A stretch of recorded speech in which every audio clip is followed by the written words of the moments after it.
Hi, everybody. How are you today? How's everybody? You been doing a happy St. Patrick's Day? Yeah, it's St. Patrick Day. The leprechauns has escaped. Leprechaun, leprechaun, leprechaun, con. Leprechaun, leprechaun, leprechaun, mom. Leprechauns, leprechauns. Leprechauns out to get you, leprechauns. Leprechaun, leprechaun, leprechauns, leprechauns. Leprechaun, leprechaun, leprechaun, leprechaun, leprechaun. What about that?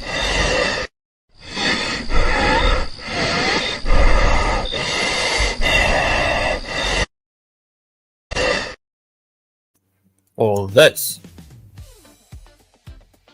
Get down with your crazy self.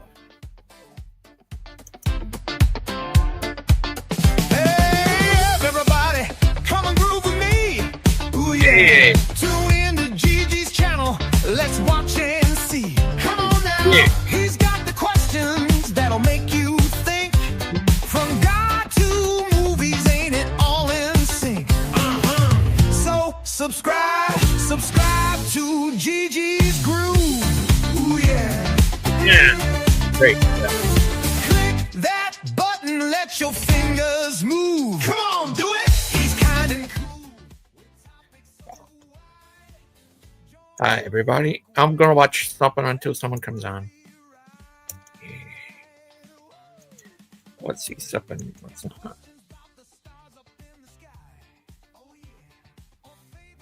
Yeah, we'll watch.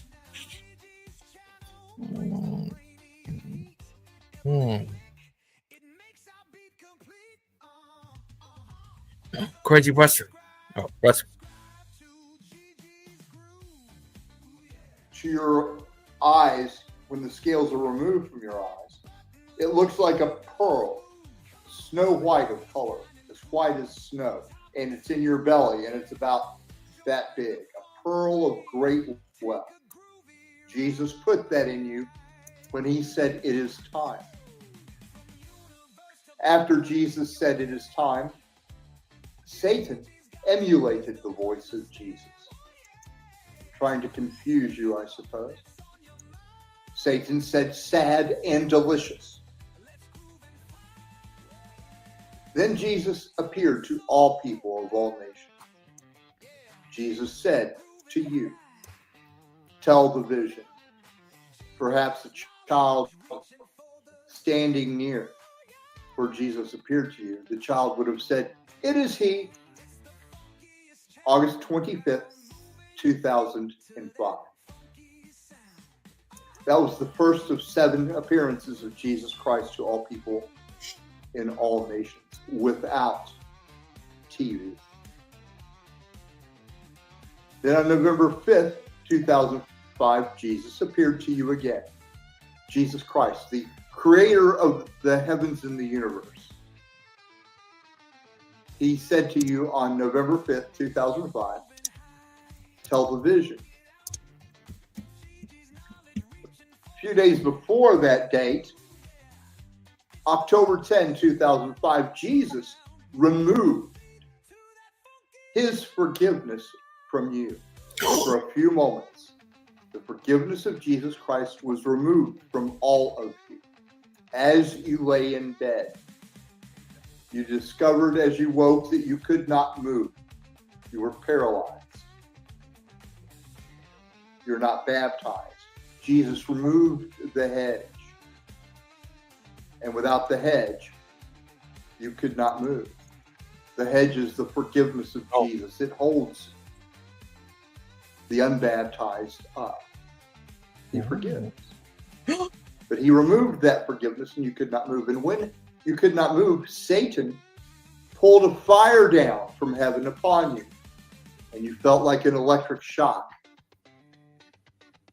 And Satan said in your mind, "I will turn and toss you violently like a ball." And then Jesus pulled Satan off of you and gave you the hedge back, and you could move again. October 10, 2005. Then came November 5th, and Jesus told you television. Then in the next year, 2006, on February 22nd, Jesus Christ appeared to all of you again, and he told you television.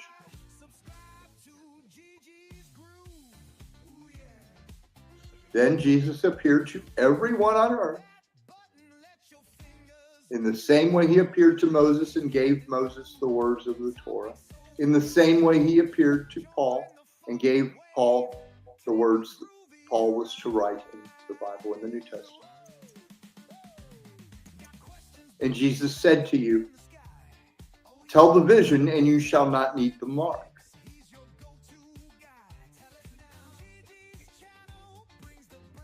Time passed, and Jesus appeared to all on earth, every person, every nation, saying, tell the vision, and you shall heal without money. On March 31st in the year 2020, March 31st, 2020, Jesus again removed his forgiveness from you, you who denied that he returned. You who deny and say he never appeared to you, you say Jesus never said tell the vision. You are liars. You are the fraud. It is witchcraft to say you did not see Jesus and hear him say to you tell the vision. But he pulled his forgiveness off of you, and again you could not move. You were unable to move. You were paralyzed in your beds. March 31st, 2020. Satan pulled a fire down from heaven as you were paralyzed. Hey, Gigi, how you doing? Hi, how are you, Teddy? We miss you. Yeah, it was a busy weekend for me. I actually wasn't around Friday or Saturday. Went to, what was it? A hockey game Friday night, and then to the Monster Trucks Saturday night, and then recovered Sunday. That's nice. Did you have fun? Yeah, I had a lot of fun. It was nice to actually get out more than once in a week. Oh, hi, Miss Outcast. Heidi. How are you? Happy Thanksgiving and happy St. Patrick's Day to you guys. So that means instead of regular potato mash, we're going to have sweet potato mash and drink it. Oh, yesterday I talked to a guy who lives in Ireland. Ireland? Oh, did he have his little pot and little... He probably had a lot of pot. Well, I meant one filled with gold. His name is Math Pig. Oh, I know Matt. Oh, buddy. Oh, so I happen to know that since you were playing Wesley Curry II there right before we came on, I happen to know that Math Pig right now is having a stream with Wesley Curry. For real? Yep. Hey, speak of the devil. How you doing, Wild? Hi, Wildheart. Hello. Hi. Top of the morning to you, my lad. Or my lad. There we go. I almost called my lass. Sorry, Wild. You're a lad. But when you say speak of the devil, I've not been watching. So what are you speaking about, man? Gigi mentioned Math Pig, and I said, "Oh, you're talking about Wildheart's friend." Oh, yeah, Math Pig's. Yeah, Math Pig's yours. Yeah. Hey, Chuck. Bruce said he was a Baptist. Oh God, Bruce, no way. St. Patrick was a Baptist. No, I don't think. It would be the Saint part. I don't think there's any Saint Baptist anywhere. Existed. I hope he's joking. I really do. Yeah. I like Bruce. Bruce is a good guy. He's just misunderstood. Yeah, he definitely sounds Irish. Irish accent. Strong. It was crazy. I'm trying to think how to do an Irish accent. Oh, Big Horror. Big Horror. Top of the wardrobe to you. Yeah. They actually said top of the morning, but I changed it to top of the wardrobe. Because I think Bruce, I'm more worried that Wildheart maintains life than sobriety at this point. both questionable. But it doesn't matter.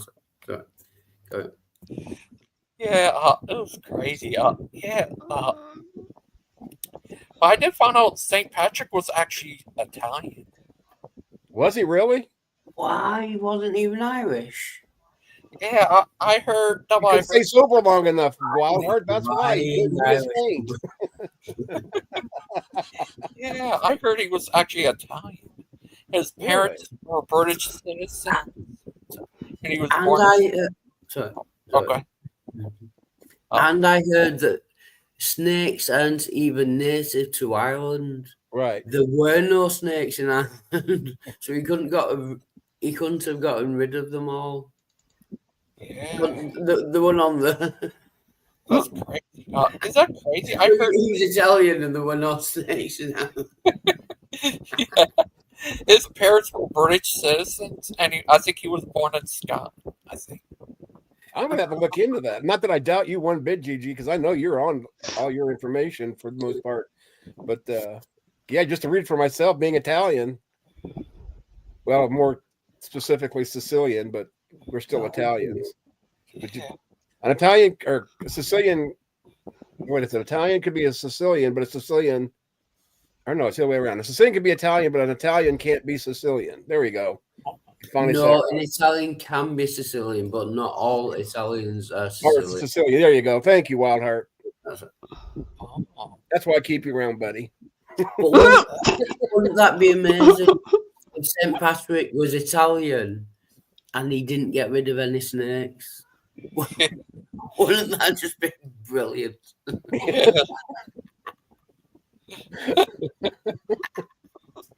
Wasn't even Irish. Wasn't even Irish. Lying. Your whole life has been a lie, Wildheart. St. Patty wasn't a damn Irishman, he was a damn Italiano. With a vino. No snakios. Didn't even like Guinness. Didn't even like Guinness. Lying. Yeah, lying bastards. Hey, is that crazy? Don't I remember hearing. And they wonder why you drink, Wildheart, because they lied to you about Yeah, St. Patty. that's the reason why I drink. Yes. St. Patrick never got rid of snakes. He was Italian and he didn't like Guinness. That is the reason why I drink. That's crazy. Yeah, don't I remember hearing. And yeah, who won Let's go now. Those damn Italians. Who won in a saint fight? St. Patrick versus St. Nicholas. A saint fight.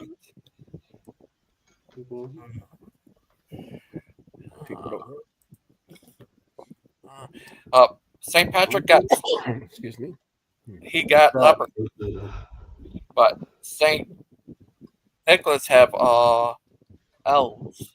So who would win? So then a drunk Irishman With the army killed of the elves, leprechauns and took an Italian to do it.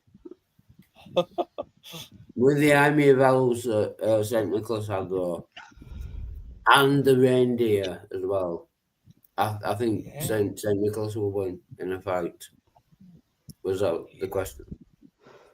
Yeah, that'd be crazy. Can you imagine that? A saint fight between those two. Especially on Thanksgiving Day, like Gigi was trying to tell us, Happy Thanksgiving, everybody.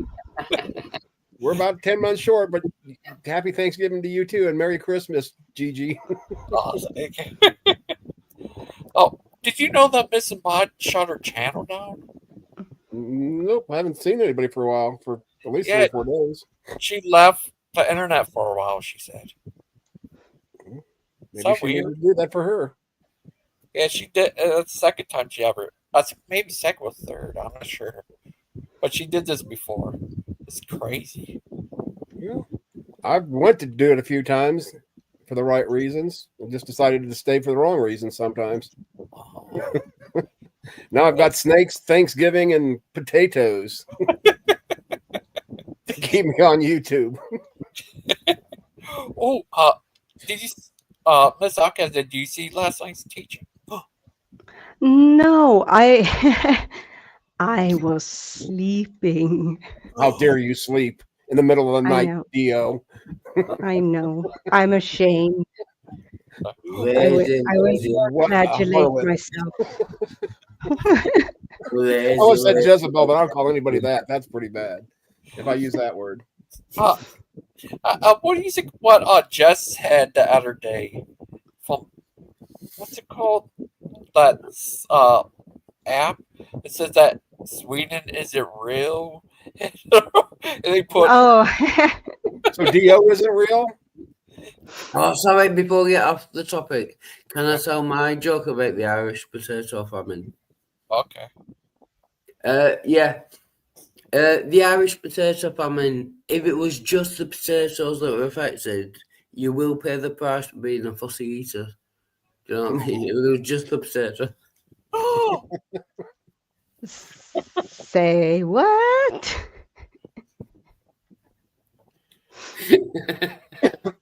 What? No, I'm just saying, during the Irish potato famine, if it was just potatoes that were affected, you will pay the price for being a fussy eater. You know what I mean? You could have had any other food. All right, so I won't eat potatoes. That's fine. Oh, Lying, lazy Irish. Miss Outcast, it's not weird what they said. They said that Swedish put nanotechnology in our cereal. Yes. I would not trust anything that app told you. Oh, But it did tell us the reason why Brother Pike doesn't wear shorts. It was a great time in Indiana, and something to do with pigs, and took his shorts down, and people saw his boxers. Ever since then, he doesn't wear shorts. And this is all on Thanksgiving, right? I thought you were going to say I wouldn't trust anything from Sweden. That's what I thought she was going to say. It's like, don't tell me the Air Force is a lie. I love IKEA. You better. You kind of have to, actually. Guys, what if you get food from Greece and Sweden? Would it be both greasy and sweet? Oh. So Well, if it's anything like Italians. Dio, it's going to be a little bit of both. It's going to be spicy, but it's going to be sweet. I was going to Just don't get the say. spicy to come out. I've seen her salty before, so no, I don't want to hear that double tongue anymore. Turkey, you get. Oh. Oh yeah, a truck up here with us. He's on a Chihuahua. Bruce. Excuse me. But yeah, it was crazy, and it was on there. They got into it. Joseph and Wildheart.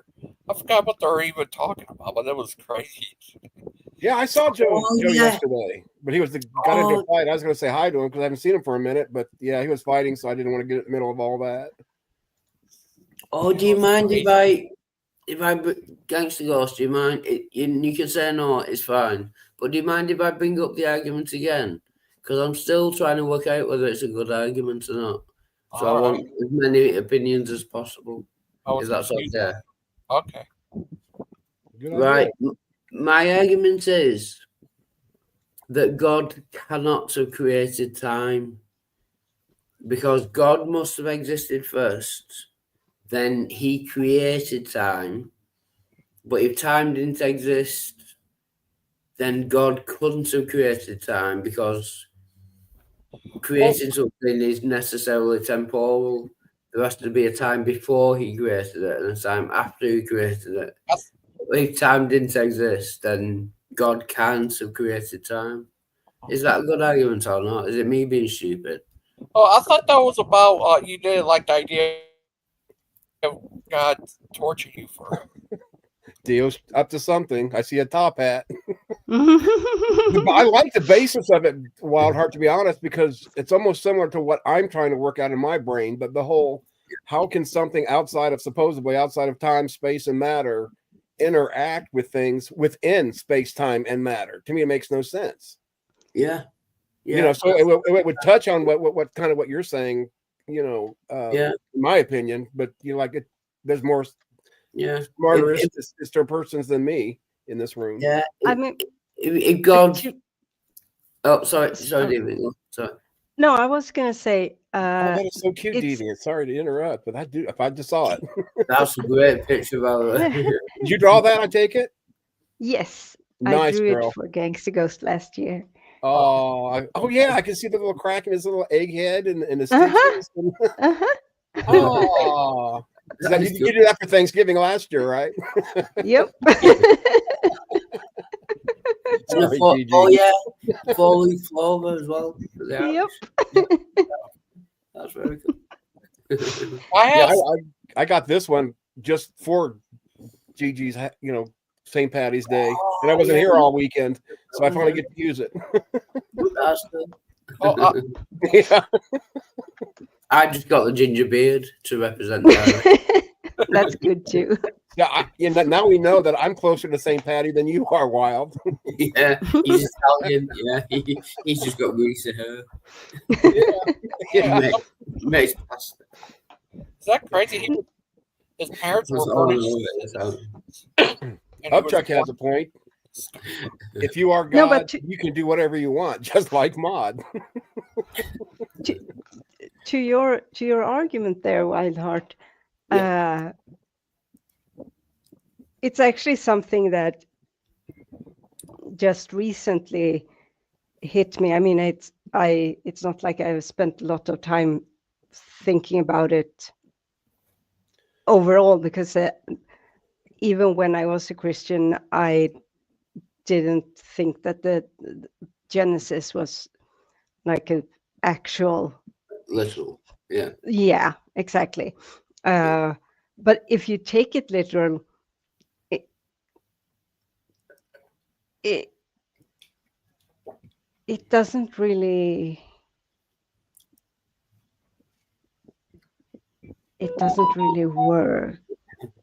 I don't think. I mean, of course, as soon as you get into like magical stuff, anything is possible. Right. But yeah. But it's like before that. It's like, I know they said that time started at the same. It's difficult to talk about, because time started at the same time as the universe started. Mm-hmm. But it's even before that. Like if time didn't exist, but God did, then he would just be like static. He wouldn't be able to do anything.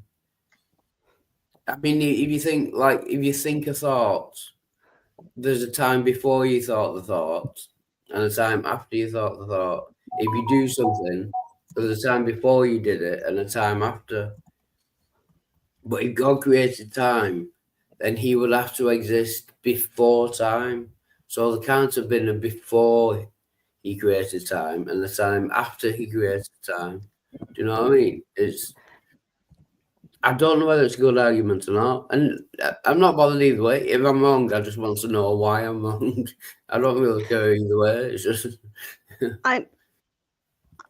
I mean, so God is said to exist outside of time and space. Yeah. But I'm not really sure that that's actually in the Bible. I have the feeling it's not. I think it's something that is kind of put onto the text. Yeah, like not implied. Yeah. Yeah, I can't think of the word. It's Yeah, like not extracted. I know what you mean though. Yeah, Yeah, extrapolated maybe. that's it. Yeah, Yeah. yeah.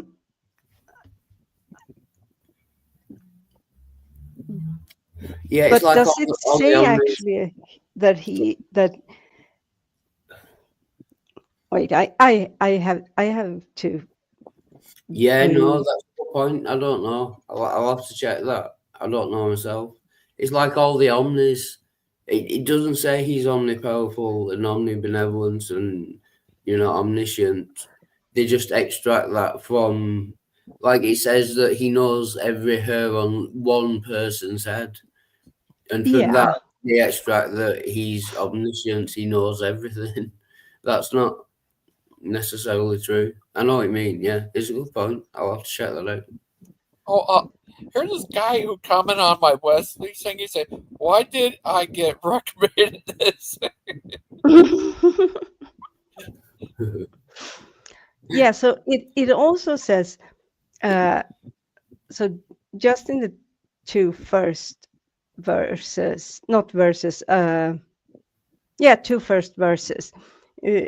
It's in the beginning God created, or Heavens, the yeah. gods created Oh yeah, the Elohim. heavens and the earth. Yeah, exactly. The earth was Without form or without form. without form. Yeah. And darkness was upon the deep. What deep? That's a great point as well. Yeah. And the gods were, I say hovering. It's because I'm reading from the Swedish Bible, so I'm trying to translate it to English, and that's Yeah, I don't know why No, above the waters. What water? yeah. What water? If it was Where did Paul, that come from? Right. I've asked for that verse that says, where does it say that God is outside of space, time, and matter?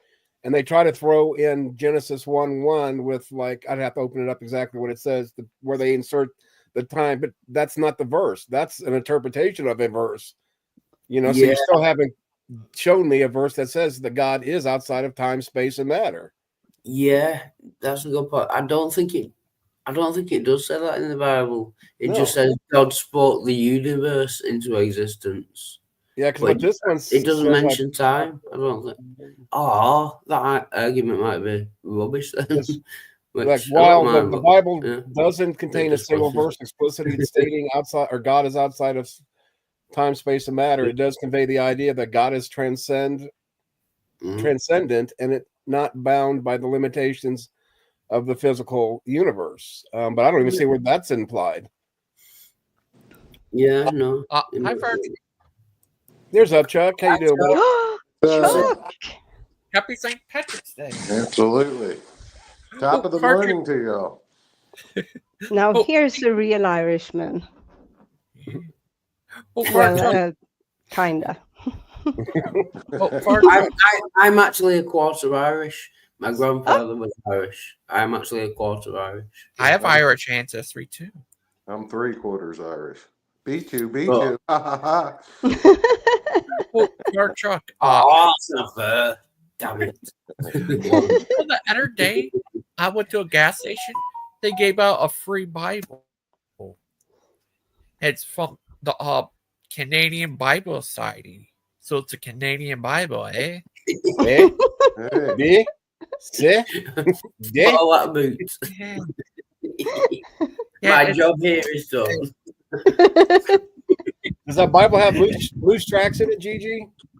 They only have one book, and that's Luke. But is it warm? If it's warm, then it's lukewarm. It's lukewarm. So Vader is not his father, then. Yeah, we That's think Father Charles. When you mention Lupin, the first thing comes to mind is Brain Dead. I don't know. Okay. Lupin, takes a poopin'. Too bad. He likes it. Oh, look at this murder pot, my Jesus. He finally found Jesus. That's a good thing. Maybe he'll This get is- away from his Calvinism.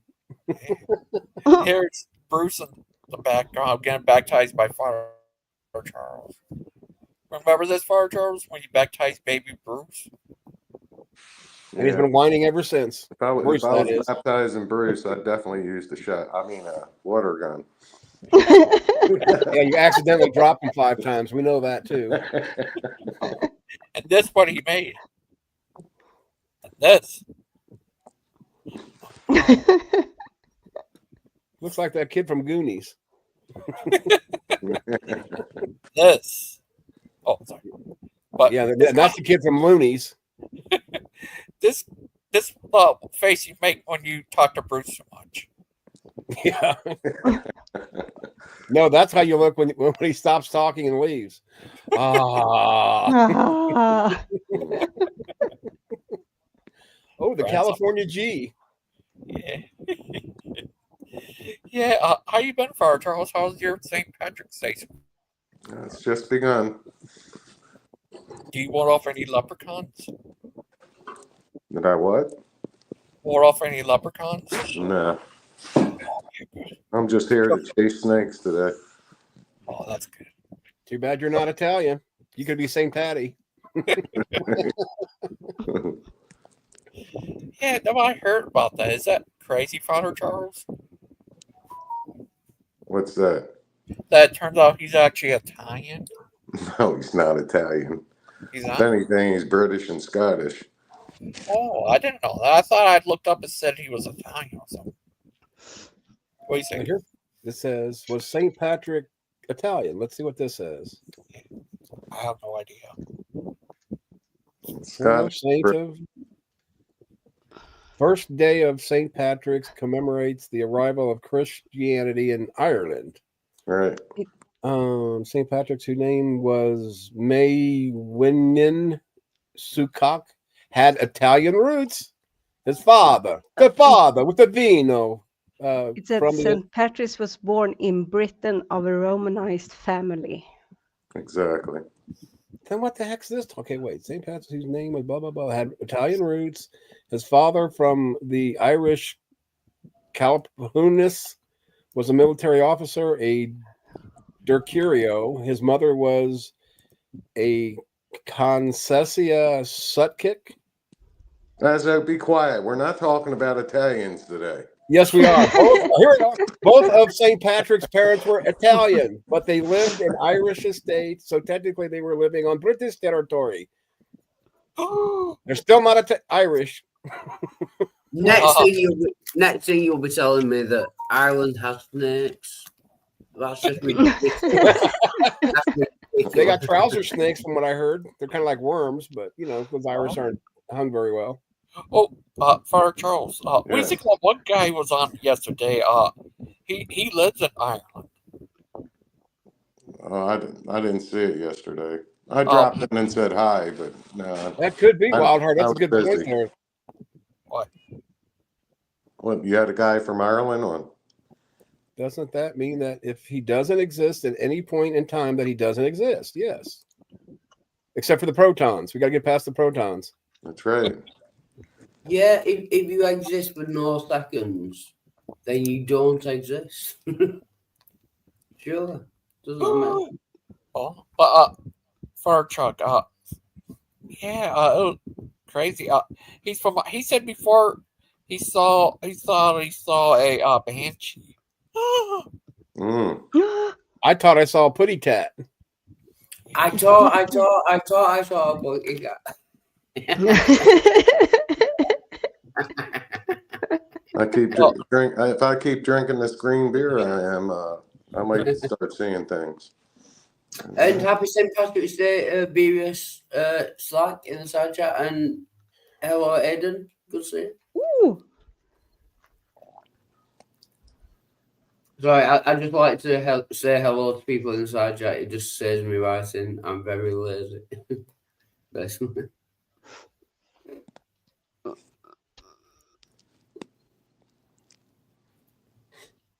And happy Thanksgiving to everybody else. Yeah. Thanksgiving. No, it's not Thanksgiving. It's St. Patrick's Day. According to Gigi, it was Happy Thanksgiving for at least 5 seconds. Oh, right. Sorry, I was eating breath. Everybody's Irish today. Yeah. Except the Irish. Yeah, the Irish are actually French. I have A little disappointing, but it says my DNA thing got 50-something% British and Irish. That's English, Welsh, Scottish, and Irish. Sure. What do you think of that? Is that crazy? But you know what a banshee is? Do you think? Yeah, my first dog ever, the only dog I've ever owned before Jack was, I named him Banshee. All right. It's also a I four-wheeler. thought you were going to say, when you said my first, I thought you were going to say wife. Oh, no. Yeah. Those are the mental jokes that I save up for. Okay. my first wife was a Chihuahua. Let me guess, she was always short with you, right? She was always barking at him. A little temperamental Mexican, huh? Yeah, like a Mexican. Yeah, it's crazy. I don't see Wildheart much anymore. You kiddo, I think you're going to need a bigger box. Yeah, he's a crazy little guy. You will need a much bigger box. Yeah. Yeah, Father Charles. Lizard. Where's the guy that live in Ireland? Oh, Claude is obsessed with kid. E.T. phone home. I mean, Speaking Sandra phone home. He's calling her to go see the Northern Lights. Come on, Princess Sandra, get a hold of Ken. Entire Bond and Claude balls. Yeah. Speaking of tiny boxes, hello, Claude balls. You drive up to Georgia. Whoever said something about the French summoned Claude now. See? Way to go, guys. Isn't what they say? He thinks about Ken 24/7. He goes to bed, think about Ken, wake up and cold sweat, think about Ken, go sleep, think about Ken, wake up, think about Ken. Is that true? The only time he doesn't have a cold sweat's when he's taking a shower. Okay. What do you think, Father Charles? You should know your Father Charles. So is Frank saying that instead of the devil going down to Georgia, that today the devil's going up to Georgia? Yep. Yeah, I suppose where he starts. Yeah, the devil's going up to Georgia. Frank's going to Georgia today to see who he can beat. Yeah, I hope Christian ain't around because he was going to go smell his feet. Bound to bound, a young boy run. Doesn't have Yeah, But I hope at least at the end of the day someone gets a golden fiddle. Yes. They have to. So this way you can be a fiddler. Yeah. And according to Jamie, if you fiddle yourself, that makes you gay. Just so everybody knows this. I still don't understand how 2 + 2 is 10, but it works. No, to be fair, that's true because you are using a man's hand. Okay, but in the same case, then let's why stop there? That same hand wipes a man's butt. So does that mean that makes it even more gay? Yep. I know, yeah. No, look at So what? Walk around with a garden hose every time you feel you don't look gay? Because you know there's a bunch of guys hanging out in the bathroom waiting for you just to go in there so they can sit there and say, look, that guy's going in there to be gay because he's going to touch himself with a man's hand. I mean, I have to say, if you're that obsessed with homosexuality, you might want to come out of the closet, have a talk to yourself, and yeah. That's true for most people. I just think it's really funny. I'm heterosexual, but I think it's really funny to pretend to be gay. Oh, it's fun, like in Walmart and stuff, because like with my buddy that I went to, well, actually he went with us both days, but just me and him went to the hockey game. I was walking around acting gay and stuff, and he gets so embarrassed by it, and he's an SDA too. But he doesn't have the same view that Jamie has, that if you touch yourself while satisfying yourself, that's a gay thing. That's dumb. Like, I thought I was muted. I don't want open sexuality. When I think about you, I touch myself. Oh, I'm not. Hey, Wildheart, can you do me a favor though? When you do touch yourself, please don't think about me. Oh, too late. Yeah. Wow. That's what that teddy bear in the background is. Okay, asshole. On the teddy bear, can you show us where Wild touches? Yeah, pretty much from the head to tail. Does that help you out any? No, you need to show us. Trouble's here. Can you show us Hi, Brother Pike. Oh, there's the Dutch paint boy. Brother Pike, happy St. Patrick's Day. Happy St. Patrick's Day. Happy day that Christians justify getting drunk. No, happy St. Patrick's Day to you. Happy St. Patrick's. Did you find any leprechauns? I haven't found any yet, but I haven't been looking either. Well, keep your eye out for Irish or turkeys. I think they're out there according to Irish the gangster. turkeys. I'll keep that in mind. Yes, for Thanksgiving. I saw some jive turkeys. You're driving in the hood. I'm driving. I'm on the highway right now. I'm leaving the office because I'm sick of it. Oh. You went to Indiana? I'm going to town to buy more yellow pads because we're out of yellow pads. Sorry, my mention is the kids are going nuts, so he came up with an excuse to go leave to get a Baja Blast. Correct. Just before we get off the topic of turkeys, I do enjoy the odd gobble gobble. Gobble, gobble. Yeah. What do you think, Father? Brother Pike, Father Chuck's here. Father Chuck! What's up, Brother Pike? What in the world? Make sure you have some of that green beer today, Brother Pike. Yeah, I'll keep that in mind. Before you know, you'll be wearing shorts. I know it. You know, it's easy to slip and fall off that straight and narrow way, Chuck. Wow, we've got the two biggest heretical groups up here, the Orthodox and the Calvinists. No wonder Bruce is like swimming around out there waiting for Pike the to show good up. Lord would turn over in his grave, Chuck. That's right. Oh, Father Chuck, Mark was on, I think, yesterday and the day before. He's been coming on here lately. That's good. He almost told me off last night. I was looking forward to it. What did he say? Mark was in the comments, and we were talking about something on the thing that his views on preterism are of course, make his interpretation different. And so he was sniping me from the comments in a friendly way, like he always does. And I was kind of hoping that he would come on because I just miss engaging with him, but I guess he didn't feel like it. I have a question about preterism. And I might have asked it before. Sorry, I'll just finish it. Excuse me. When Jesus is supposedly returning, isn't he supposed to reign over Earth for 1,000 years? Yes. If he came back in 70 AD, why has no one noticed that Jesus was reigning over the Earth for like 1,000 years? I'm not a preterist, Wildheart, so I could not answer that. Yeah. Okay, yeah, that's fine. No, I wasn't. Yeah, I was just curious. Like, I wasn't. Like, yeah, I'm sure they have an answer that they give for it. I can't remember what it is. Yeah, it does seem odd though. I'm wondering what happened in 1070. I mean, I know what happened in 1066. That's the Battle of Hastings, of course. Of course. But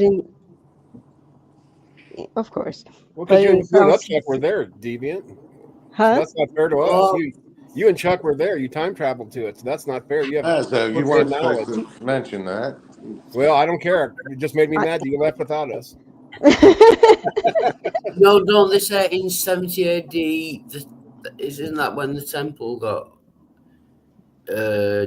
destroyed? Yes. Yeah, but 1,000 years later, Jesus supposedly then pooped back up and No Yeah. one knows. It does seem no odd. one noticed. Yeah. Oh. Oh, so I just noticed that Bruce is in the comments. That's nice. It's nice that You don't have to go far to stalk him, Christian. He's He's right here for you. What did he say, Asa? I said, so you don't have to stalk him. He's right here. We brought him to you. Yeah, I did. I was looking for him the other day. I was just kind of, Click it or get a combing through ticket. the internet trying to find him. Excuse me, we can't talk. Bruce is doing his public service announcements. Yeah. Stay sober, everyone, or get pulled over. Stay sober or get pulled over. Click it or get a ticket. Click it or Yeah. ticket. Oh, There we go. Brother Pike. Do you know what? I got a free Bible from the gas station. It's just Luke. But it's from Canada, eh? It's from the Canadian Bible Society. Well, praise the Lord for the Canadian Bible Society. Well, Gigi, I got a question for you because I've always been told don't eat like sushi at a gas station. Should I not take a Bible from a gas station because it might be bad, like the sushi? It does sound like an NIV. Yeah. Oh, NIV, yeah, the number one selling series in the world right now. Yes, go NIV. I don't even know why I'm defending the NIV to tell you the truth, but NSAV. To be fair, I don't think you're supposed to eat the Bible from the gas station. Oh, you're supposed to wipe your booty crack with Canadian Bibles? Is that what you're saying? Eh? No. I need Aiden to tell me about the Canadian way. I'll wipe your butt with it. So the Canadians don't do book burnings; they do book wipings. What is this, brother? There is a sushi bar with the Asian guy. What is he talking about? What is Bruce ever talking about?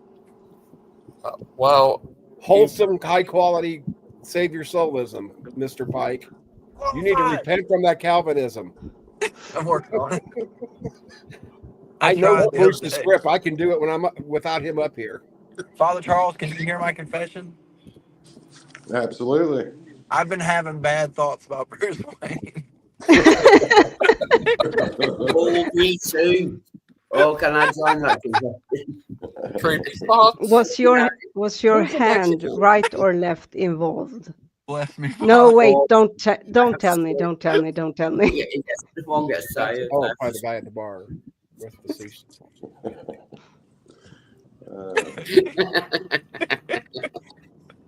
Chuck, I'm counting on you to forgive my sins. I think this is a retaining matter. Okay, don't do it. Yeah, he just said to return for quite a while. Oh no, Bruce, you can't leave. You're part of the freak show. He said he's leaving the Rabbit. freak show. Oh. He literally goes on there and he's like, there's Christian Pike, the Amazon author. Bruce, Amazon's the biggest bookstore in the world. No, he didn't say the Amazon. He said the fake. Oh, the fake one. The fake one. Fake evangelist and Amazon author K. Christian Pike. I do Not tell C. churches, Christian Pike. like when I visit churches, I'm like, hey, I'm not really here right now. And I really don't have real books on Amazon. I have fake ones.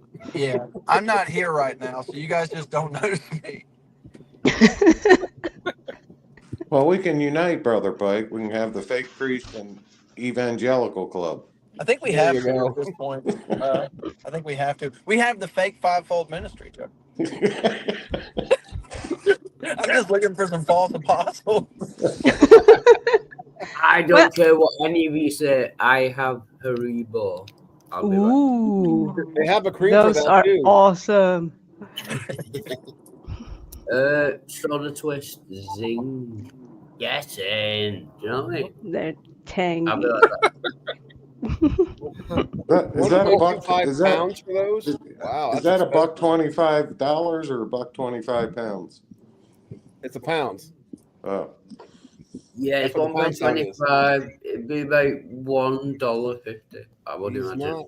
not really an evangel. He's just mimicking his. Now, Bruce, I thought you were told not to bring his grandfather into this or his family. That's kind of rude. I got your back. I take that as a great compliment, Bruce. If I'm able to mimic my grandfather in any way, I will have been successful in life. It doesn't give somebody else a right to mimic his grandfather. There we go. Yeah, I have such a desire to mimic him. So just pray for me, Bruce, that I can be successful in that regard. But I want to know, is Bruce Wayne's granddaddy a monkey? I can believe I it. think he's a porky prick. I mean, one thing's for sure, he's a Baptist. No hate like Baptist love. No hate like Baptist love. Oh, I made a video where I put Bruce's face on that guy from Family Guy's body. I call it the Baptist guy or the Bruce guy. Oh, Peter Griffin, you mean? Yeah. So Bruce Griffin? Yeah. He looks like him. What if Look, he there's a qualified guy. Yeah. Chuck. You said you've been to Ireland? You said you've been to Ireland. You did. He saw Ireland. Oh, he must have saw Leprechaun. Oh, he's gonna be right back. Oh, okay. He just Take said that me in to private Ireland, chat. somebody. Take Brother Pike to Ireland. And give him $90,000 so he can go. Yeah, at least. Yeah. Drop him in the sea. Give me a love offering of $90,000. Concrete shoot. I need a jet. Kenneth Copeland's got a jet. Where's my jet? You could say you could just Carp, I hate to tell you this, but Copeland has more than one. You need to catch up, dude. Yeah, I need a jet. Like, he made a good point. You know, Kenneth Copeland, he's like, look, when you fly commercial, they're like a tube full of demons. I can Demons. vouch for that. Especially when your kids are on board, right? That's a fact. do you guys remember that movie Bebe's Kids? Yeah. Yeah, that's the kind of kids I got. They're in the cockpit trying to fly the airplane. Look, my cousin Dave, he has worse kids than I do, and everybody started calling him Day-Day's kids. Day-Day's kids. Can you point out that Haribo sour twist, not good for your mouth, it turns out. I've had 3. My mouth is fucking hurting. Oh.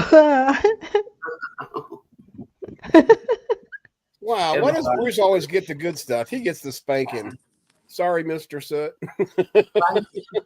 Well, not the fun kind. Oh, they're all the fun kind, girl. Look, I got to bounce chicken ounce, but I might hop back on in a few. If we allow you to. If you allow it. But in the meantime, may the glory of St. Patrick's blessings of, whatever he did, do that. He brought pizza to Ireland and spaghetti. I'm not quite sure who he was or what he did, but whatever he did. Nice. What do you think of that fire truck? I'm only joking, but Oh, fire truck. What if it turned out I'm related to you?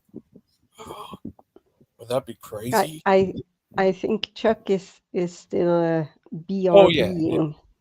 Oh, Father Charles.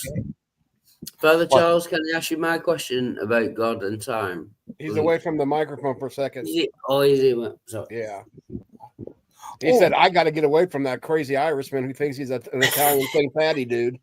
And that's completely understandable. I don't know why everyone else wouldn't do that. I'll drink to that. Have you ever had green pop? Yes. Oh, it should be green, shouldn't it? It's blue. It should be green. No. What is that you're drinking? What's blue? It's bubblegum pop. Bubblegum pop. Soda. Yeah. Bubblegum. Yeah, it's blue. The Banshee. You ever heard of the Banshee? Oh, yeah, the Banshee is Irish, yeah. Yeah. You ever got attacked by one of them? I've not, no, but there's a great film. Something and the Little People. Oh, it's anything Irish has little people in it. It's called The Wizard of Oz. Yeah, by the Chinese. That was an Irish tragedy, really. Wizard of Oz was. The wee peoples. What if they made a movie called Put them in your pocket. Would that be scary? Oh, I'm going to have to look that up now. If Sean Connery, something on the Little People. something Derby and so so. Azel. Yes, sir. I heard from Dustin that what's his name was Darby O'Hill and the Little People. There you Derby go. O'Gill, that's it. Yeah. Thank you, BMM, and hello, BMM. oh, man. That's I- a whirling banshee, isn't it? Yeah. A whirling banshee. Oh. I heard from Dustin that what Sean Connery was working for the Illuminati because he did this one show where he was in a banana hammock. No, that one. GG. Know what he said? I think he said it. Miss Outcast. Gigi, Yep. you know what a banana hammock is? It's It's kind of like a thong. It's like a for butcher's a smoke. dude. Yeah. That way. okay. Have you heard of the movie Sardos? It sounds familiar. Yeah, that's the movie that Sean Connery was in. He was playing the lead character. I believe his name is Zed. And he has a very interesting attire in that one. Oh, Vincent Yeah. Price. That's way back. Yeah, that's why he said that he was working for the Illuminati because he was being doing that to be embarrassed to join the cult or something. I don't know. Remember that, Miss Outcast? Mm-hmm. I do. He does have a license to kill, to be fair. Not anymore. yeah. They took that up when he died. That was a sad day. It was. You know, some people think that movie, The Rock, License is to a die. secret James Bond movie. What do you think, Asel? No. If it was, then they'd have to make Nicolas Cage more of the James Bond than Sean Connery because he was the criminal, the bad guys, so to speak. Oh. Although he likes it stirred, not shaken, whereas the traditional one likes it shaken, not stirred. So that could be a contradiction. Yeah, that what I heard before. That was crazy. Oh, you know, Nicolas Cage, what part Italian? His real name is Nicolas Cage and something else. But I do like. I thought he was okay. okay. His father is the guy who directed. I think father or uncle, I forgot. Who directed Godfather? Martin Scorsese, whatever. Yeah. Oh, I forgot the guy's name. Who directed Godfather? Yeah, is that crazy? Oh yeah. Ford Coppola That's it. Yeah. is Yeah, his that's dad. it. Yep. One of his Isn't that children crazy? is named K.L. Coppola Cage. Nicholas Kim Coppola. Yes, that's his full name. Yeah, and he was born in the U.S. Yeah, California or Long Beach, California. I'm trying to see. Because I was thinking he was like Russian or something like the Eastern Bloc. No. No, I don't mean. I know he's an American, but like his heritage. Oh, Up in the Nicholas. Ironically, he was born with broken thumbs. Coppola could be an Italian name too. so his mom's last name is a German name, Vogelsang. Okay, so that would have been Eastern Bloc country. Could be at one point. Wait, what's this? Well, Nicholas was born. Nicholas. Who's? What? Wait a second. Oh, his brother is Francis Ford Coppola. Francis. no, not. Yeah. Did you say his brother? His dad's brother. Yeah, Austin. There we go. August Coppola, whose brother is director Francis Ford Coppola. What I can't say now. Wow. Francis Okay. Ford Coppola. So His father's Italian and Polish, and his mother, like Deviant said, is German descent. Yeah, And but thank you, Deviant her, Outcast, for reminding me of Sushi and the Banshees. I'll be right back. I have to go and look up some of the songs. I'll be right back. awesome. So his mom, Nicolas Cage mom, was also born in the US. But as I said, the last name Vogelsang is a very German name. It means bird song, of course. Right. Oh. Yeah. Mhm. That I do remember from What if he's German related to 101. you, Teddy? Oh, what now? Do I? What? What if Teddy? What if Nicholas is related to you? Well, yeah, we're cousins because that's where I got the name Teddy Bear was from him and Gigi, some guy on the internet. I heard I Gigi got had a these show Reese's. on there. Yeah, I didn't get these Reese's. No, I got the Reese's. October. Coppola. I've been had them Reese's. He better. Look, you're 500. Why do you have driver's license at 500? Go. Oh, sorry about that. That guy's 105 plus 500. Who? The guy that was driving, or lack thereof. Oh. But Brother Pike, wherever you find out you're related to Nicolas Cage and Bruce Lee. I thought you were gonna say Bruce Wayne. I was gonna say instant death. I'm Batman. Jump into a pool full of ants.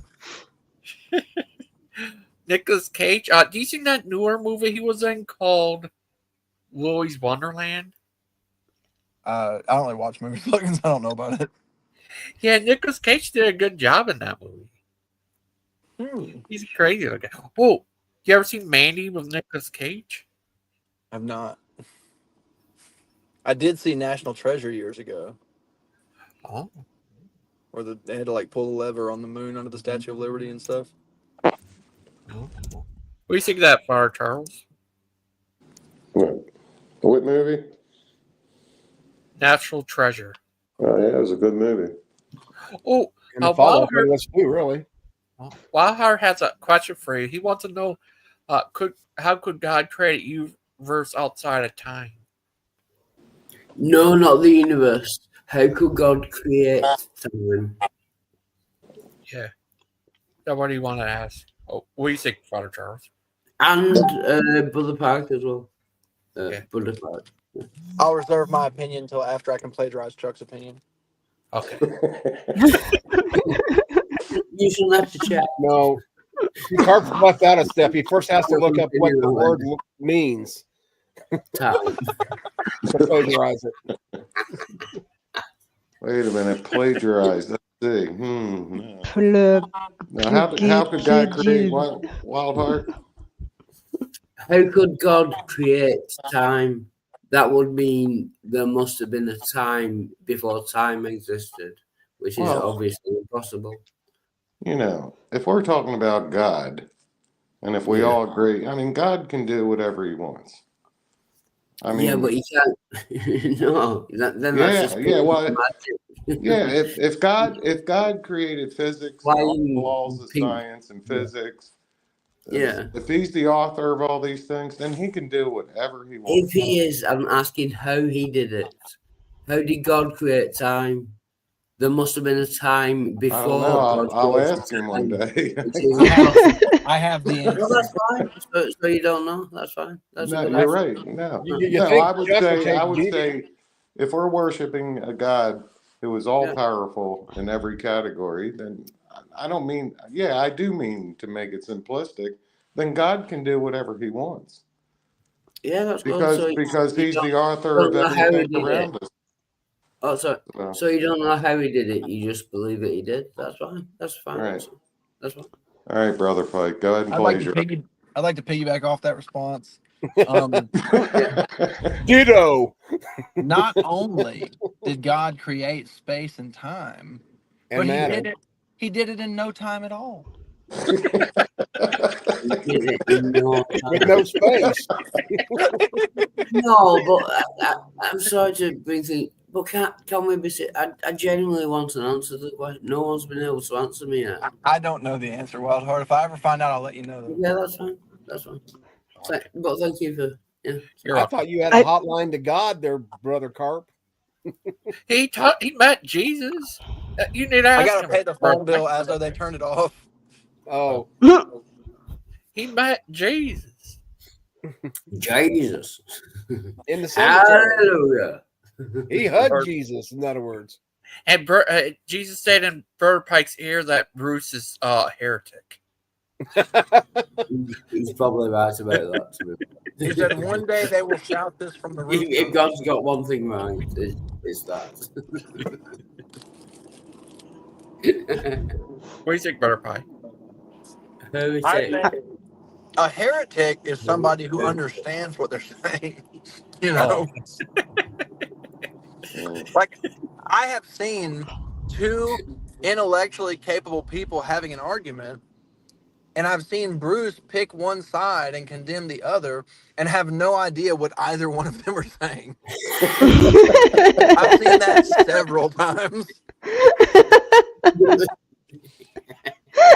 He doesn't understand the argument or what the two people are talking about. I'm talking about like Bruce, like, yeah, that's right. You don't know if that's right. You don't even know what he's saying.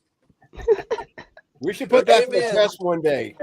When we know he's not here and he comes in, we'll start talking, have an argument over sweet potatoes versus regular russet potatoes, and see what side he takes. I would like to see what side he takes too. Right, so we know what the vertical vegetable is. Yeah, I don't know. I have another question about.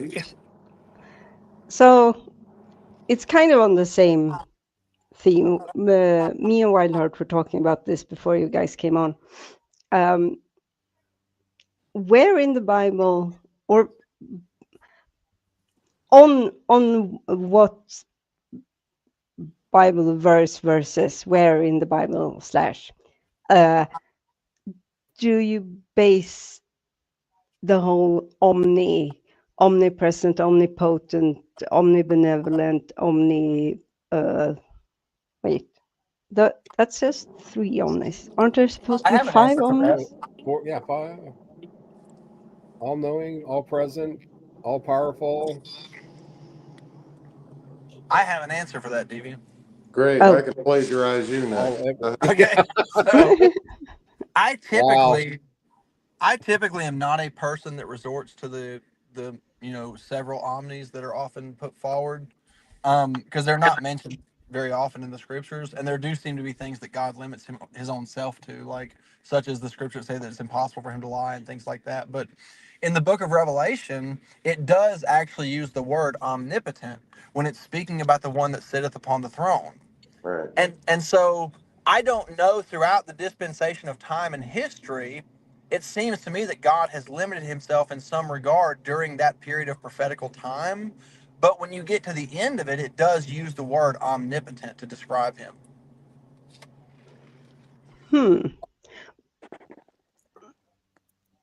So would being omnipotent automatically entail being omnipresent? I don't think of it that way, just because, the Bible says that God is in the body of Christ. In Colossians, it said that in him dwelleth all the fullness of the Godhead bodily, and you're complete in him who's the head of all things. And so God is in Christ. And so if I'm a member of the body of Christ, then God is in me. And if Chuck is a member of the body of Christ, then God is in him. But God is not in the places where Christ is not, because the Bible says that he dwells in his fullness in Christ. So I understand people that say that God is everywhere in the sense that God's will is enacted everywhere. But as far as his spirit being present, I think that is only among the body of Christ. Now, that's just my opinion. I'm sure there's a lot of folks who don't see it that way. Yeah, sure.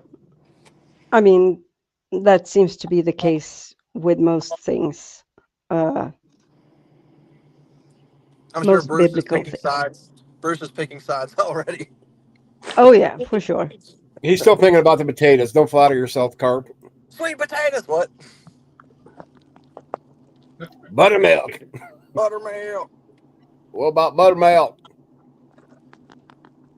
I wonder if Bruce has read any of my books. I wonder if Bruce can read.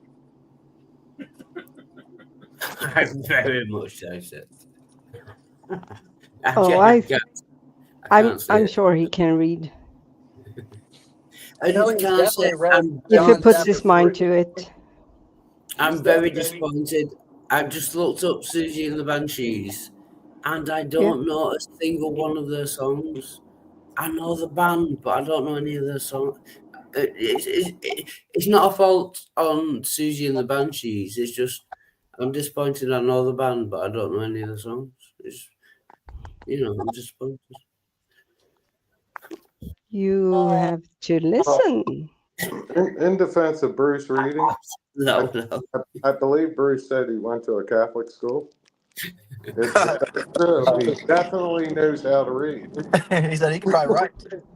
He only knows how to read Latin now, thanks to the Catholics. But can he math? Math doesn't get you into heaven, Carp. I don't know, man. Christ plus you equals eternal life as a. Oh, can I ask a question? Like a Baptist track. Can I ask a theological question? Okay. As long as it's not about God. Okay.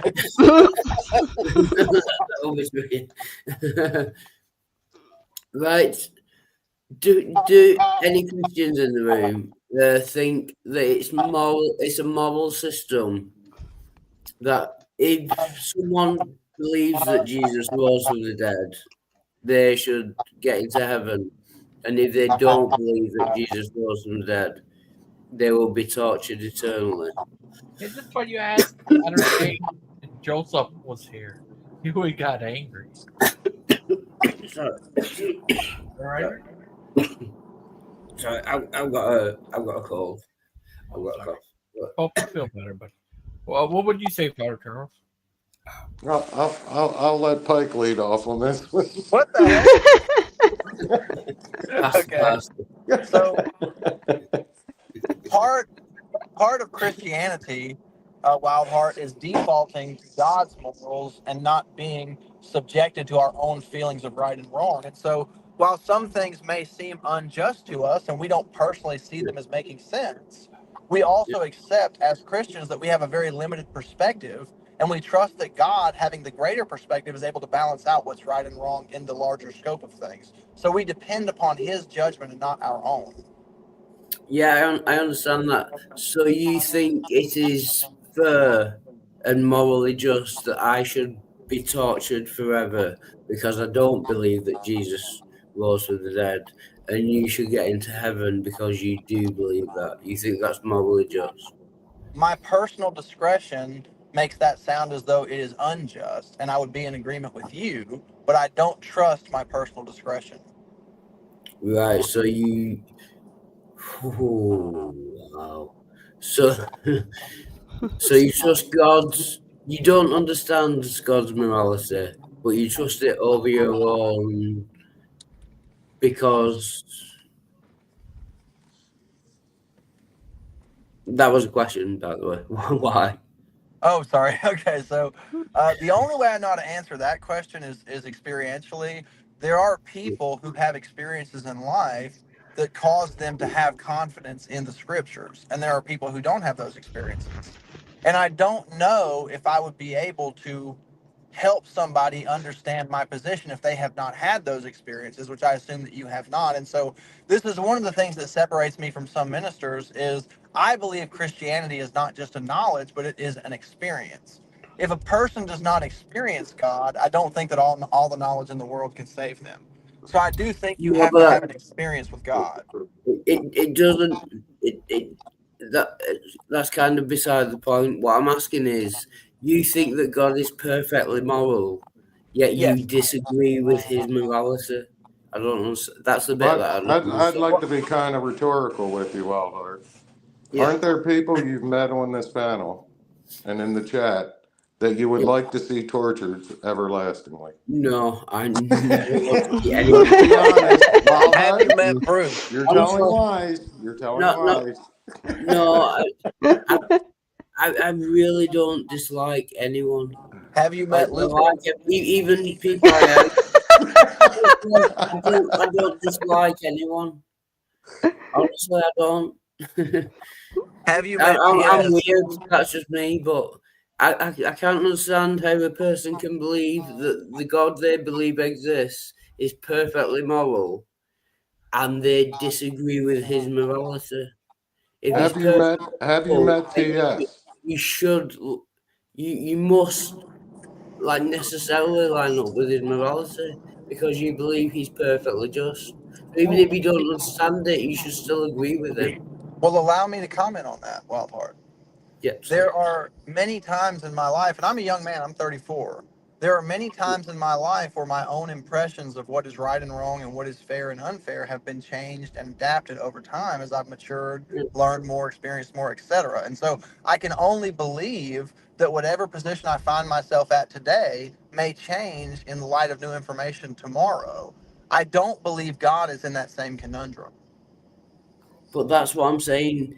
If you think that God is going to send me to hell to be tortured forever, and you believe that God is perfectly moral, then you should think it's moral for me to go to hell and be tortured forever. But you don't. I don't understand that.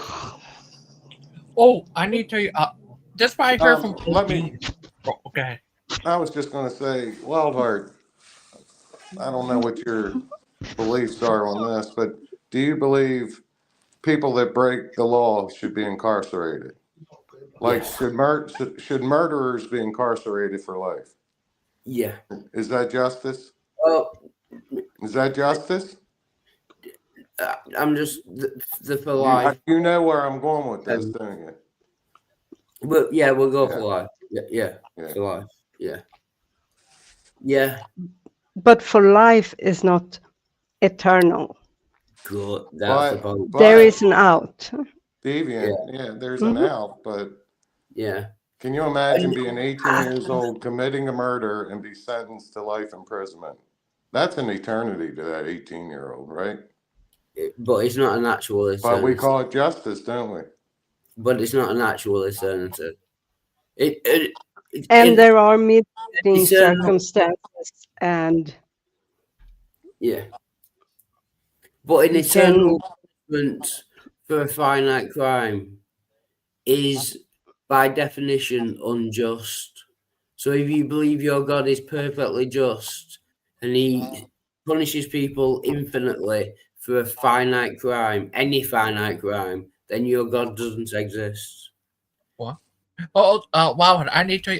I heard you know Odin. Oh, I do. Yeah, he's a good guy. He said that he believes that God doesn't torture you, but destroys your soul. Yeah. Sorry. Yeah, annihilation. What about that? Is that? Yeah. I would prefer what do you think of that? If that was true. Yeah. I don't know whether it is or not, but I would prefer that. Yeah. Rather than being tortured forever, I would just rather not exist. It's also on God's. So God is the one who decides basically whether or not you. He knows what will convince Wildheart. He knows what would convince me and Teddy. Yeah.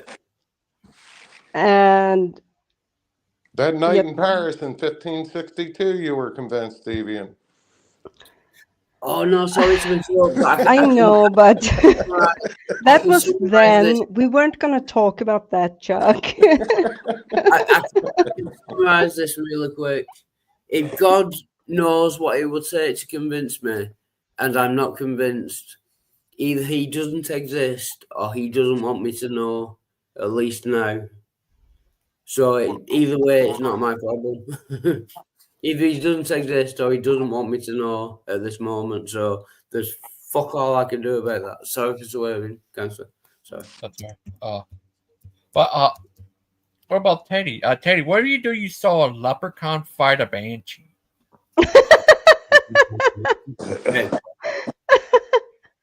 Oh, That's a great question. Yes, Teddy, what would you do? Well, I just want to finish the answer about when I was going where I was going with the life imprisonment. Yeah, we're bound. For those of you here that don't believe in God, just play along with me. Let's pretend there's eternal life. Okay, you'll see the point I'm trying to make. So right now we're confined by time and space, but I'm speaking strictly in time. So both of you said, yeah, but there's an out at the end of the life. Well, all we understand is that our life will end one day. But as a Christian, we know there's everlasting life, okay? So the same judgment could be put forth. Now, we can't even comprehend living forever. Let's face it, I can't. I'm not even going to pretend that I can comprehend living forever without end.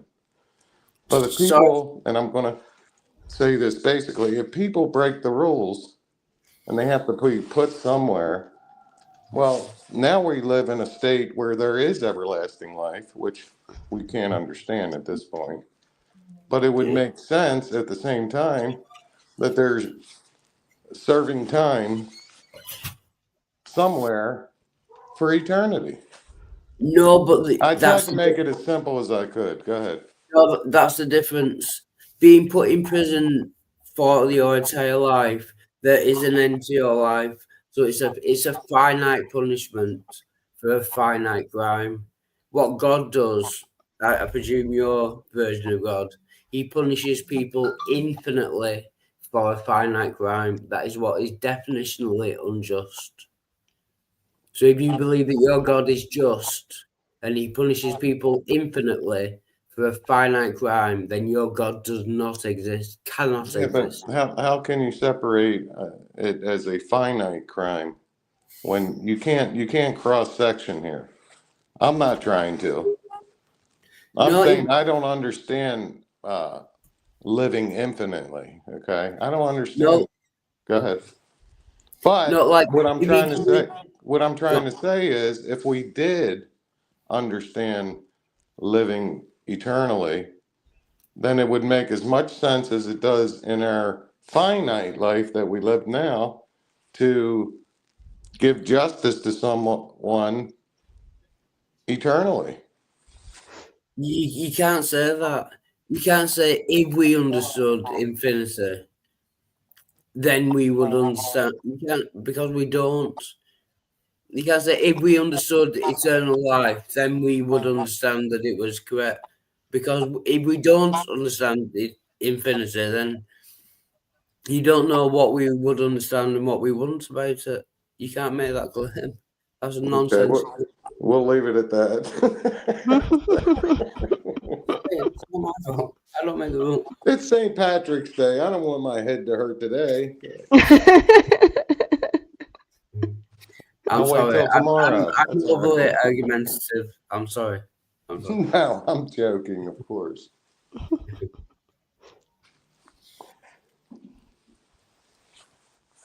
Yeah, but just to finish, if anyone believes in an all just God and they believe that people get punished infinitely for a finite crime, then their God does not and cannot exist.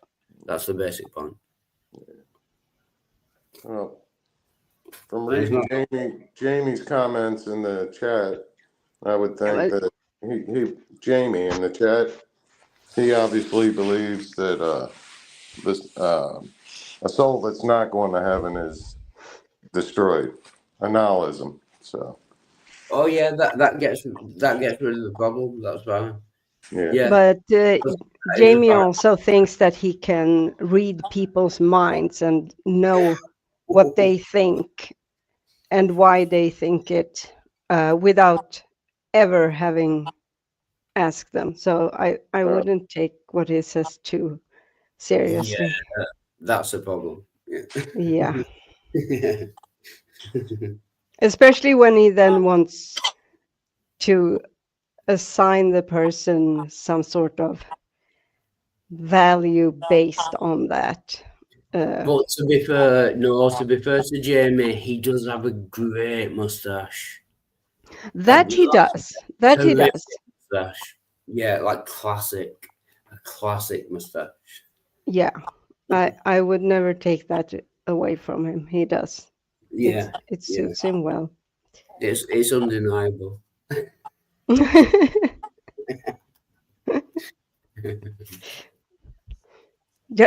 Just because I laughed now, it sounded as if I didn't mean it, but I did. Oh yeah, no, that's fine, right? Thinking. Does he really think he can read people's minds? No, but Oh. no, but he. I mean, if you asked him, he would probably say no. I guess. Yeah, I get it. But he says no, he doesn't. Yeah, but I know what you mean. No, and I don't think conversation- he would say that either. But Yeah, okay. the way he was talking to me the other day, I know what you mean. Yeah. yeah. You say he lacked the belief of lacking belief of lacking belief of a lack belief and then lack belief and lack belief of a God? Something like that. So the whole issue is that words have different meanings. That's why we have multiple and not just one word. And when it comes to being an agnostic, it has to do with knowledge. When it comes to atheism, it has to do with belief. And knowledge and belief aren't the same thing. Yeah, you are spot on. That is dead correct, yeah. Gnosticism, agnosticism refers to knowledge, claims of knowledge. Atheism, theism refers to belief. So I'm an agnostic atheist. I don't believe God exists, but I don't claim to know that God doesn't exist. Exactly. Yeah. Deviant right. Yeah. Yeah. No, and Jamie's idea, I hope I'm not misrepresenting him, but as far as I understood was that the reason that people say they are agnostic atheists are so that they don't have to defend their position by making a positive claim. Yeah. So I mean, I there might be people like that out there in the internet space, but I would first of all prefer if someone is talking about me and what I think and why I think it, I would like if they don't get upset without having even asked me. Yeah, that's quite right. I agree with that. Yeah. So he thinks all atheists are claiming that God doesn't exist. We're not. We're just saying we're not convinced that God does exist. That doesn't mean we're claiming God doesn't exist. I think it's possible that God does exist. Yeah, and no, you're right. You're right, David. Yeah. Yeah, Jamie, I am an agnostic because I recognize that I don't know everything, and humans as a whole don't know everything. Oh, a Big Bad Mama makes a good point. I am a Gnostic atheist when it comes to the Christian God. The Christian God cannot exist because the Christian God is supposedly all-knowing and all-powerful, and that is impossible for any being. If they're all-knowing, they would know every decision they're going to make in the future. Therefore, there's one thing they can't do, and that is change their mind. So the Christian God, if your perception of the Christian God is omnipotent and omniscient, that God cannot logically exist. So Big Bad Mom is right. Yeah. I I agree with. So I would say none of the descriptions, maybe descriptions is the wrong word, but bear with me. None of the descriptions we have of God or gods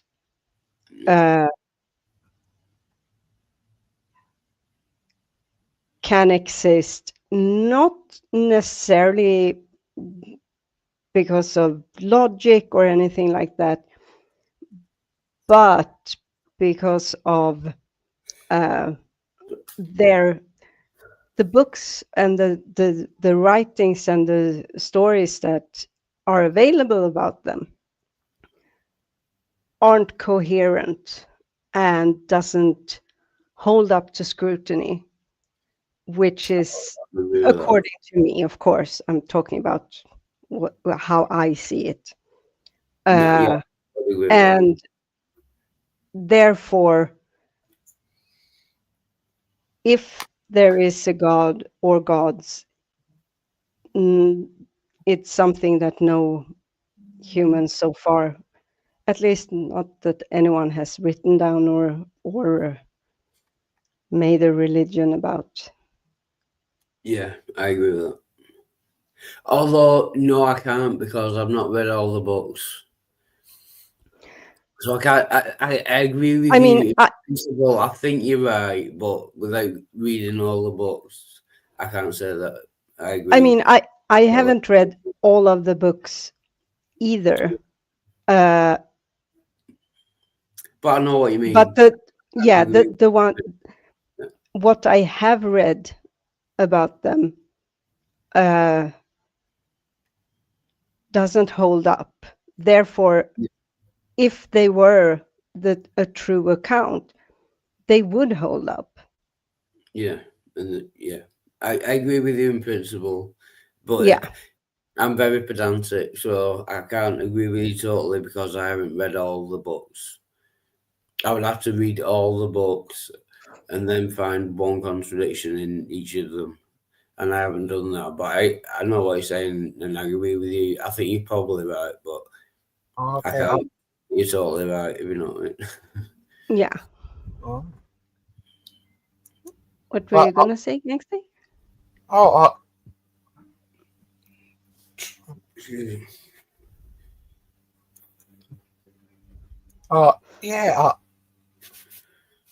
You ever heard of you know they made a new Mickey Mouse horror movie? Oh yeah, I've seen the trailer to that. That looks amazing.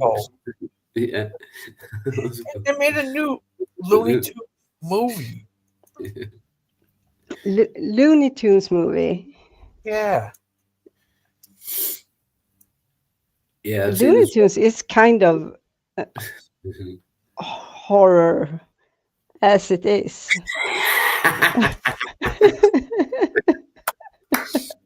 Yeah, to be fair, I do have nightmares about Tweety Pie. The endless nights they've kept me awake. Me.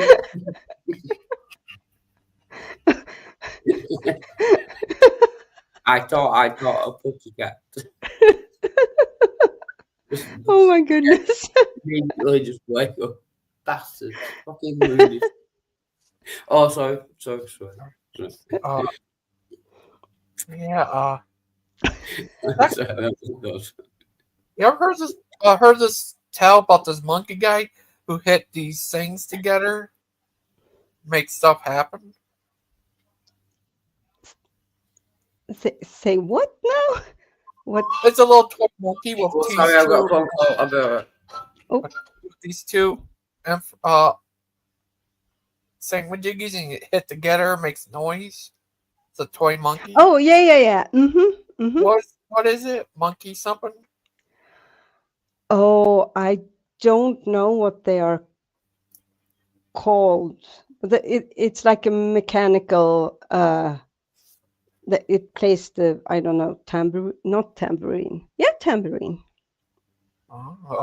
Yeah, here's a movie about that called The Monkey. Oh, is it a horror movie? Yeah. I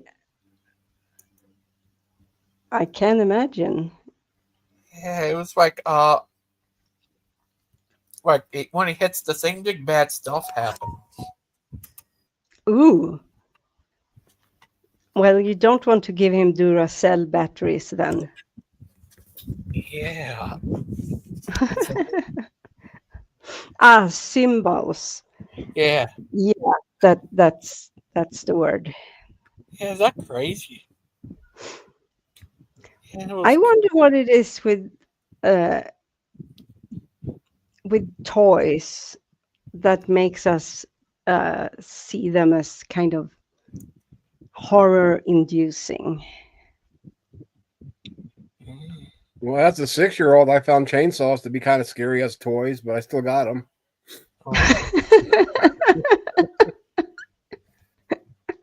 That explains a lot. A lot, especially the missing digits. Mm-hmm. And the leg, maybe, and part of the foot. I was going to say the peg leg. Yeah, too much. I got 2 peg legs. 21st. Fall over. What, Gigi? Sorry about that. Oh, that's all right. The 21st, Proper guys are having open lines then. Yay. Yay. Can't wait. Are you going to be showing up there and watching? Oh, yeah. Ooh, I'm out. Yes. I'm going to go be the first in line to wait. Oh, you heard of TTOR? Yeah, I've seen him in here before. Yeah. He did 2 shows with him so far. One show was funny where he's standing up for the new Bibles. And guess who came on who had a problem with that? Wait. Oh, he stands up for the new Bibles? New Bible transition. The when they interpret Bible into English. Yeah. He stand up for them on Power Guys show, and guess who came up? Who came on?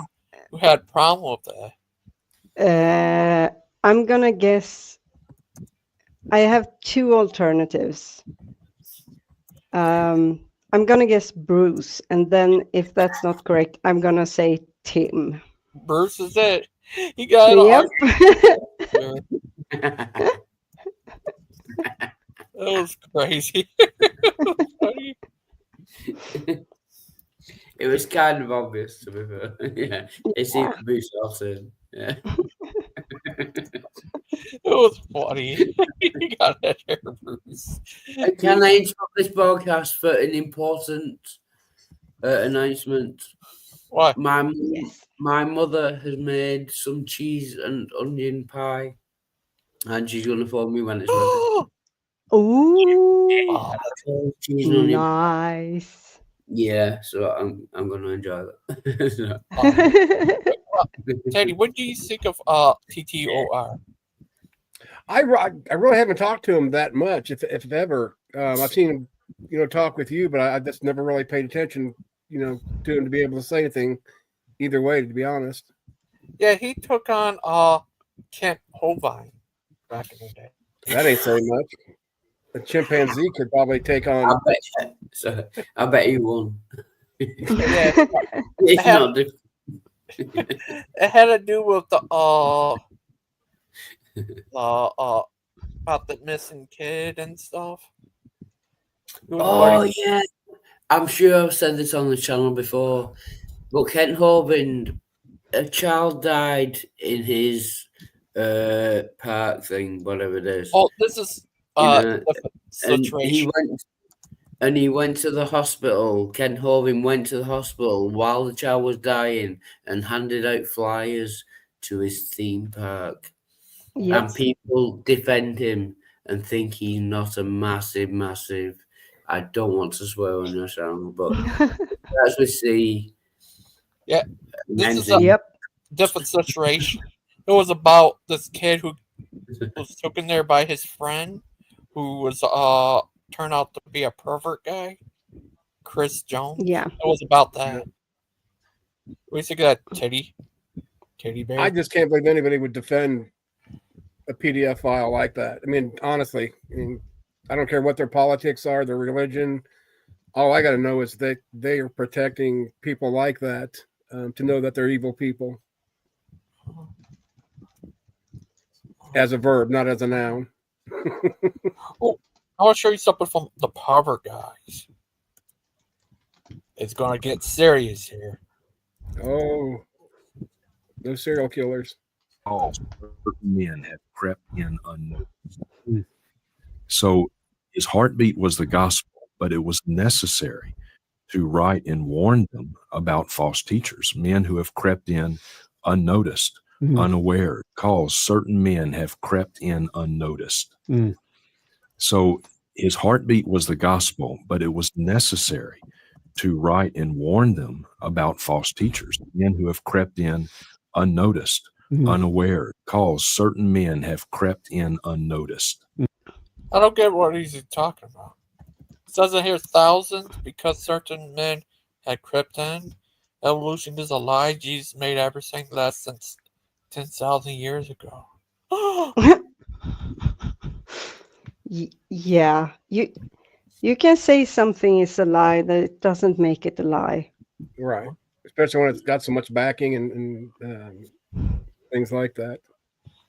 And can I rudely interrupt this broadcast again? I've got to go. Well, thank you, Gangster Ghost. And Deviant Outcast, you are fucking amazing. Sorry, You I missed do. it. But thank you, Gangster Ghost, and everyone listening to the chat. But I've got to Have a go. good, safe day, buddies. Have a good day, bud. Yeah, Wildheart, you're amazing. Yeah, He's just so adorable little guy. Give him hugs. He's just adorable little Wildheart. Just catch him and put him in a cage. We used to give somebody, little Brucey, somebody to go after, I guess. The snowstorm is here. He's like, oh, God.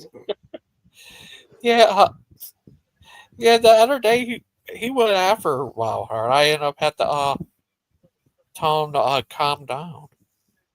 Yeah. Yeah, it's crazy. He's a crazy guy. Bruce.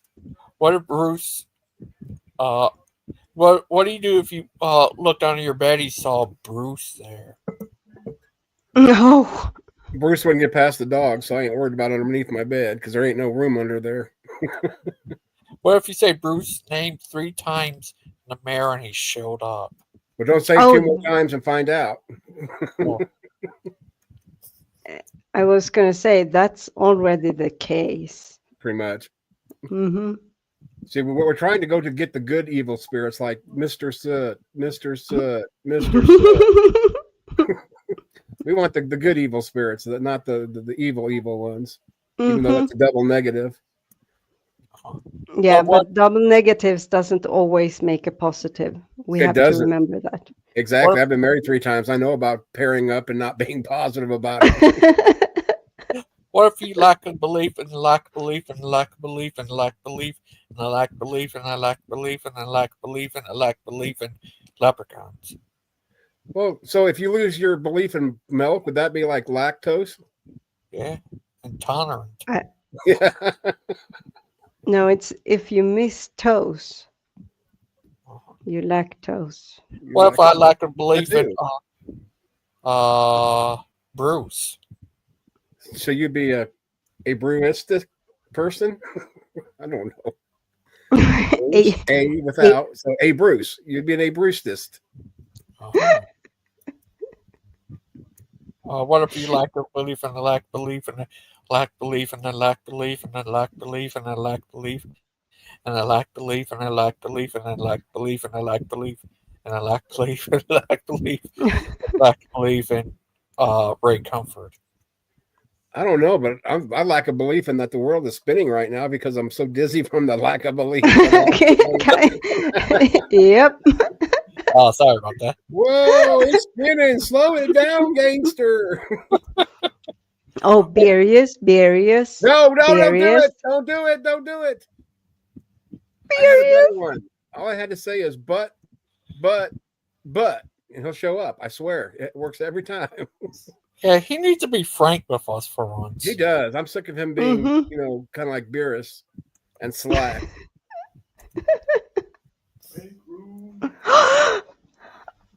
Oh my God! Better be nice, or Frank will delete his channel too.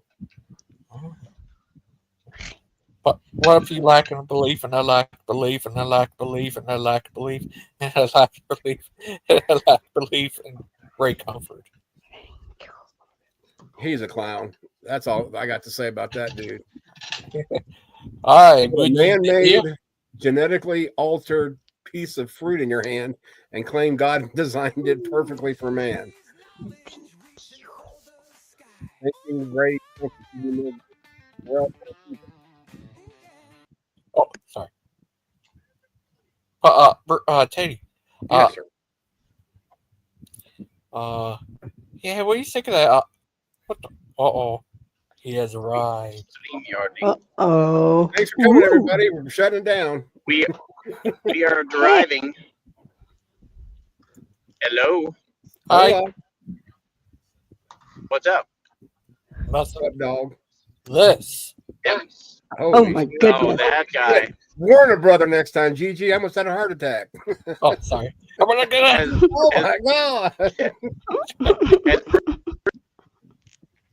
Frank, you're breaking up a little bit, bud. A lot, actually. I don't even want to know what he was doing.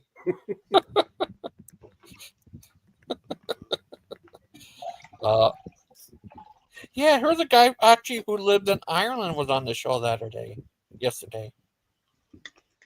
Yeah, he sounds very Irish from Ireland. I could be related to him. Mm-hmm. Did you ask him? Lucky. Yeah, I have all the stuff up. He says he's Scott Irish. And he says in the comments, "I'm watching." Oh no. Yeah, I'm also that too. I could be related to him. Is that crazy? Crazy. Well, what do you think if they said that Sweden isn't real and the people there are just get robots that put in your cereal and what else? Is that it, Miss Suckers? I'm gonna go ahead and say no, it's not true. Okay. Hi, Matt. Hey, Audi. Hi. Oh. He's snaking around. But there aren't any snakes in Ireland. There are now. There's a green one. There's only one. Well, there's a few, but yeah. No, never was a snakes in Ireland. That's a myth. But yes, I do keep snakes. Sorry, he was awake. I had him out, and yeah, just popping in. Heard someone mention my name 3 times. Thought I'd jump in. Yeah, how are you? You fight off any leprechauns today? I did not. I was on Brojo's stream for a wee while. Then I did a stream. Then my house guest did a stream, and then it's just ended, and I've now got the computer back. And to be fair, I'm a wee bit bored. I'm a wee bit buzzed. It's St. Paddy's Day weekend, and yeah, I'm looking people to talk to, have good conversations. Oh, that's good. Oh, guys, where the leprechaun is it true an Irish thing? They're not actually bad, but good. Pardon, say that again. Are leprechauns usually supposed to be good guys, not bad guys? Depend what genre of movie you're talking about, Gangster. I mean, in Ireland. I heard that they were usually good guys, but they made a horror movie out of them. Is that true? Oh, well, there is. That's what I'm saying about the genre of movie you're talking about. There's the Leprechaun movie, you know, which is 80s and looks very much like Deviant Outcast's Icon. But yeah, there's also the Love and the Pot of Gold and all that, and Stay Away from Me, Lucky Charms, and all the rest of it, you know? Yeah. Oh, do you guys get that one type of Lucky Charms? Lucky Charms over here are surprisingly expensive because they're imported from America. Oh, that's great. What do you think of that, Teddy? Cool. No, I was looking up, I was trying to find out what the state animal of Ireland was. It's a hare of some sort, unofficially. It says. Oh. Yeah, because I'm mistaken. I screwed up. It's Scotland whose national animal is the unicorn, not the Irish. I don't know why I was thinking that. But it might have been the hat. The hut? The hat. He said unicorn. I'm wearing a unicorn hat in my icon. I was making a joke. Oh. Oh no! I'm saying I I'm actually a looked bit it up out. because I know Scotland. Their national animal is the unicorn. Just do a quick search on it. So the national animal of Scotland, not Ireland, is the unicorn, a symbol of purity, power, and Celtic heritage. Interesting. Well, you taught me something. You taught me something about Scotland because I didn't know that. I knew, that thistle is kind of the national plant, but I didn't know that what the national animal was. Yeah, I was going to say the same thing. Thistle. Yeah. Yeah, and I sat there and argued with a Scotsman about it, and he proved me wrong. It's like, okay, I will never, deny that one again. After researching, I thought that he was just joking around because we're kind of like talking about the King James Bible and where the unicorn is inserted 9 times. So it's kind of like, hey, did you know? Because I thought we'd be talking about like a national animal would be an actual real animal, not a mythical magical creature. Yeah, mythical creature. You're an acornist or a unicornist. A unicorn. I have a unicorn in the garage. Purple hair. Unicorns we have an animal that is a unicorn. It's called a rhinoceros. Rhinoceros. It has a single horn. Right. I mean, is that not a unicorn? Actually, well, it's the scientific part of the scientific name is unicornus, or something, or whatever the pronunciation is of it. So yeah, I totally agree with you. Good evening, Jimmy. Hi, James. The man with the mustache is here. And he looks very serious. Super serious. Mm-hmm. Happy St. Patrick's Day. Also, nice to meet you, as HO. How do I pronounce your name? Asshole. Asshole. Yes. Okay. Oh, Jamie's about to be engaged. Is that correct, Jamie? You're about to get married? Yeah, they're going to have 100 kids. One of them going to be named Teddy, and other's going to be named Martin Luther King Jr. III. Martin Luther King III, Johnson, Washington, Jefferson, Adams. And the other's going to be named Kirk. The first. For it to be Kirk Russell. Is that true, Jimmy? Yeah. Jamie, what will you do if 7-Day Adventists combined with GWs became the 8-Day Adventists? Witnesses. I would run. Oh no! But how have you been today? Have you had a good St. Patrick's Day? Yes, thank you for asking. That's good.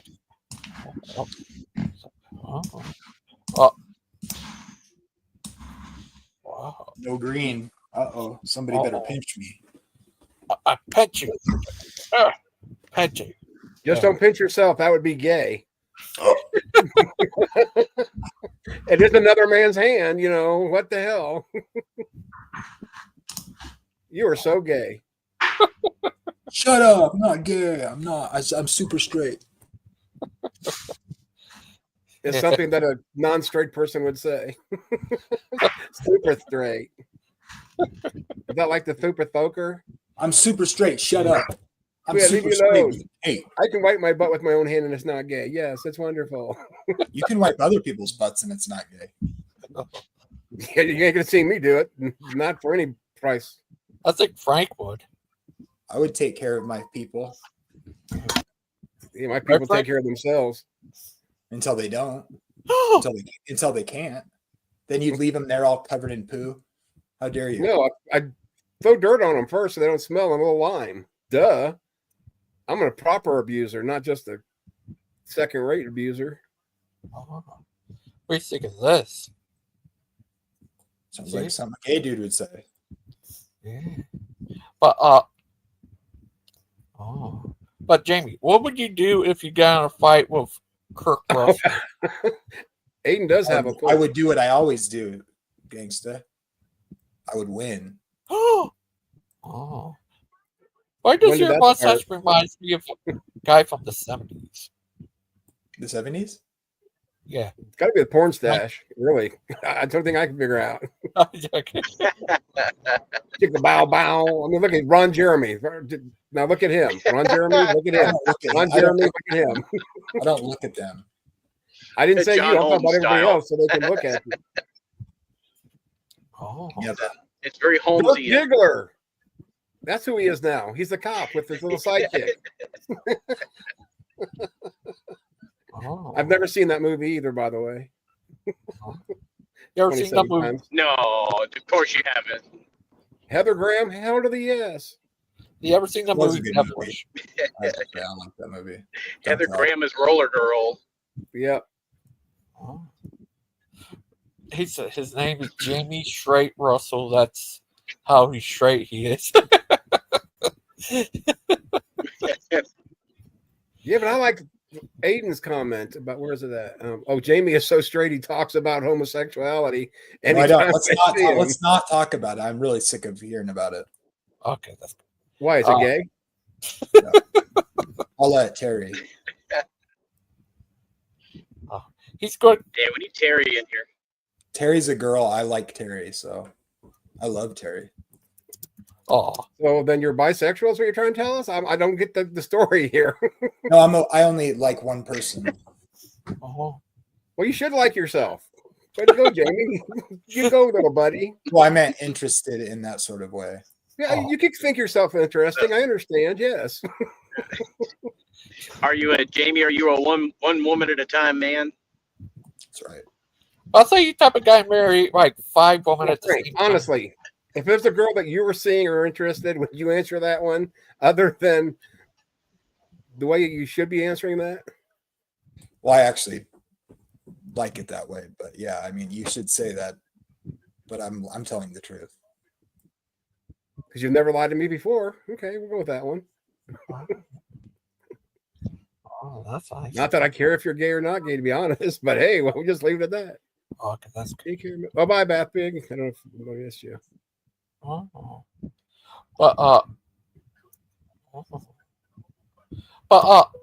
Jamie,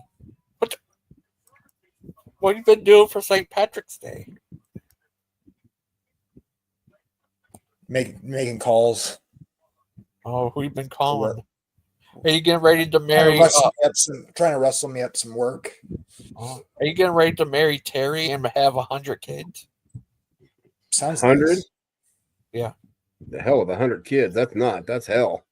No, I wouldn't have 100 kids. One kid named Kirk, another kid named Frank, another kid named Teddy, another kid named No, he's gonna do the George Foreman thing. Jamie Jr., Pike. Jamie There's the gotta be third, one named Pike. Jamie the fourth. Yeah. Yeah. How many kids you gonna have? 1,000? 1,000 now. What the heck? You're multiplying, Gigi. Oh, Got to be one Teddy, named Logan. Little guy. One's got to be named Stephanie.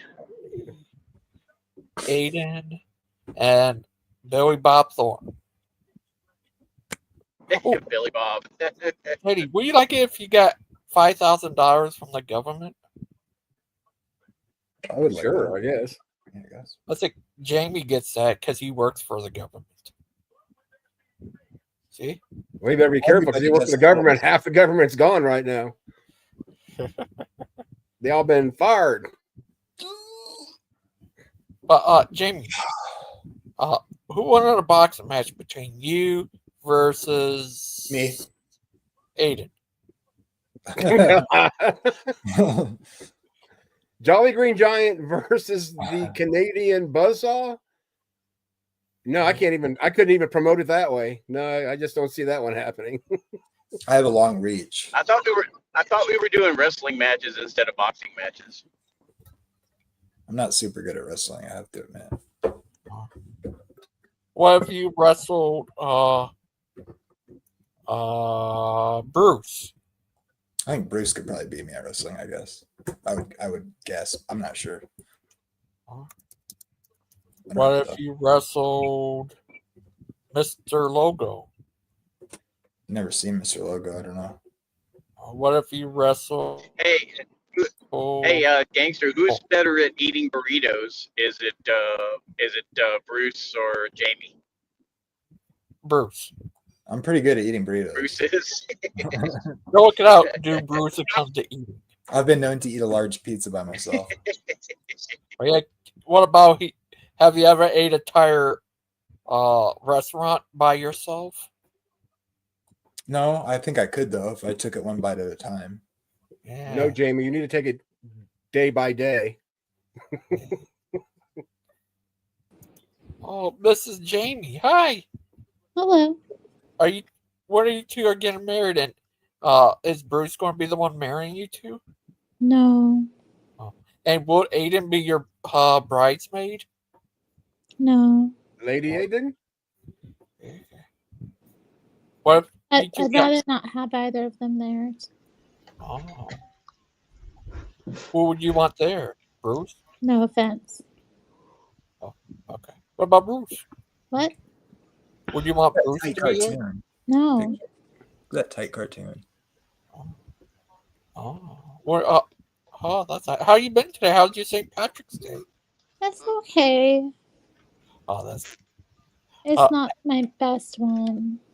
It's a Monday, and I'm working. It's a mundane Monday. Oh. Just another Monday. Whoa. I can't drink. I can't fight. What else do the Irish do? I can't race riot. What else? Blow British people up.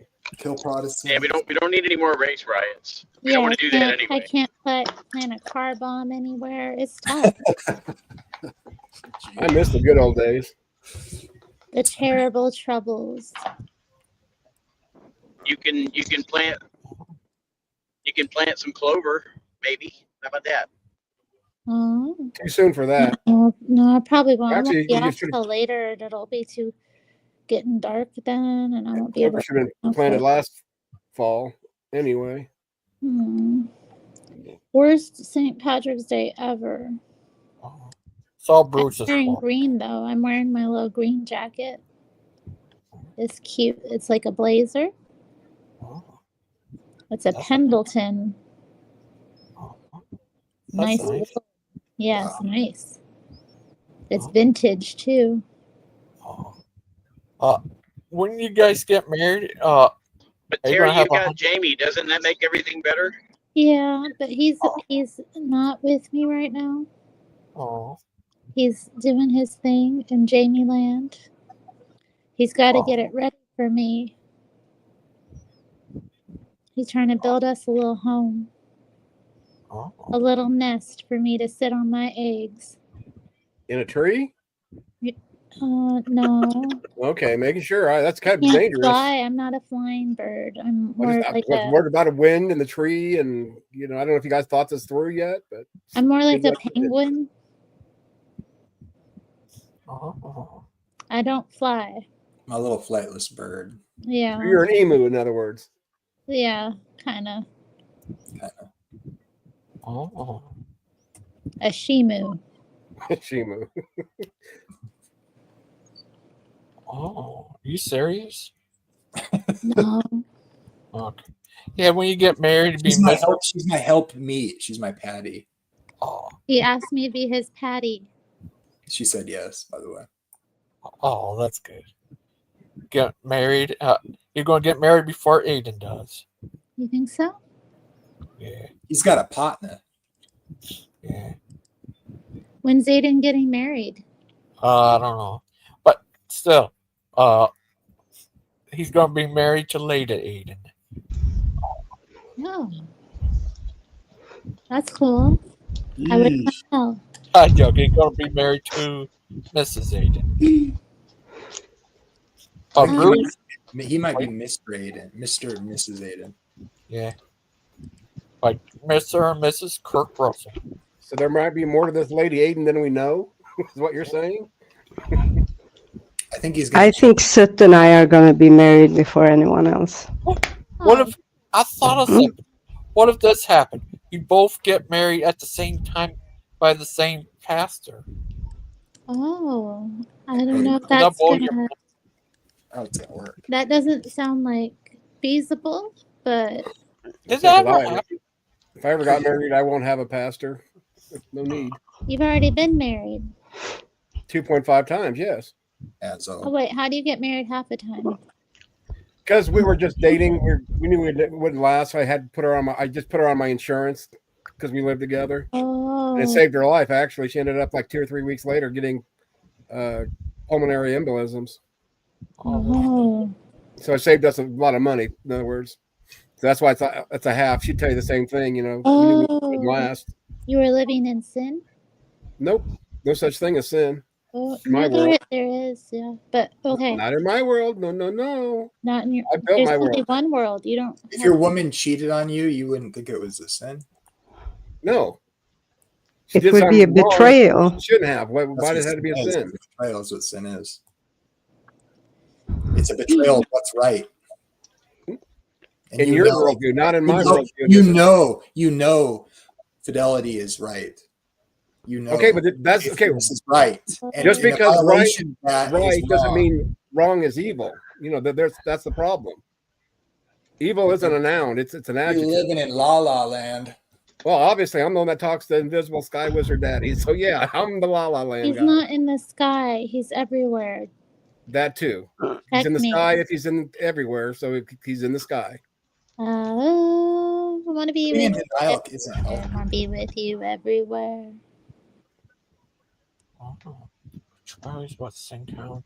Yeah, he's in the sky, but he's not just in the sky. So even if here's a question, the legit question I get, because Bond got me thinking about this just now. If I was living in sin and I repented every time I lived in sin, it wouldn't be a sin, would it? Oh. No, it's still a sin. But if I repent, then I'm sinless until I do it again, correct? Repenting demonstrates that you recognize it as a sin. Repentance is right, but it doesn't mean that you recognize that you won't do it again because we're flawed humans, according to the Bible, right? Sure. We were designed, created, flawed, broken, and we need God, to fix that because He's got the cure to the disease that He created. No, repentance indicates change. Thank you, Terry. Yes, amen. In a biblical you continue world. In the same sin, then you're not repentant. Yep. Yeah, but I don't need to be repentant in the real world. Yes. That is a religious construct. Well, you do you. I am doing me. That's what I just had a legit question. I mean, honestly, it wasn't a gotcha by any means. Wait, what? Terry gave the right answer. Repentance suggests that you're moving towards a goal of not doing it anymore. Well, and I agree that in a biblical, not just claiming it's bad and you keep doing it. Your mind change and your heart change. You go from having the heart of stone to the heart of flesh. But then how are you going to breathe and live if your heart is doing all this beefing and not pumping blood? Is what I'm getting at. Oh, speaking of hearts of stone. Trouble's here. Hi, Aiden. Yeah. He's here to correct me. Yeah, the heart does no thinking. The heart pumps blood. Whenever people are talking about the heart, what they're talking about is the seat of your emotions. But we know scientifically that it all comes from the brain. All your logic and your emotions come from your brain. They don't come from any other organ in your body. Aiden, come back. So it's just a romantic expression to say that it comes from. Oh, he came back. Okay, you okay, Aiden? What's going on, Aiden? What? He's having trouble with his. He said his partners. Wait, partners. It says the audio is busted. LOL. I'll join when I'm yeah, let me just address his correction of me, and I'll fix it right here. He says betrayal is what sin is according to the Bible. That's incorrect, Jamie. Okay, conceptually, no, that's not incorrect. Sin is transgression of the law. The law is a transcript of the character of God, who is good, is love. So I wasn't giving a definition from the Bible. but it's concept. Betrayal is what sin is. It's a betrayal of what's right, which is a transgression of God's law, which is a transcript of God's character. God is love. So it's a theological construct. It's a Christianity construct. It's not a Judaism construct at all. What? Jews don't believe in sin. They don't believe in original sin. They believe a transgression against God, and you reconcile, but they don't consider it sin like a Christian would consider it sin. Okay, are you done? Do you want me to respond? Yeah. Okay. So the concept does come from Judaism. No, go ahead. And I don't believe in original sin in the way a lot of people do either, but I do believe in original sin. I just don't believe in original guilt. I believe that. So it seems like you maybe don't fully grasp the concept of original sin. I'm not sure though. How is it? How can a person not grasp the concept of original sin? Adam and Eve denied or broke, a commandment of God. Don't eat said fruit. There's the original sin. Then cursed everything afterwards. No, Jews believe in that. Do what? Jews generally believe that. Nah, not it's as much. In the not Hebrew like Bible. It's in the Hebrew Bible, and then they're doing sacrifices because they consider it allegorical. That's just it. They don't take it as literal. There is no Jews see it this way, but they think it's a true story if they're believing Jews in their religion, and so like that's why they thought the sacrificial system was for. That's why they think they don't need the temple anymore because they think God will forgive through repentance. Those are they don't even believe the Messiah has showed up yet. Right. Outside of Jesuit, and the Messianic Jews. Yeah, but the Messiah comes to make things right, to deal with sin. Right, and he hasn't come yet. Right. So they believe in I'm referring to your comment that you said Jews don't believe in sin. I'm like, what? No, they believe in a transgression. It's not, they don't think it's a sin. It's called transgression. And then you don't repent. You reconcile with God once you transgress against him. There's the difference. Those are just different words for the same concept. In your opinion. That's like saying hell. You're going to tell me Jews believe in hell? Oh, no, you're just using different words for the same thing. They don't believe in hell. They believe more of a purgatory where everybody goes good and bad. And when they're cleansed, they go on to the afterlife or whatever that might be. It's not wrong, I guess, but simplified, that's what it is. I mean, I'm not gonna get into wait, that's what Aiden says. He can be correcting both of us for all I know. Okay. Well, there's a lot of weird comments being claimed in here. I don't even know where to start. Why didn't Solomon? But I have a question about that I want to ask everybody about Adam and Eve in general. It's like, well, what would have happened in the Garden of Eden story if Adam and Eve had never eaten anything at all? Would they have died? Would God have just somehow sustained them? I mean, what do you believe about that? My view is that they had to eat, and that their immortality was conditional upon being provided the provision of the tree of life. Whether you take that literally or allegorically, it teaches the theology of their necessity to receive the provision of God, which sustained them. I don't think they were innately or inherently immortal per se. So they would have had to eat. They would have had to receive the provision provided by God. Okay, so they could have died. Yeah, they were before their immortality was conditional on God's provision. Yeah. Okay. I mean, that's what it seems to say, right? Because he takes away the tree of life, which causes them to not live forever in the story. Yeah. However you want to take that, you want to take that allegorically, fine. But the teaching is that they were provided for in order to not die. And then God takes away the provision, which causes them to not continue on living or to die. Come back, Terry. Mm-hmm. Okay. Yeah, some people think they were inherently immortal. I do not think that you can sustain that from what the text says. But why? Yeah, because in the story it wouldn't make sense, because then if they couldn't have died, why would they need the tree of life in the story? Right. But of course, I mean, I'm not a believer myself anymore, so I really look at it just in general. You know, I take it as a metaphor, and it's really more of a really the only truth that I see out of it is this idea that you know, with the tree of knowledge, that like once you know, you can't unlearn something that you've learned. Once your eyes are open to something, or eyes are open to a specific truth, you can't go back to like an innocent state that you were in before you had that knowledge and that awareness. You know, like Yeah, I don't have a problem talking to unbelievers about it. As an adult. Yay. What's that? I was just pleased that Terry's back. Yeah, called, and then it turned my sound off. I had to reload the whole thing. Stupid. Hi. Are you still talking about sin? Because what I'm saying is that, you know, it's like, well, you know, the place where I'm at in my life now, as you know, as a much older adult, a nearly 50-year-old adult, as an atheist, the things that I know now, you know, I can't unlearn them because of what I know now. I can't, you know, I can't bring myself to, I can't believe Christianity anymore. But it was different when I did not know those things. Wow. I was a much younger man, and I was raised in church and Christian schools. So what did you learn? So that's the only application I really. Christianity. The Garden of Eden story. Oh, wait. What? You learned the Garden of Eden story? My phone might be robot out. I couldn't understand what you were saying, Terry. Wait.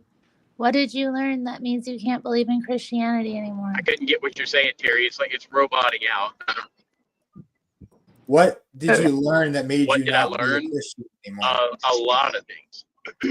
Oh. Well, basically, where do we start? I mean, well, first of all, I mean, let's take that. There's no way that I can take that Garden of Eden story literally, because there's no way genetically speaking, biologically speaking, that the entire human. He got raptured. Oh. Wait, you don't have to take it literally. That's what happens when you sin. No, I'm just kidding. Get raptured. Right? You can take it like metaphorically. You don't have to take it literally.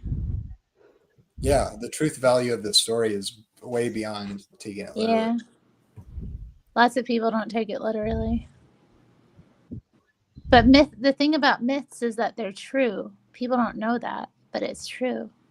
But if it's that was really true, that if myths were true, then it would be equally true the myths that are told in all cultures throughout time, and they vary quite a lot. Yeah, so that would mean that the myth about, let's say, Isis and Osiris, just because that's a very famous myth, would be true. And if that was so, that means the myths in the Abrahamic religions couldn't be true. Why? Simply because of how they are. How should I say this? Oh my goodness. Girl, you know it's true. Ooh, ooh, ooh. Let me make a claim really quick, and then you guys tell me what you think. So I got kicked completely out of StreamYard. Sorry. Well, you're healed now, so God exists. So, okay, let me throw a hypothetical at you. So, the myth that porcupines throw their quills isn't true, or is it true? Is it true, the myth that porcupines throw their quills at you when you get stung by a No, porcupine. I'm talking about like mythology, like stories. I know. I'm not talking about like things people believe, like that porcupines. I'm not getting close to a porcupine. I don't care whether they throw their quills or drop their quills or if they have to smack you. I'm not gonna risk it. That's my point. That's the truth about that. Conceptually, the truth about that myth is true. Stay away from porcupines. So that's not a proper use of the word myth. That's No, not no. what she's talking about. Conceptually, though, that's mythic. That concept. Bad mama. But there's truth in it. One time when I was a little kid, my neighbor she left her door open and a porcupine wandered in her house and fell asleep, and she had to come over and stay with us until it left.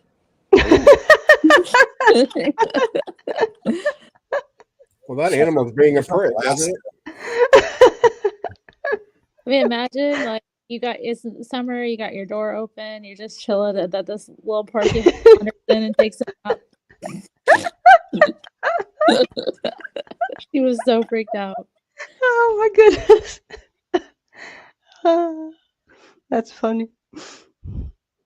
She was made homeless by a porcupine. You wouldn't want to get those spines thrown into you because they'll sting you. That's true, isn't it? That's true. I was responding to what you're saying about, well, it can't be true that Osiris myths are true and the biblical narrative is true, and there's a sense that that's true, but there's a sense that there's truth in those myths. Yeah. I mean, if we go this way, according to the ancient Egyptian, one of the ancient Egyptian creation stories, because they had multiple, one of them says that a piece of land appeared in what's called Nun, which is kind of the primordial soup. And on that mound, a bird laid an egg. A lotus flower then grew out from that egg, and in it sat one of the gods. And he then performed some self-pleasuring, came in his own mouth, and that created the world. If you then go by the Norse creation myth, we learn that in the beginning there was a cow who licked on a salt stone, and that salt stone became a giant. That giant was then murdered by other gods, and from it they made the earth. Oh, Those two creation myths. So sure, you can say at some point everything we know came to be, but that doesn't really provide anything. It doesn't provide any insight or knowledge. You just have to open your eyes to, and I mean literally, like not have them closed, and see that things exist. So what then is the value? I mean, sure, it's true that the world exists. Well, maybe you could argue that it suggests a refutation that things come from nothing, that there's a creator of some kind. I mean, if you want to get really loose with there's that reminds me of like the Sumerians, and they thought that the earth was created from the body of Tiamat, the goddess, but then some people think that Tiamat was like a water planet, that got blowed up and fell to Earth, or like bits of it did, and like Earth was partially created from this planet too. Nice. Yeah. You could interpret it sort of different ways. And then like Marduk, I think Marduk was the one that slayed Tiamat. He was like the creator god.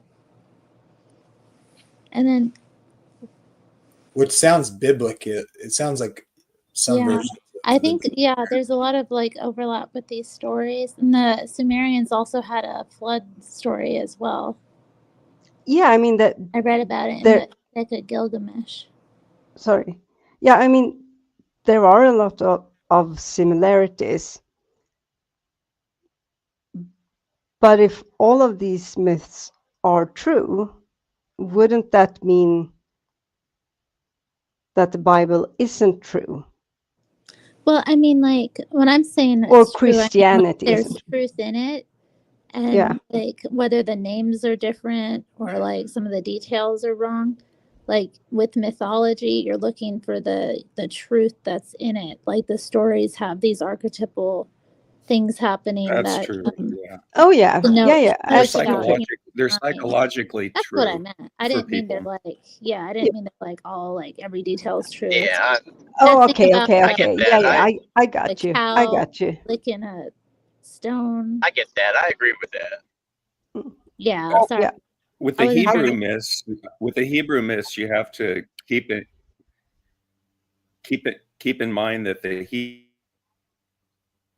Hebrews were occupied by the Babylonians, or they were Mesopotamians. Am I cutting out? You're cutting out. Okay. BBM, you're cutting out. Hey there, or am BB? I cutting? Oh, you're not. BBM is. BBM, are you there? Oh no. Sorry. Are you there? How about now? Yeah. How about now? Am I better? Yeah. Yeah. So the Hebrews were in captivity of the Babylonians, right? Deviant? Yep. So a lot of their myths came from earlier Sumerian, Babylonian myths, like the Epic of Gilgamesh. And then they were given their own identity by the Hebrews so that they would have their own identity as a people.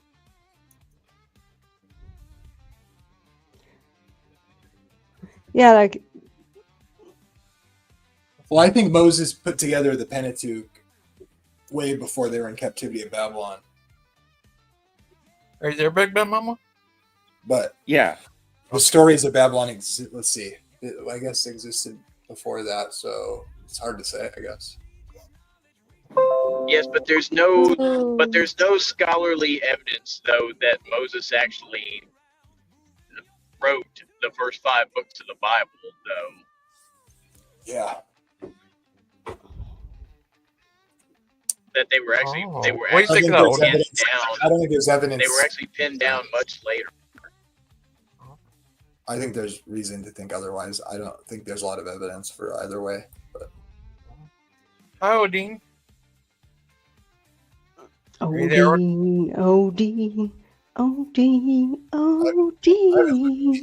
a minute, so I don't want to say too much. Who's Frank? Okay. Frank is the this guy in the car over here playing Grand Theft Auto. Your whole life. Oh, I see. Yeah, where's the buildings? Where are you? In the Midwest somewhere? People out here on the road are jerks. They won't let me over when it's time to get over when there's a cop car. What? I think it's Georgia. I'm driving through Georgia, and when there's a cop on the side of the road, you're supposed to get over the next lane. You're supposed to not kill an innocent man. You're supposed to get out of the way of the cops and everybody else when they're pulled over on the side of the road, but then these other, I'm trying not to cuss, these jerks will not let you over. They just want to keep going. Yeah, that's super rude. That's not following the rules. They are. People out here on the road are being hella rude today. Hella. It's not fun. You think they're drunk? I don't You think drunk that's the on peach case, but schnapps. people are just rude in general. A lot of times they're very selfish, thinking about themselves Yeah, and so not big. caring about anybody else. Well, Big Ben Mama, how are you today, little guy? You there? He disappeared. That mama fell off. Are you there, Odin? Yeah, I'm here. Oh, how are you today? I'm doing good. I just finished my little workout for the day. Oh, that's nice. Did you do workout? Did you work out with Tim? Tim, no. He loves to work out. I'm a heretic. Tim doesn't work out with heretics. Oh, not saved. What would you say to Wildheart? He said earlier that is it moral for God to torture him forever? What would you say, Odin? If it would be moral for God to torture people forever? Yeah. No. Oh, what do you say, John? Oh, go ahead. I think so. What do you I think think? if God tortures people forever, it would be immoral. Is my opinion. But I don't think God would do that. I don't think the Bible teaches that. God tortures people. That's the devil and his army. But what do you think, Odin? Yeah, sorry. Go ahead. I'll be quiet. Oh, sorry. What do you think, Odin? I don't see the need why God would want to do that. Plus, like in the scripture, at the end of the story, when God becomes all in all, he clearly states that the presence of evil and death and suffering will not exist at all in anywhere. So yeah. Amen. Eternal conscious torment denies the promises of God to end suffering, evil, death, and sin. Yeah. Thanks. Standing, I'm standing on the promises of God, my Father. Yeah, but the thing is, I'll agree with Wildheart and what Wildheart was talking about earlier when he's saying that this concept of the Christian God basically being, all-knowing and everything, and it's all-knowing and all-seeing and everywhere at once. It's like it really is logically impossible. And if God really had all that knowledge, God's really ultimately responsible for the state that everything is in right now, because he would have known it was going to end up like this, with people falling away and in this sinful state, and people needing to be redeemed and everything, and he allowed it to be that way. He could have done it completely differently. He didn't have to set it up so that there are going to be people that are going to be separated from him, and other people that are going to believe in him and everything. None of it really makes any sense. Who left? Oh. I think there's a theodicy that makes sense, but you didn't make an argument. You just. Oh, hi, Claude. He just said he doesn't think it's logical. Sorry, Claude. Hello, how are you? Hello, Claude. Hey, how are you? Good. Hello, Claude. My arms feel like jelly. I'm recovering from my discussion with Dan yesterday. It was quite pleasant, just frustrating. Oh, wow. Tell us all about it. Dan who? You'd have to listen. Dan who? Really? Dan who? The Pause Father. Yeah. Dan Pazzi. Okay. Ah, yes. Yeah. Oh, how's your session with Kent going? Your love? Kent? Yeah. Yeah, it hasn't started yet. Every time I try and get on there, I get booted after the first few words, which often involve the word "Sandra has left you." Oh, and then suddenly it's gone. Oh, that's not Claude. You're such an ass, Claude. Claude, Yes. you shouldn't be celebrating someone else's misery. No, I'm not celebrating it at You all. seem to be. You seem to be indulging in all kinds of happiness at his misfortune. No, I just like to know the truth. Oh my God. It matters to me. especially when it has been said that this is the forever marriage, and another prominent Proverbs guy bets his son's life on it lasting for. Well, what are you gonna do? Go kill his son? No, of course not. What the heck? But it's a stupid thing to do, Yeah. Stupid thing for a role model, for a Christian role model, to do that is really dumb, That's all. Claude just points out hypocrisy and contradiction wherever The he Ask sees. Claude seems to be very giddy about Kent's misfortune. No, I've been crying myself to sleep. But Claude is being 100% appropriate in calling him out for it because the evidence is there, and he won't admit it, and really and truly the situation is such that according to the Bible he would be qualified from ministry. It's clearly in the Bible. The verses are there.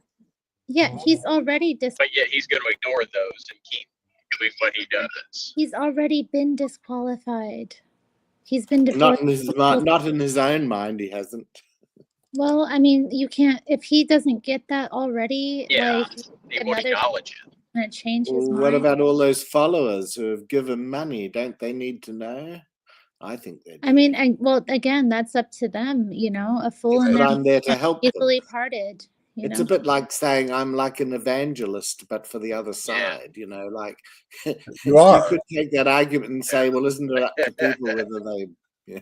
Look, Christian people, they know that it's a fair game thing to call him out. I don't like it when you interrupt Terry. No, Jamie, it's okay. I'm just saying, like, they're Christian people. They should know the truth for themselves that a divorced man can't be in ministry. And if they want to continue to support him, whatever he's doing, that's up to them. Like, what are you going to do? You know, it's like people are going to do what they want. Yes, but isn't that an argument against evangelism too? Well, why try and reach lost souls for the Lord when people would know? Well, I don't really evangelize myself. Okay. I mean, maybe I do to a certain extent, but I'm not like trying to convince people. Yeah. And by the way, I apologize if I was cutting you off. I was just trying to get a word in on the conversation. I didn't mean to cut anybody off. So. Oh, that's all right, Frank. We No, forgive. it's okay. There's a lot of people here too. It's hard. Yeah. And I interrupt people sometimes too. I'm not mad. Oh, but just so that we know, I'm not trying to be rude to anybody. Average at Terry and Jane, will you ever get married at Dinosaur Adventureland? Have camp? Definitely not. Maybe go on vacation and stop by there, going somewhere else. I don't know. Yeah, that's about right. But certainly not get married there. Because Ken does a special on weddings. He's pretty good at it. I understand, pretty cheap. But I think you have higher standards than him. So yeah, I'd rather get right married thing. in one of our own churches. You know, like. Yeah.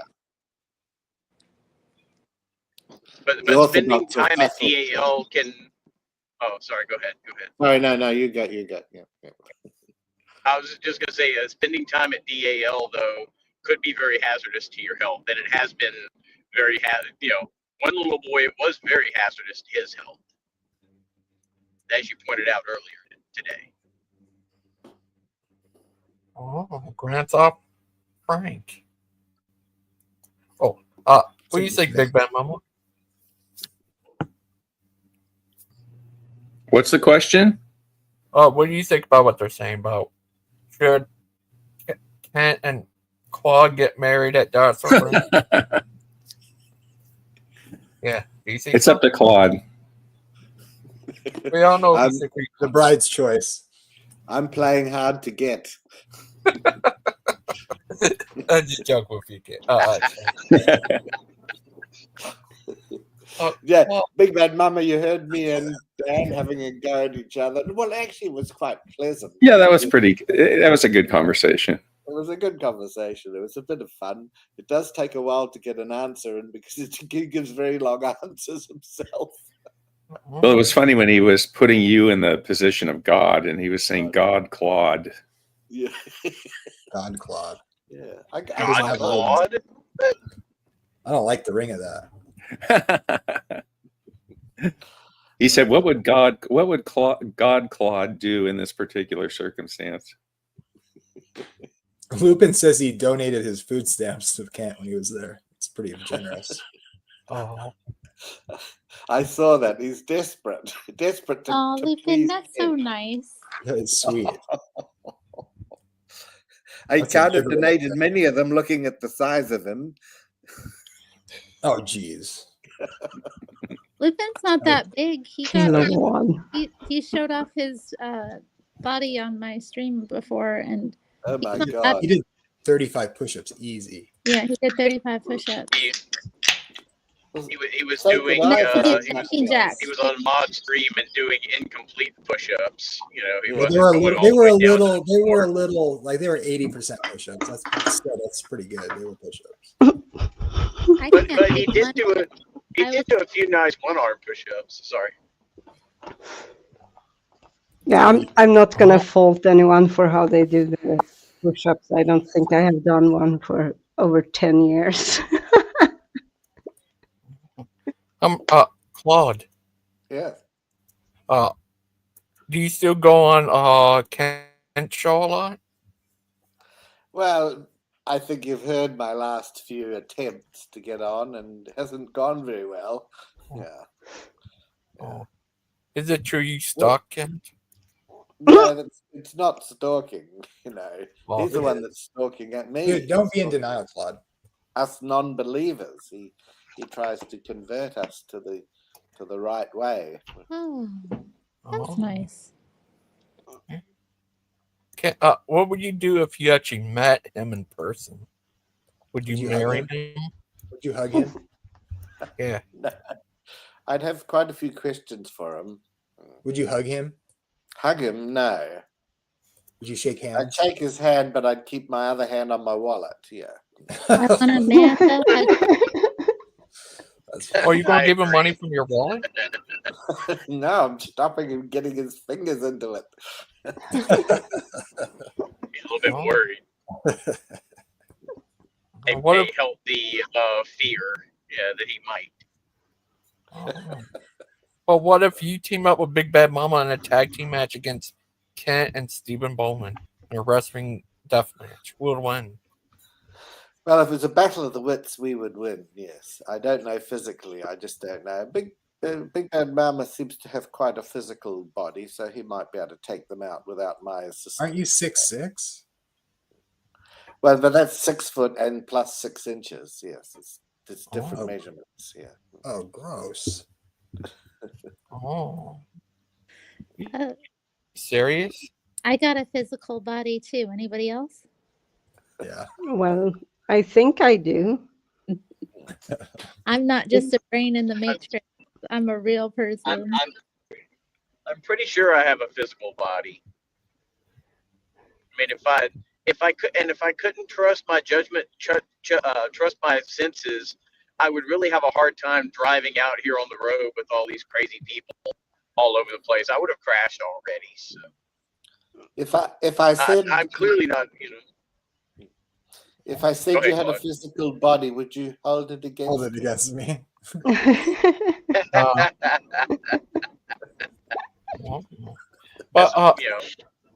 that's what Claude said to her. Oh, are you serious? Mini her. Are you serious, Kurt? Oh, Claude. Yeah.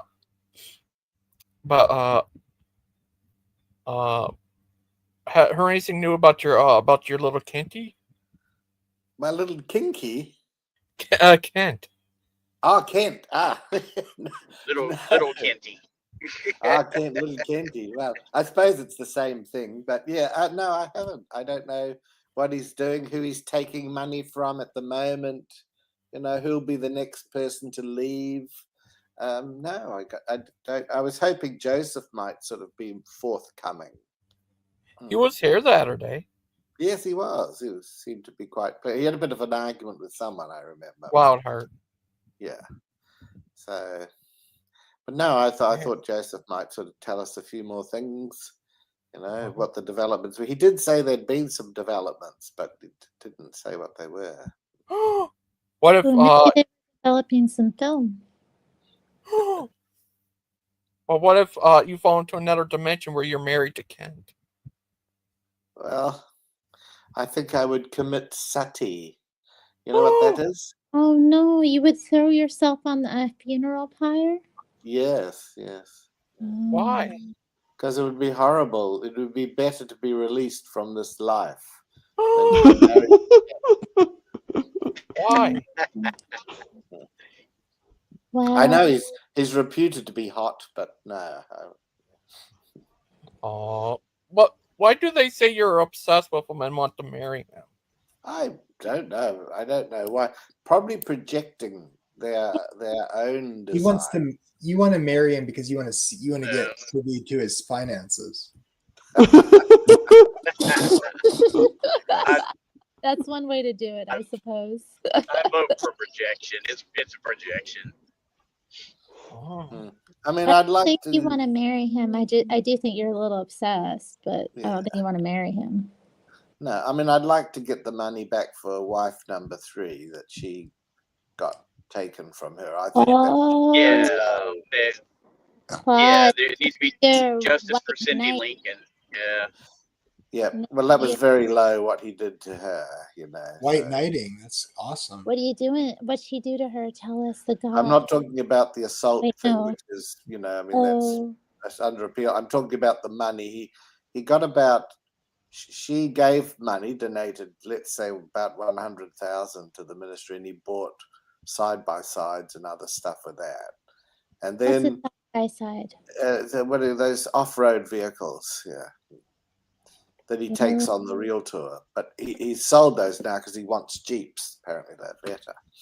And they're like off-road golf carts. The worst thing he did sign a deal with her to give her an annuity. That's an amount of money every year.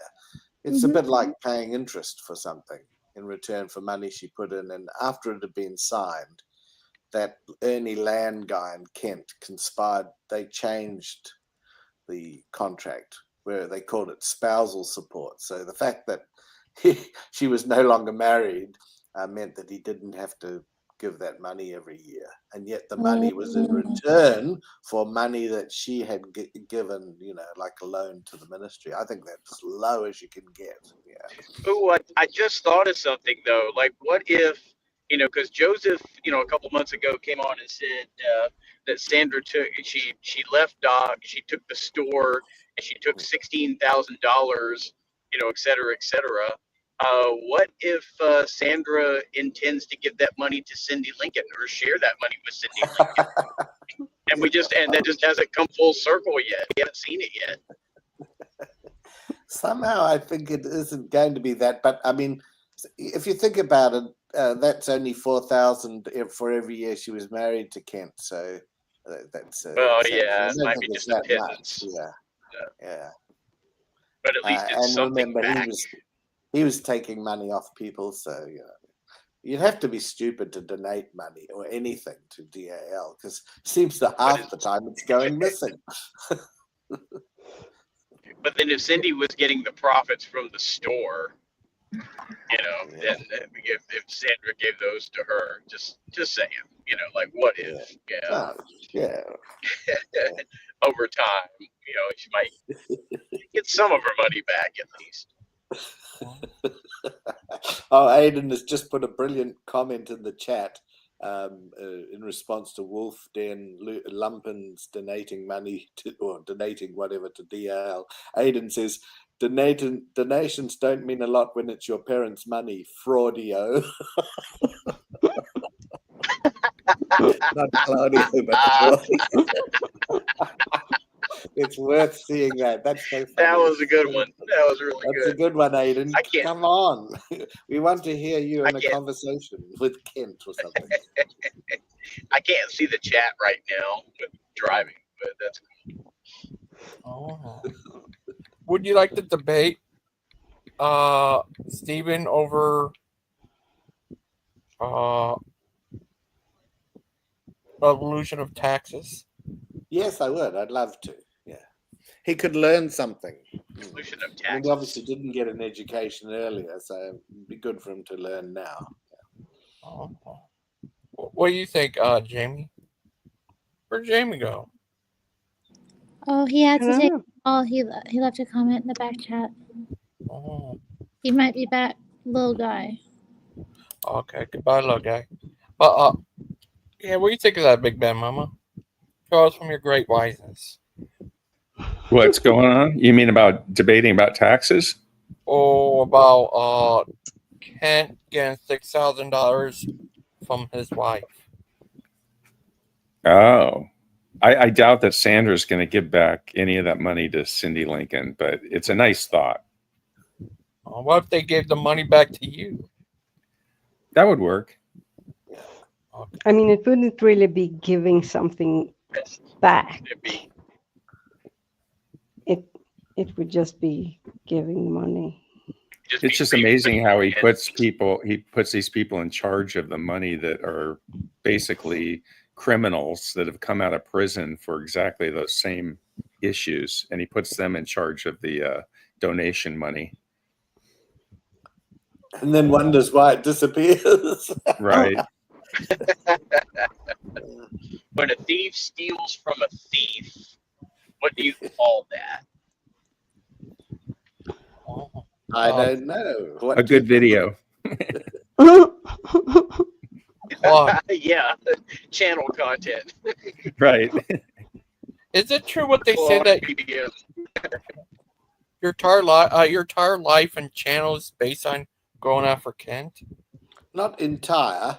I go after some of the Proverbs guys. And I wouldn't say it's our life, you know. I mean, and occasionally I put up some other stuff, you know, just for entertainment, or there's some funny things, you know, a bit of Bruce of Brisbane, you know, he comes on, Bob, you know. So. Bob. Yeah, and Bob. sometimes you have cultural awareness night on your channel, and you know, and have a video or two about that. Yeah, or I find a good singer to contrast with Kent, you know, and I put that up. I mean, yeah, it's not entirely. It's 99.99999% Kent, but it's not all Kent. It's that also- percentage better than hearing him. Sorry, Dee. No, I was just gonna say, even if every single video was about Kent, it doesn't really say anything about anything. I mean, it doesn't say anything about a person's life or interest. Oh. I mean, it's not like Claude is living off of YouTube income or You're right. I something like that. don't monetize anything, you know, so I don't. Nor do I. And, No, and even if you were, like, you could putting up a video now and then about a fraudster doesn't mean you're obsessed by that fraudster. It doesn't say anything about what you do all of the other hours of your life. I just know when I run into Claude, you know, a few times a week that I do, he's always talking about Kent. But that's because you're now getting married to Jamie, and so I've had to. No, he hasn't asked me yet. Oh well, okay. You can still if you hurry, Claude. If you hurry, Claude, Yeah, you I can. sold my ring finger. Who's gonna put one on there quick? There's there's still hope for Claude and Terry. It's not gone. I think it's gone. Yeah, the spark has gone. You know. In fact, I'll go further. I probably was. It never was. Yeah. It was just a joke. Yes. A wee fun joke to kill time. That's right. You know, I'm not obsessed with the, you know, so this is my daily program. Go on and see if Missing Mod's on. Go and see if Gangster Ghost is on. Go and see if Proverbs guys are on. Go and see if Kurisu is on. So I'm not obsessed. I have a diversified portfolio, you know. Is it true what they said that you're a leprechaun? Oh, sorry. What? I missed the last bit. Oh, you're a leprechaun? A leprechaun, yes. Well, you know, I believe in leprechauns, and nobody's proven to me that they don't exist, so they must be true. I believe them. You are a leprechaun. Oh, I have to tell you about the legend of the leprechaun gold from a Harry Potter perspective. In the Harry Potter books, they can wizards can obtain and use leprechaun gold, but basically it looks and acts exactly like real gold, except that after a certain period of time, it just completely disappears. It just vanishes. So if a wizard paid their debts to somebody in leprechaun gold and then it disappears, then they can find themselves in real trouble later. And goblins can tell. Goblins are the bankers, and they can tell that it's leprechaun gold, that it's not real gold, too. So that pot of gold at the end of the rainbow, it's not, you know, it's only going to be there for a limited time only. Speaking of leprechauns, Yeah. Wildheart. Did you get your Wow. cheese? That's a hell of an introduction. Hello, everyone. Hey. I've just been to my Wildheart. mum's. Good to see you all. I've just been to my mum's and got a cheese and onion pie. Oh, a piece of cheese and onion pie. So I've just joined just to let YouTube enjoy the view of me eating a cheese and onion pie. I'll be right back. Just don't breathe on us. It's nice to have you eating some actual food. It sounds healthy, not. Ooh. Looks good. But you know that Really tasty. Claude is a leprechaun? We all know it. He lives in denial, but he is a leprechaun. I don't think he is. And he's giving 06/45/2017 all the leprechaun gold that he can carry. He calls me Cloudy Bowels, which is possibly correct. But is it Claude, true? here's a ring. Here's a ring you can give Terry.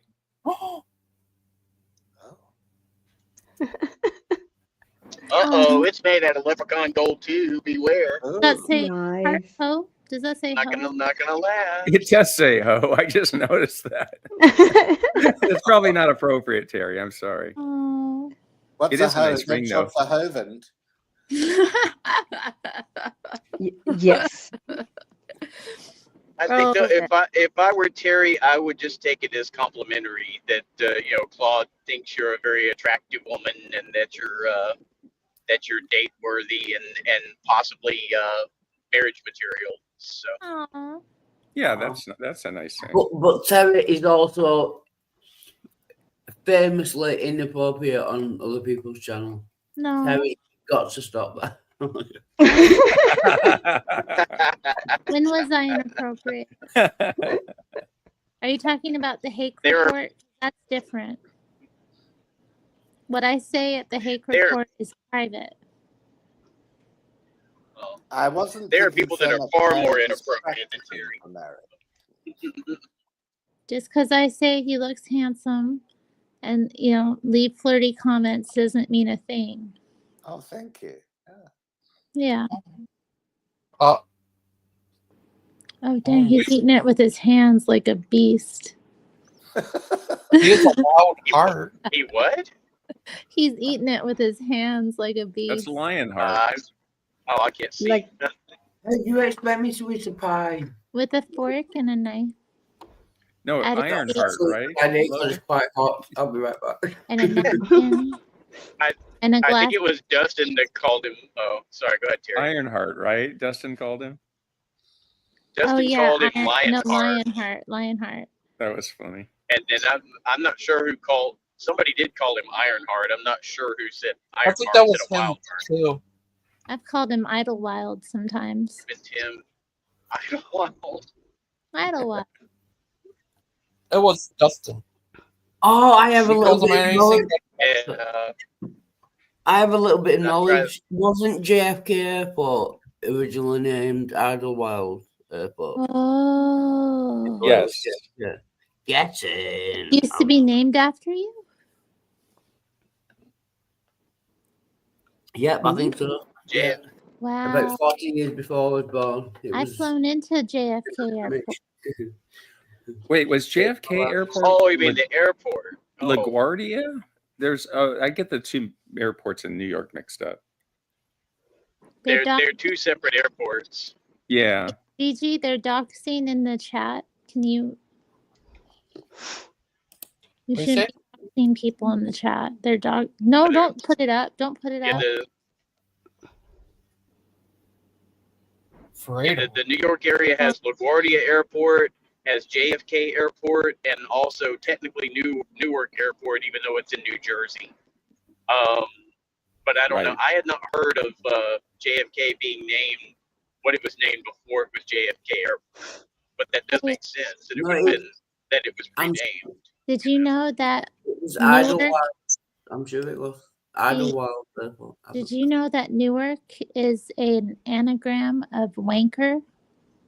I didn't know that. Yeah, that's gross. That's gross. Why would you even bring that? Uh-oh. Terry, I'm clutching You want my me pearls. about How Terry can you being say There's a lady here, Terry. Do you know what I mean about Terry being inappropriate? Oh, I'm sorry, Lady Aiden. He's awful. Oh, wanker, indeed. That's terrible. By the way, it's not doxing if he put out the information himself, which he has.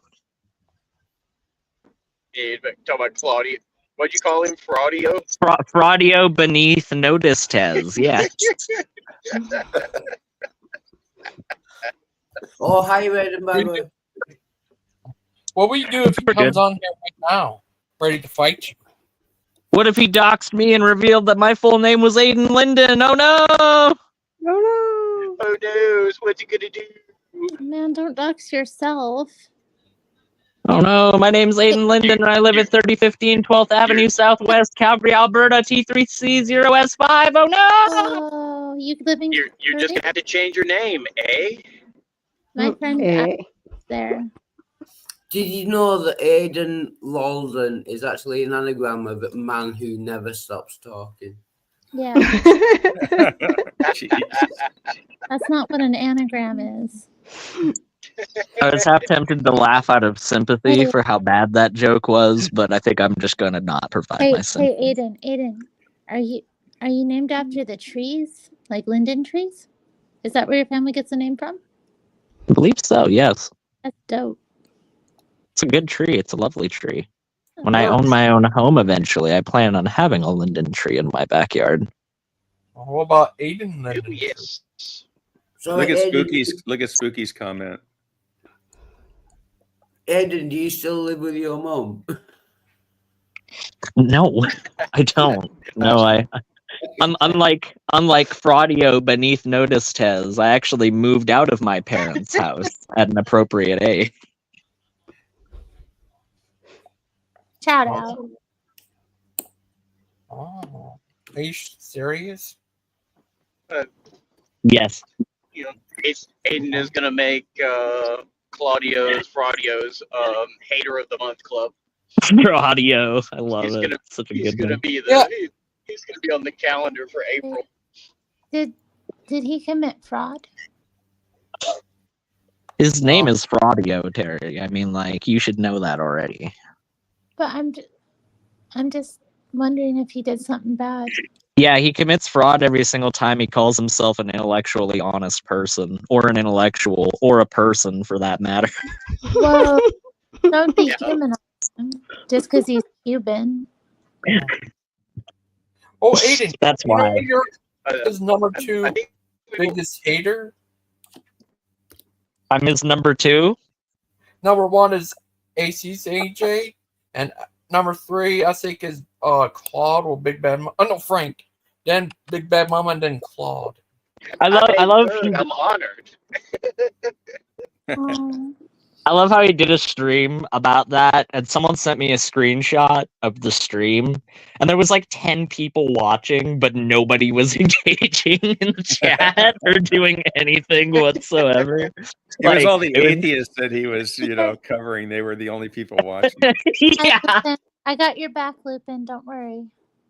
It's going to be hard to get his back when his back is half the size of a continent, but I mean, best of luck. Oh, he's not that big. He's a big guy. Clear to Terry, though, but he's not that big. I mean, come on. I want to be clear to Terry, though, that none of this, that I'm pretty sure none of what we're doing has anything to do with the fact that Claudio is Cuban. It has nothing to do with hatred toward his ethnic group whatsoever. Verius. You're making a really bad mistake right now. You're taking Terry seriously, and that's a really bad mistake. Oh, okay. I mean, all I know is that the Cuban Americans are a problem. Oh, so you're the one that has the problem with them. Some of them. So you have a problem with Fraudio. I don't have a problem with Claudio.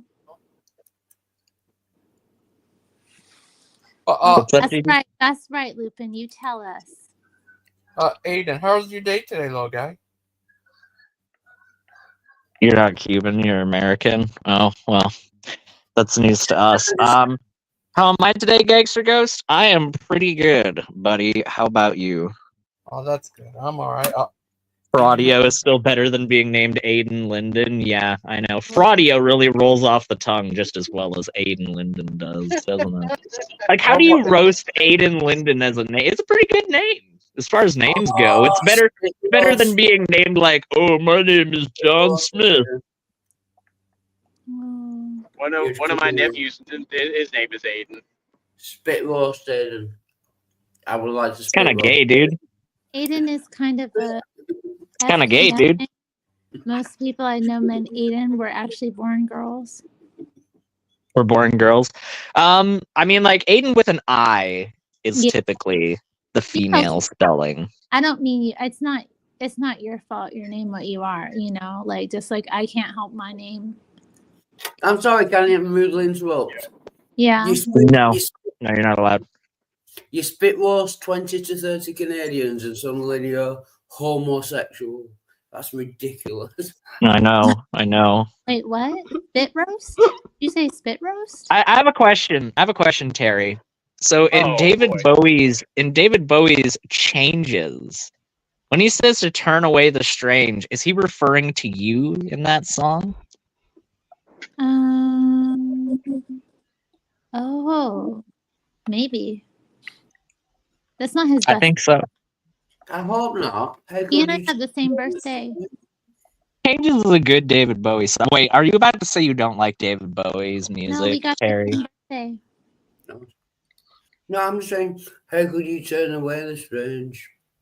You could never turn away the strange. Like if she was homeless, she needed, a floor to sleep on. Changing away the strange. Changing. I want to be rich and man. How change me. It's actually I can't trace time, but I've always thought that I can't change time is a much more profound statement. It was chase or change. It sounded like trace, though. It is. If you look at the lyrics, it's time may change me, but you can't trace time. And I've always thought that time may change me, but you can't change time is always a more profound statement. Or at least I've always thought so. Yeah. Who's the Will? Who's the Will Terry? Instance where the lyrics that we all thought we heard are better than the actual lyrics. And can I just say, people think that it's ground control to Major Tom. It's actually crowd control to Major Tom. Whoa. It doesn't make no sense. No, that's not. Crowd control to That's Major the Tom. ignition. And put Test the ignition and you turn your engines on. Wildheart, are you saying the real meaning of the lyrics rather than the perceived meaning? Oh, sorry. Yeah, shut up, Terry. Station to Station. That's my favorite Bowie album. That one's cool. Big Bad Mama probably thinks David Bowie sucks. Aiden, there's Wildheart, are you something saying up the with actual you. meaning of the lyrics compared to what is commonly thought that the lyrics mean, what the artists actually say that they mean? Oh. Yeah, it's crowd control to Major Tom. No, it's not. I'm going to look this up right now. It's a joke. I'm looking it up. I'm disproving you, Wildheart. I'm going to do it right here, right now. Wildheart exposed. Live on air right now. Major Tom, lock the gates and put the floodlights on. Big Bad Mama, what's your opinion on David Bowie? I'm away from the keyboard right now. He's in love with him. Oh. Birth control to Ginger Tom. Take your Prozac pills and put your condom on. Oh, you throw Prozac into it. Sorry, Claude, right. I got it confused with what's another little blue pill that they take for. Yes, Viagra. yes. Viagra, yes, sorry. Or Cialis. Oh yeah, Viagra, yeah. Viagra's I blue. took 10 of them once in one day. That's 10 Yeah, Viagra. that's gross, guys. I know I talked about wankers earlier, but that's gross. I didn't. Oh, talk sorry. about- I was thinking I couldn't finish the sentence with Aiden in the room. Sorry, that's my mistake. What is a wanker, Terry? Could you define the term wanker for us? Well, okay.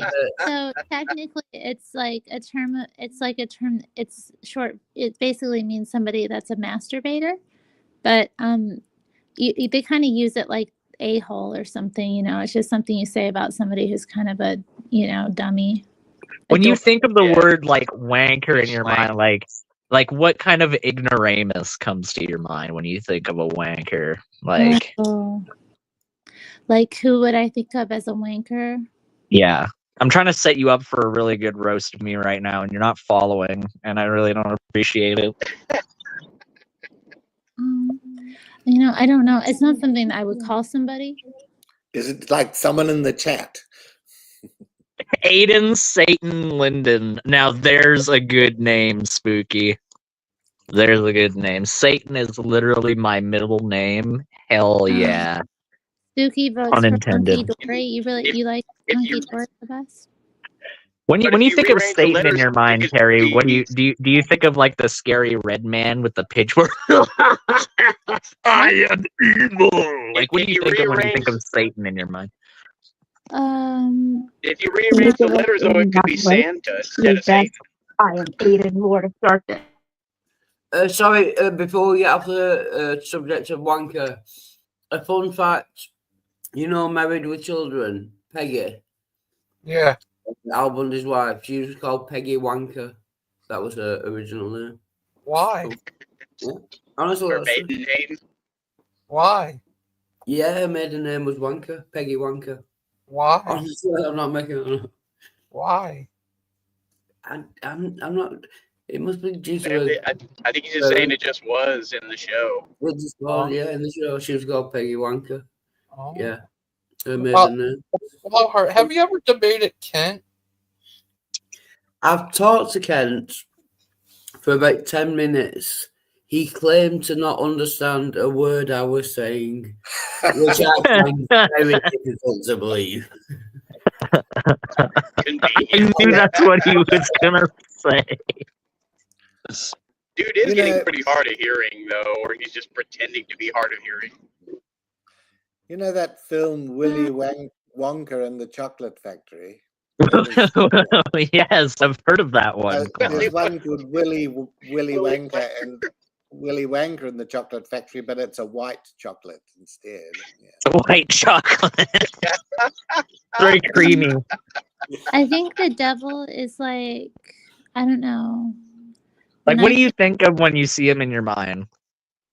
I think, I don't know, like, I'm trying to think of a depiction in pop culture that makes a lot of sense. You're on like a red plush chaise lounge right now in my psychiatrist's office, and I'm just sitting you down right now. Terry, I want you to open your mind's eye for a moment, Terry.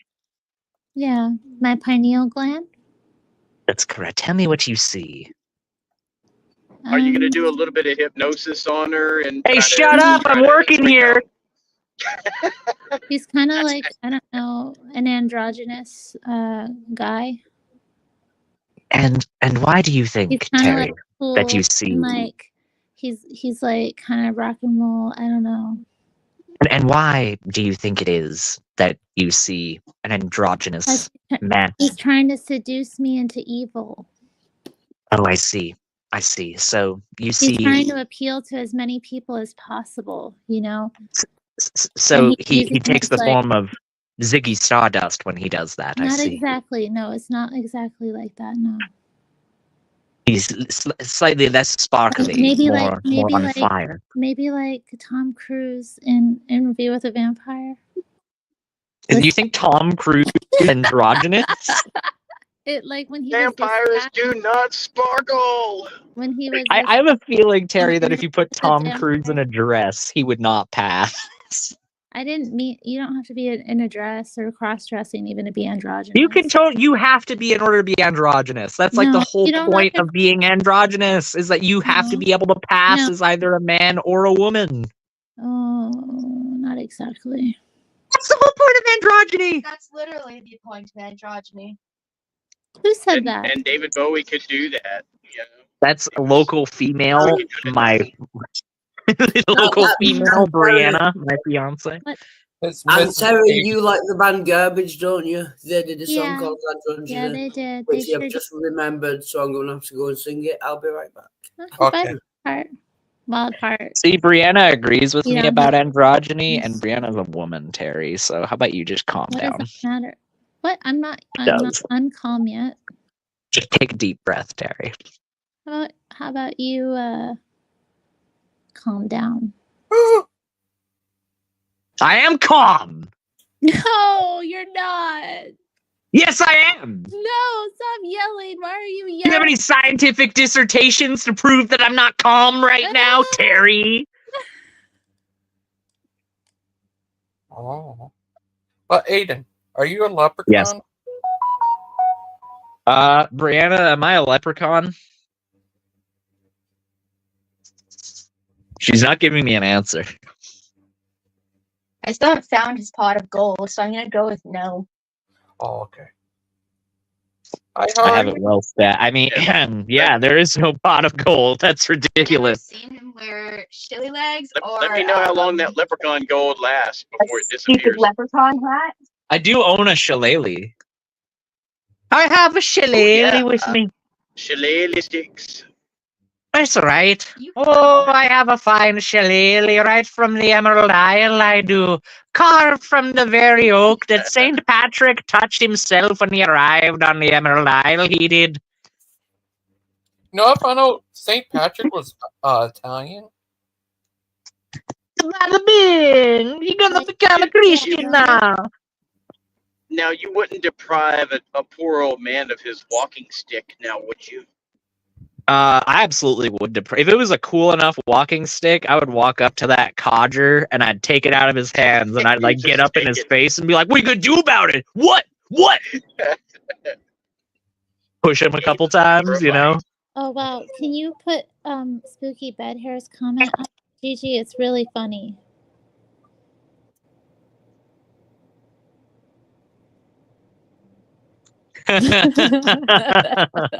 It's true. I mean, it's true. Oh man. And had no response, so he just had to go to. I don't even understand what he's saying right now. It's too advanced.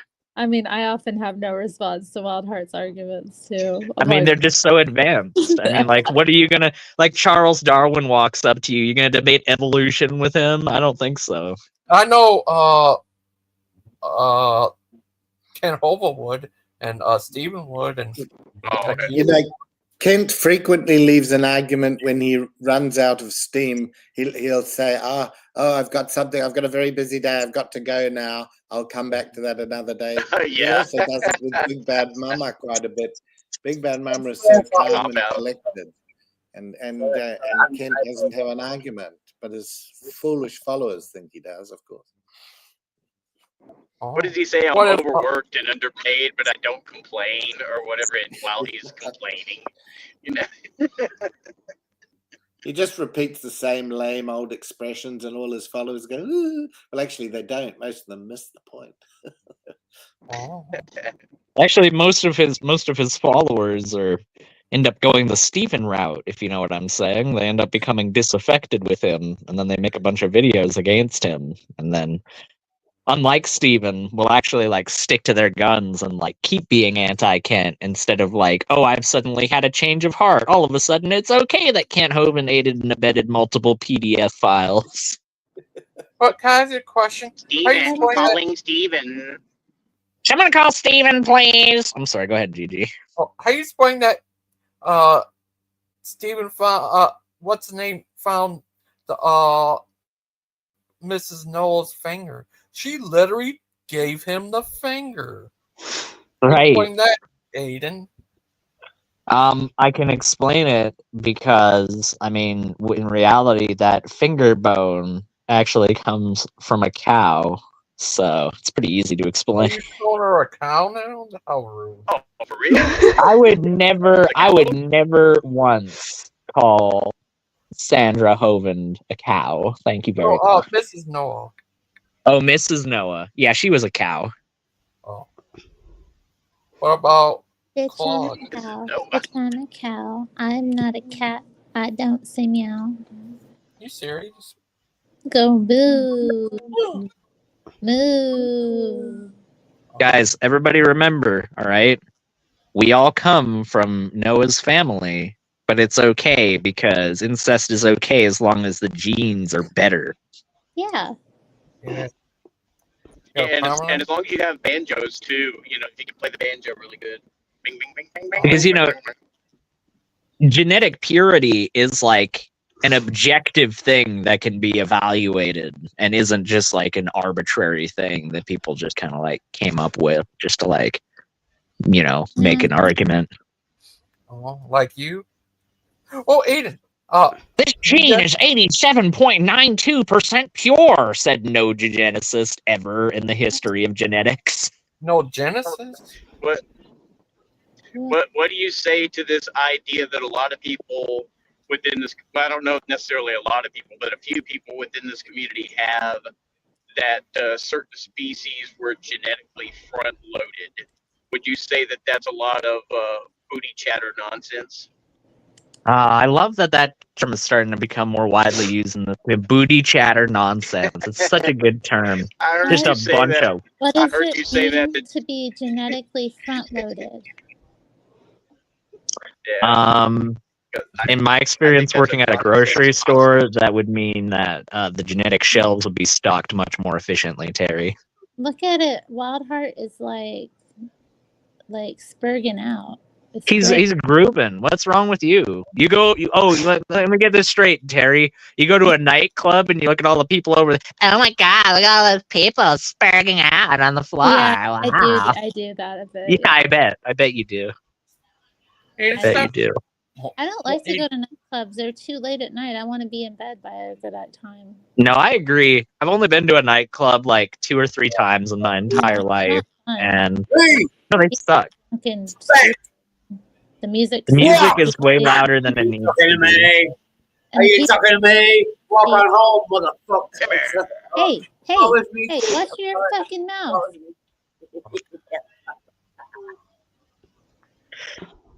No, the music is too loud, and the drinks are too expensive, and it's too crowded, and everybody's sweaty, and I just want to go home. Hey, you know what they say? It's not too loud, you're just too old. Yeah, but I'm 24. But you're 17. Yeah, exactly. So if anything, I should be right at home in those environments, and I hate them.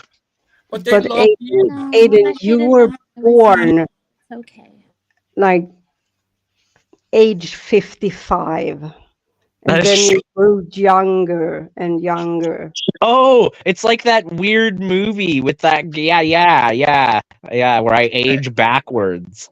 Mm-hmm. That would be awesome. Yeah. I know what you're talking Until you reach like 5 and becomes a pain in the. I would just commit a bunch of horrible, heinous crimes at like 19, knowing full well that they'll have to release me on a technicality in like a year or two's time, you know? Mm-hmm. But Aiden. Like, oh, dang, this guy aged backwards. Did not see that coming. You know what? Knowing my luck, they would just keep me anyways, and there'd be some freaking obscure article on like Newsweek Today or some other crap that only 3 people read about how local Alabama jail keeps 12-year-old incarcerated for 3 years. Probably, yeah. I'd be in Sheriff Joe Arpaio's jurisdiction. I'd be eating green bologna out in the middle of the desert. Green bologna. Will you pull up Claude's comment, Gigi? Please. No, I don't cuss. She's a proper young lady. Just like Aiden is. I mean, yeah, no one heard you, Terry. It right. never happened. You didn't hear nothing. Sorry, what are you saying, Terry? You wanker. I'm not calling I have been so nice to you. She said I she have didn't treated cuss. you right. Wanker is kind of a cuss word. That's what I'm saying. In the UK, then. Who left? Oh, she didn't take that seriously, did she? Yeah, we had 9. No, she's still here. Nah, she's Okay. here. Oh, thank God for that. Also nice. Aiden, can I ask you a question? Yes. Mark's been coming on lately. Are you jealous? Who's been what now? Mark been coming on the show lately. Sweet. I think the question was, who's been coming on you lately? Yeah. Wildheart. Wildheart. I just got a question, right? Can you keep it in your pants? Can you keep it? Can you keep it in your pants for like 20 minutes? I'd really appreciate it. To be fair, I have been coming on you lately. Yeah. No, you have not. I have it on very good authority that has not been happening. Stop living in denial, Aiden. I said, who's been coming on I you? don't live in denial. That's Deviant's job. What? You're the Egyptologist. Of course, you live in denial. I said, who's been lately? And you said, Wildheart. It wasn't that many times to be I fair. don't live in Once or twice. denial. Can you believe this? Can you believe this? Brianna made an absolutely lovely pasta dish for me, and she forgot the bacon. I mean, like, oh my gosh. I'm telling you. Oh my goodness gracious. But you just said it was an amazing pasta dish, so it can't really have mattered that much. Oh, here we go. Here we go. Oh, I need to stay good for me feel a woman there. Mm-hmm. Yeah, you women always freaking sticking together. Yep. Was it Canadian bacon by any chance? Yes, because Canadian bacon is better than American bacon, and I'm sick of this slander. All right? I'm so sick and tired of this because Canadian bacon is just literally thicker bacon. It's how bacon is supposed to be. See, these Americans, or Americoids as I call them, because like, are they really fully human if they're American? I don't know. So I call them Americoids. And the primitive Americoid mind like conceptualizes a piece of bacon as like a paper thin little slab of dainty little meat that either is going to be rock hard in terms of chewiness or is so chewy that you may as well be eating a rubber band.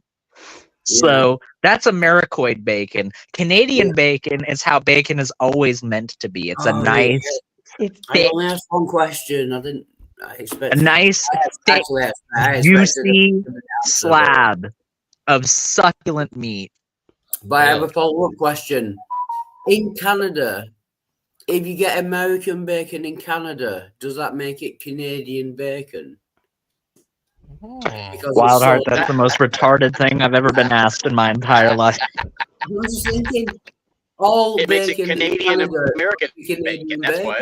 Yeah, logically, it must follow. All bacon sold in Canada Canadian must be Canadian bacon. So I'm American kind of Canadian curious. bacon equals round slices of ham. But I'm just Does wondering at this. Americans think there is only American bacon? Yes, Steve. Yeah. No, in the UK, Canadian bacon means something else. Gangster Ghost is actually going to have to be put in a hypobaric chamber for a week when he goes to the United Kingdom, because the American mind just does not comprehend the idea that there are other places besides America. Now, Gangster Ghost is what we call an advanced Americoid, right? Like he's got a really good head on his shoulders. He's ready. He only needs to do a week rather than a month, like most Americoids. So I think you should count yourself lucky. Gangster Ghost. Yeah, Americans think there are two countries. Americoids. You motherfucker. Americoids, I believe is what you meant to say. Oh, sorry. Muddy Funster, I said. There's an echo. Americans think there are two countries. I'm offended. I'm offended. You said American. I'm offended. One sentence. Well, he's a North American. He's a North American, right? Fucking Americans. Americans think there are two countries, America and not America. They think there are two countries in Storm and radiate storm and radiate storm. Oh yeah. What's fuck you, Wildheart. What's more than that? What's that, Big Bad Mom? Americans think Europe is a country. That is true. They do. They do think that Europe is like a thing. And you know what? The European Union, for the American mind, may as well be Europe for like how little they know about Europe and European history.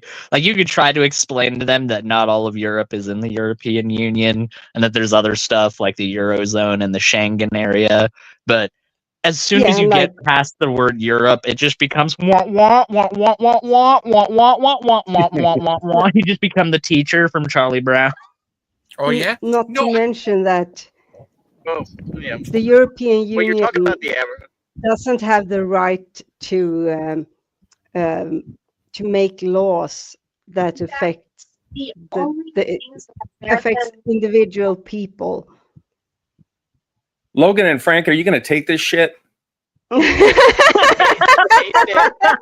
is describing though the average Donald Trump voter, though, really not not more enlightened people who would not vote. Better not go there. I like this. I like this new Big Bad Mama. I like the new Big Bad Mama. Other Americans, are you going to say this shit? I'm not going to say anything, but are you going to? Well, are you shut the hell up? See, Big Bad Mama's been to the Aiden School of Discourse, and I appreciate that. Aiden, I love you, Wildheart.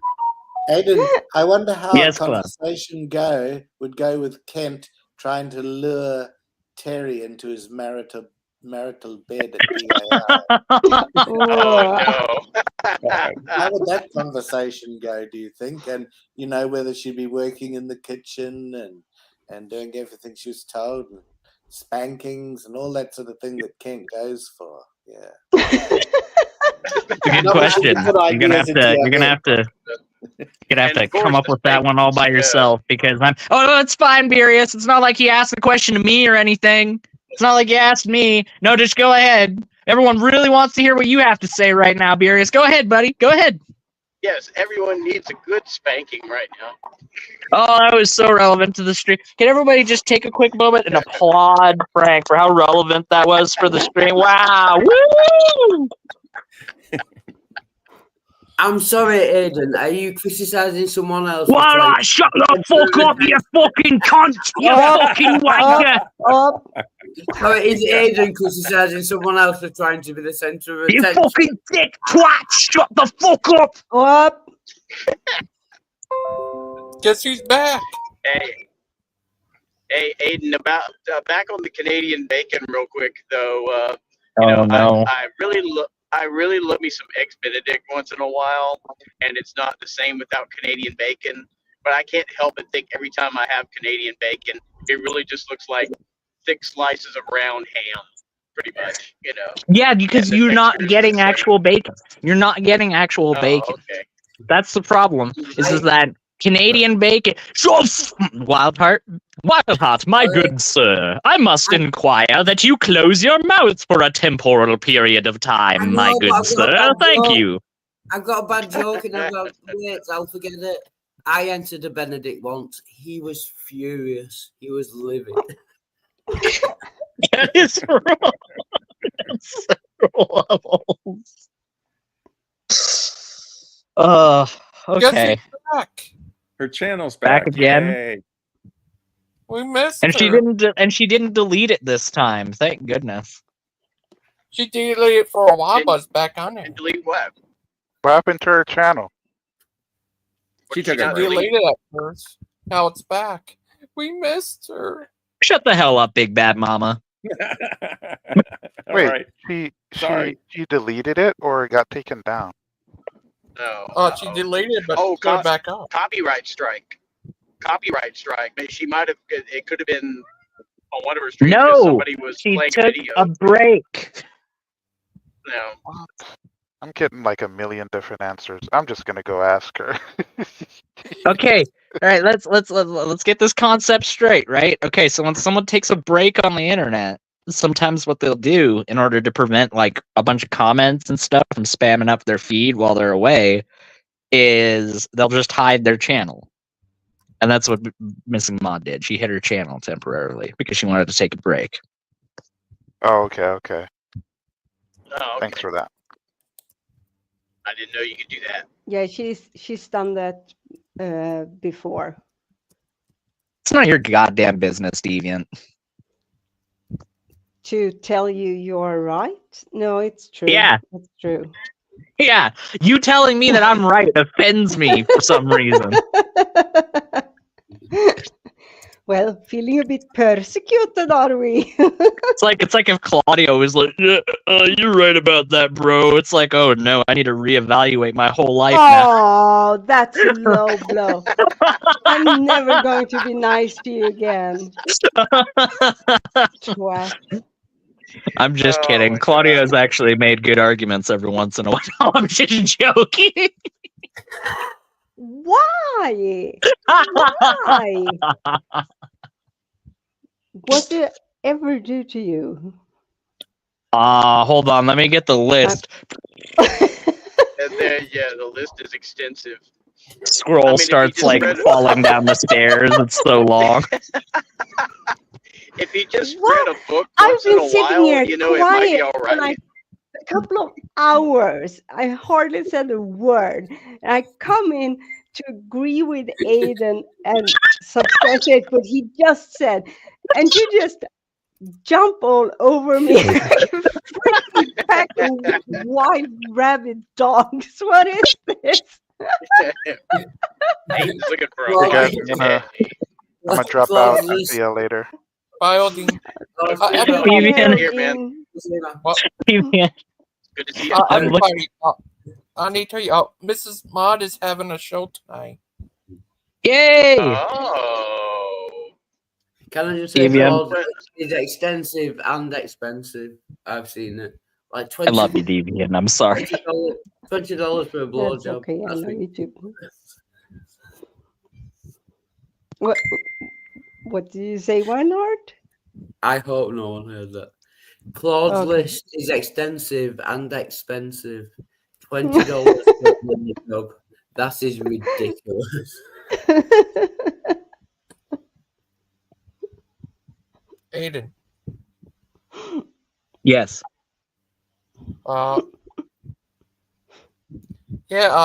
July I'm going to the UK. I know. I'm very excited for you, my friend. You're so jealous. I still say that we put a GoFundMe together so that I can give you the tour around all these different places. Because I can't come up with that money all by myself, but surely all of you can, right? No, Aiden, I'm poor, so you're going to have to go fund yourself. That was pretty good. That was pretty good. That was pretty good. No, I like that one. I like that one. Oh. What do you think, Hey, Big I Ben want Mama? to know. I want to know who all here, if they were in Ireland and they had a chance to go to the well and kiss the Blarney Stone, if you would actually try to do that, because it's I'd take the Blarney supposed to be a little Stone. bit challenging. Yeah. I'd take the Blarney Stone and I'd use it as a doorstop. That's what I would do. And you'd have 1 million Irish people on your butt trying to get it down. I'd replace it with 1 some million plus. styrofoam. They wouldn't be able to tell the difference. They're too drunk. They don't even know what's. Oh, Philly deal. You think the Blarney Stone looks a little different, do you? Oh, it looks fine, Seamus. Why don't you shut your hailing mouth? Sorry, it wouldn't be the first time Aiden had 1 million Irishmen on his butt. They're Irish. I have very specific tastes. They have to be from Cork because, you know, the Cork references in that regard are just, they make themselves, you know? Oh, yeah, that's true. I'm trying not to I'm not cuss gonna on mention- Gangster Ghost stream. That was not how I wanted to put that. I was trying not to cuss. Okay. Oh, Aiden. Yes. You know the PG's going to be having an open panel show 21st. Oh my God, are they gonna be premiering the obscure 1927 German film Running Over Your Balls with a Clothes Iron for 27 minutes straight? It's a movie about Polish independence shot from the perspective of a dying crow. Whoa. Stop there. Is that a genuine film? What was it called? What the crap? Get a link. Running Over Your Balls with a Clothes Iron for 47 minutes straight. Right, I'm gonna Google that. I'll be right back. You'll probably find something. I don't think you'll find it on Google. You'll probably find it on the deep web, but I think we It's should. no worse than no. Go ahead. Sorry. No, I think we should create a GoFundMe for Mark and his daughter to come to Sweden for mine and Soot's wedding. Oh.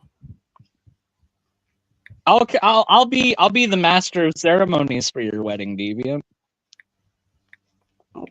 Do we have to put a GoFundMe for you too? No, I'll show up and I'll even learn Swedish. I'll hinga the dingas and I'll durgan the hurgans. Oh, how quick of a learner are you? It takes about 17 minutes to watch an episode of Sesame Street, so I would say about 17 minutes is all I need to learn Swedish fluently. Okay, so can we give you like the language test prior? I'm just Googled. Okay, so there's one condition to me arriving.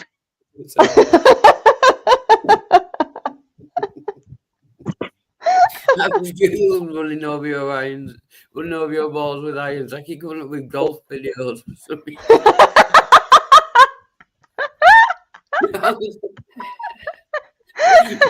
No, balls with irons. It's just people playing golf.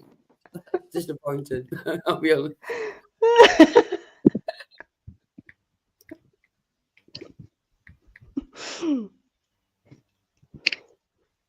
Audio Gutenberg? Is there an audio press that I wasn't aware of?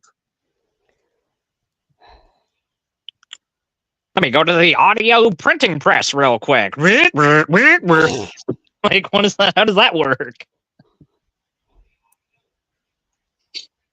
Thank you, Deviant. I appreciate the pity snort for that abjectly horrible joke. Can I say something, Ethan?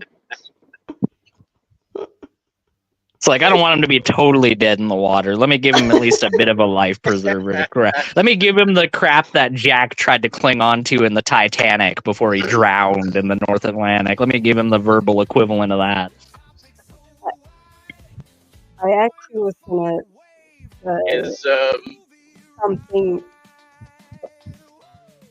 a thought that had crossed my mind earlier, but as I was trying to, my brain didn't want to come up with a single English word, so I kind of got lost. Deviant, Mm-hmm.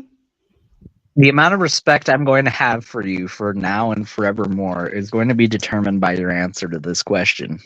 Oh my goodness. Okay. So don't feel like you're under any kind of pressure or anything. Oh no, definitely not. No pressure.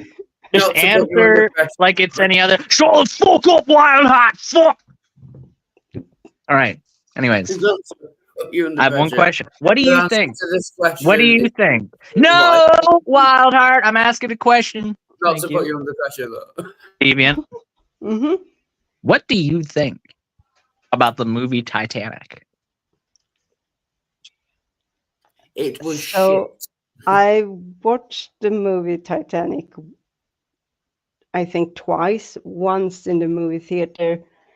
It stank because the guy behind me had his feet up just beside me. Oh my God. Yep. That's where you accidentally light a match and are like, oh no. Kind of wanted to do that, especially since it was like 5 people in the theater. 2 of them were sitting behind my God. me. He's one of those people. Mm-hmm. Oh my God. Took off his shoes and put his feet up, so I had them literally right beside my cheek the entire freaking time. No. So when you said the movie, no, if somebody did that to Brianna when she was in the theater, I'd be dragged out by multiple police officers afterwards. But what did you think of the movie, Deviant? I don't really remember when I saw the first time what I thought about it. Yeah, your experience was a little colored, mainly by stink lines emanating from a man's feet. The second time I saw it on the television at home, also many years ago, and the only real impression it gave me was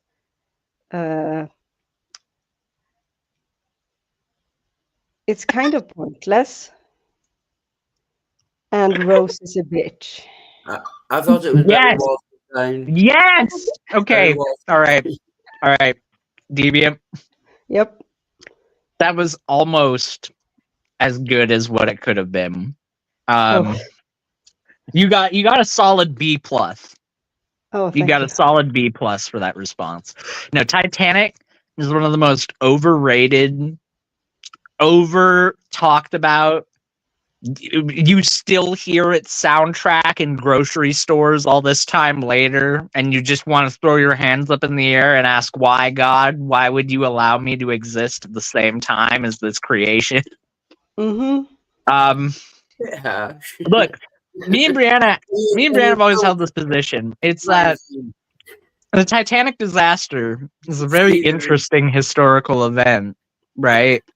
Yes. But You know what should be covered about the Titanic? You should cover the people in the freaking engine room and the boiler room shoveling coal into the furnace to keep the lights on while the thing is freaking splitting apart. Yeah, that would have been a way cooler movie. Yeah. Fuck Kate Winslet. Let's look Like, at the boiler room people. The actual heroes that kept the ship, like, you know, that kept the lights on so that people could actually see what the hell was going on because it was a moonless night in the North Atlantic. So you basically had all the visibility of standing in a pitch black room in a basement without lights. So yeah, like those people that actually like allowed a decent amount of people to get off of that ship alive, maybe they should get a movie instead of a bunch of fake people that never even existed. Oh, let's cover some stupid tap love story. Fuck that, and fuck you. We gotta have the rom-com, not rom-com, but the romantic aspect of it. We've got to have that drama going on, and she tragically loses her lover. You know, I mean, it's just okay. If we don't have what that, about I mean, two gay dudes down in the boiler room? Without that, you know? We have two gay dudes. They could have made it progressive at the same time. Well, Aiden, at that point, it's just German porn. Your attraction with women boys. John, we've only got 20 minutes until the ship splits. Oh, I know something else I could split in that 20 minutes, Harry. Yeah. I want you to take that shovel. No, anyway. Okay. Do you know what? I actually have, or at least I used to have, I'm not sure if I still have it after the fire. I was given for Christmas or something like that. I was given the Titanic VHS, and I never watched it. Based. Mm-hmm. That's a very sound decision. I think so. I would have recommended it as kindling. It would have made really good kindling. I think that is what happened to it eventually, but more by Oh, I'm accident. sure it's sitting in some Swedish thrift store somewhere collecting dust. Oh, wow, that would be amazing. If the VHS of the Titanic was used to fuel the Titanic in the Wildheart. That would be Remember what I said earlier about the most aggressively retarded comment I've ever heard in my life? Get used to it. I'll get better. I'd like to revise my statement. That's fine. So we ran out of coal. Oh, we've got VHS copies of this exact event. From the future that somehow found their way here. What the hell's a VHS? There's no time. Throw it in the furnace. That's a good point, actually. It could have been Betamax.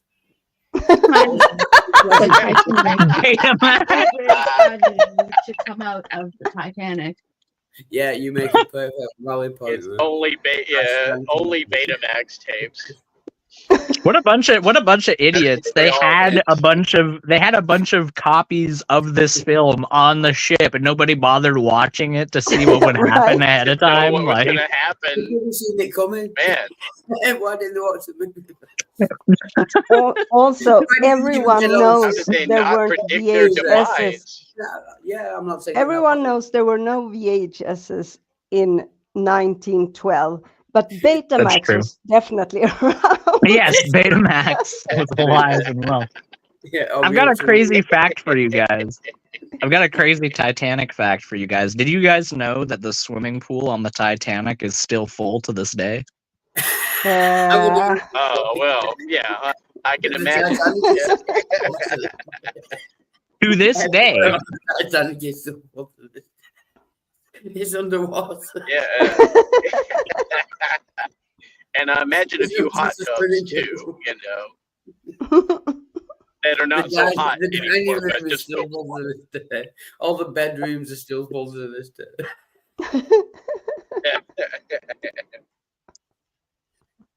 Oh, I wanted to Deviant, to your story about the guy putting his socky feet up and ruining your experience, there was an American comedian who he told a similar story about being on an airplane, about being on a flight, and the guy behind him taking his shoes off and putting his socky feet up on his armrest during the flight.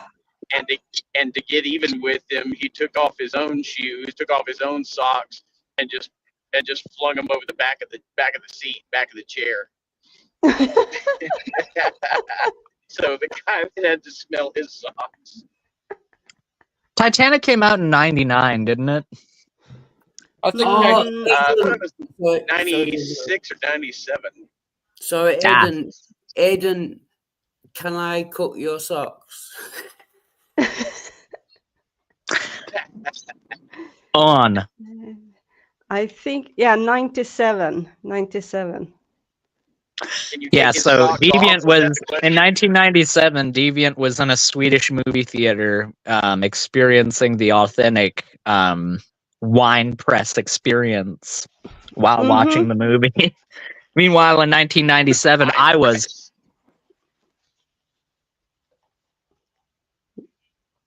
That's about all I was up to in 1997. Yep. Just complete dead air.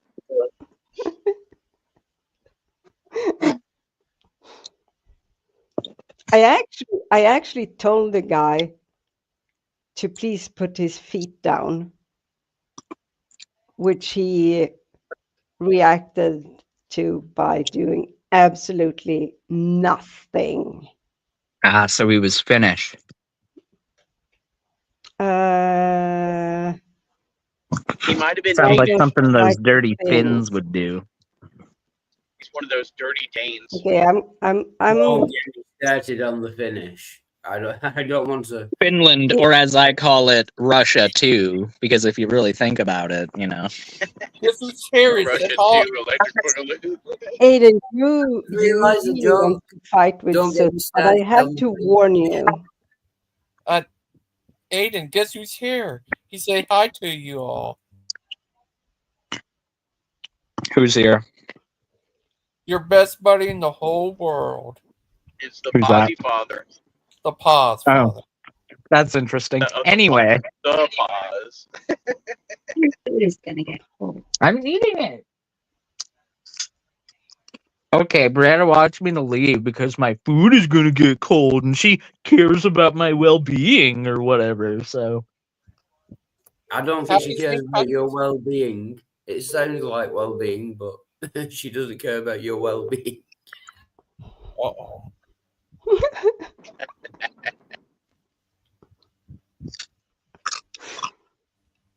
I'm eating a carrot right now. It's tasty. Aiden. Oh, look at it being Dan came on here. What's that? What do you do if Dan came on here? I'd go no, I'm just joking. I would say hello, Dan. How are you today? Would you make a face like this? Oh, I thought you were gonna pull up the.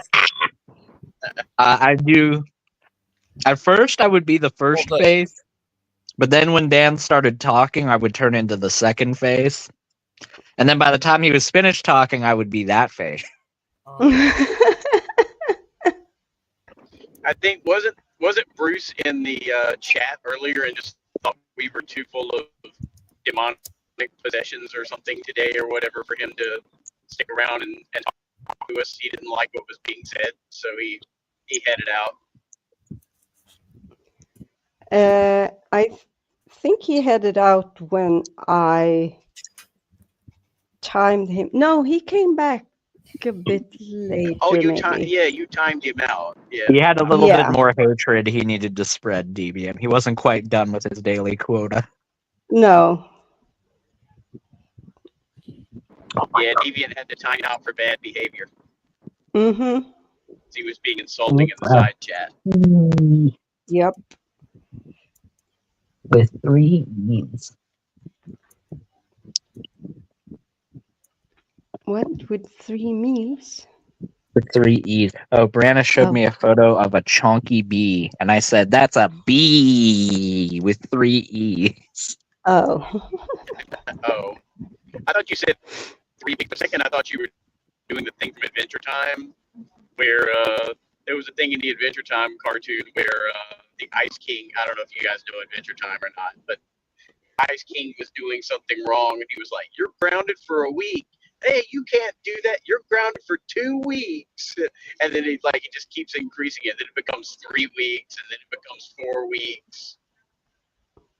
There was one time where I was a little kid where I unironically you know? tried doing that to my parents, where my parents were like, "You're grounded for a week," and I just looked at them with a deadpan face. I was like, "Oh yeah, you're grounded for 2 weeks." Didn't work, unfortunately. Didn't work.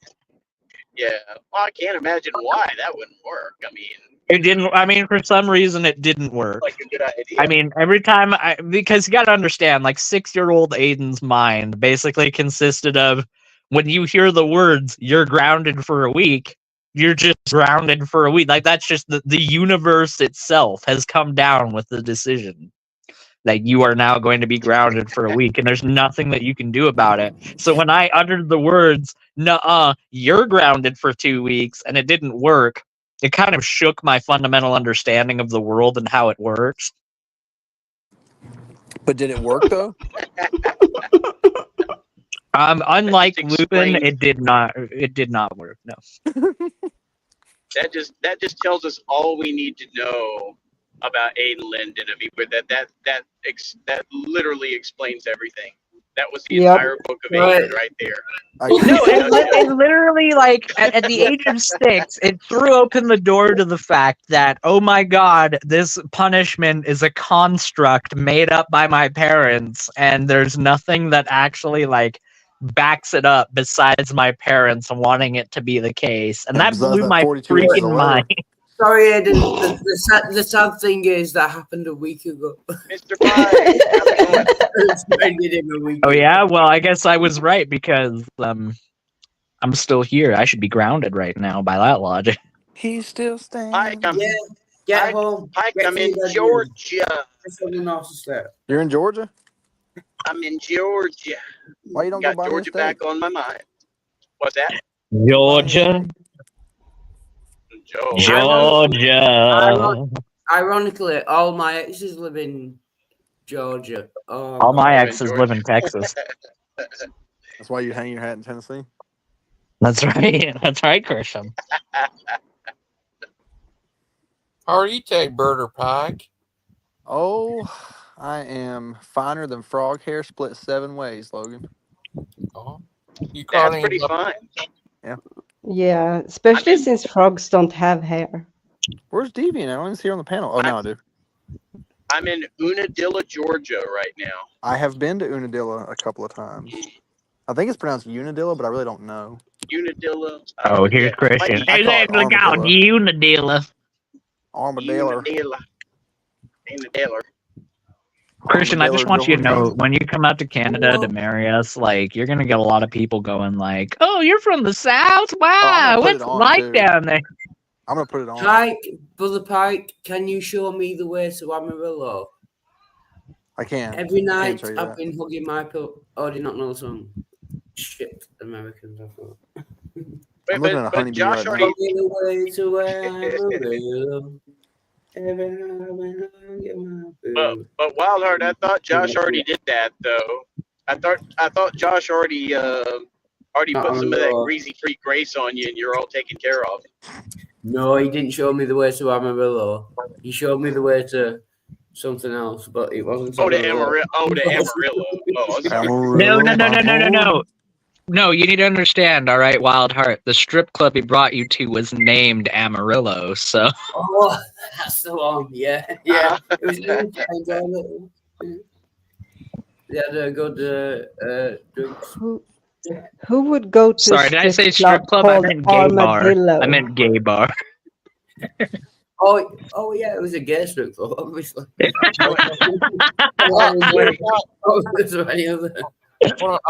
Birder Pike. Yes, sir. How you been today? How's business? Have you caught any Business is booming, Logan. No, it ain't. But I hate business. Liquor in the front, poker in the rear. Yeah. Do you call any The only thing booming around there, Christian, is that freaking. I was gonna say something, but that laugh literally like totally erased my train of thought. You're Never talking mind. about the Crown Vic Wildheart, speakers did every you- time I go through downtown? Yes. Yeah. Wildheart, did you say liquor in the front and poker in the rear? Yes. Yeah, okay. Yeah. Oh, it doesn't work, does it? Liquor and yeah, it doesn't work. That's Oh, yeah. sorry. That's how the bar. That's how the bar needs to be, man. I mean, hey. Lick him in the rear, poke him. Ew. No, Are doesn't you work. alright? Not him. No, no. Are you alright, little guy? It's questionable. Hey, we No. got 20 miles to go to Bucky's, people. We're in pretty good shape. Oh, that's 20 miles. Are you going to the one on 75 South? I'm on 75 North. Yeah, I know exactly where you're at. I've been to that Bucky's a bunch of times. Yeah, it's Warner Robins. Yeah, my sister used to live down that way. Ah. Man, you're I so went to close. school You ain't in gonna buy me no steak. Oh, Brother Pike. Yes, Could sir. you I can't on the way back. Call me. Yeah. I don't have your phone number. How do I send you my phone number? In the private chat? Are we friends on Facebook? I'm on Discord. Man, I hear about You can find me I'm not on on that. And only family. I think I trust everybody on the Discord. panel. I'm just gonna put it in the private chat. Yeah. Yeah. Wildheart, don't be calling me at 3 a.m. now. I'm jealous. I can't help it. I can't read the private. Since I'm driving, I can't read the private chat. Right? Well, I can, but like. Don't worry, Brother Pike. I'll be make sure to be calling you at 5 a.m. Would that be better? Okay, thanks, Logan. Call me around 6:30. That's when I'm supposed to get up. Brother Pike, can I call you out? You can call me better if I can call you out. Oh, come on, you must know that song. Come on. Classic Paul Simon song. And Chevy Chase was in the video with him. Oh yeah, that's right. It was Paul Simon and Chevy Chase. Sorry, I don't mean to be such a dick, but you know, I can't help it. Oh, sorry, just to prove my point. Oh, Brother Pike, when is your next teaching? He's going to teach about the good news. About He's muted. all the good news that's already been printed. He disappeared. Oh no! Oh, he crashed. Well, it crashed on me a little bit earlier. It could be a connection thing.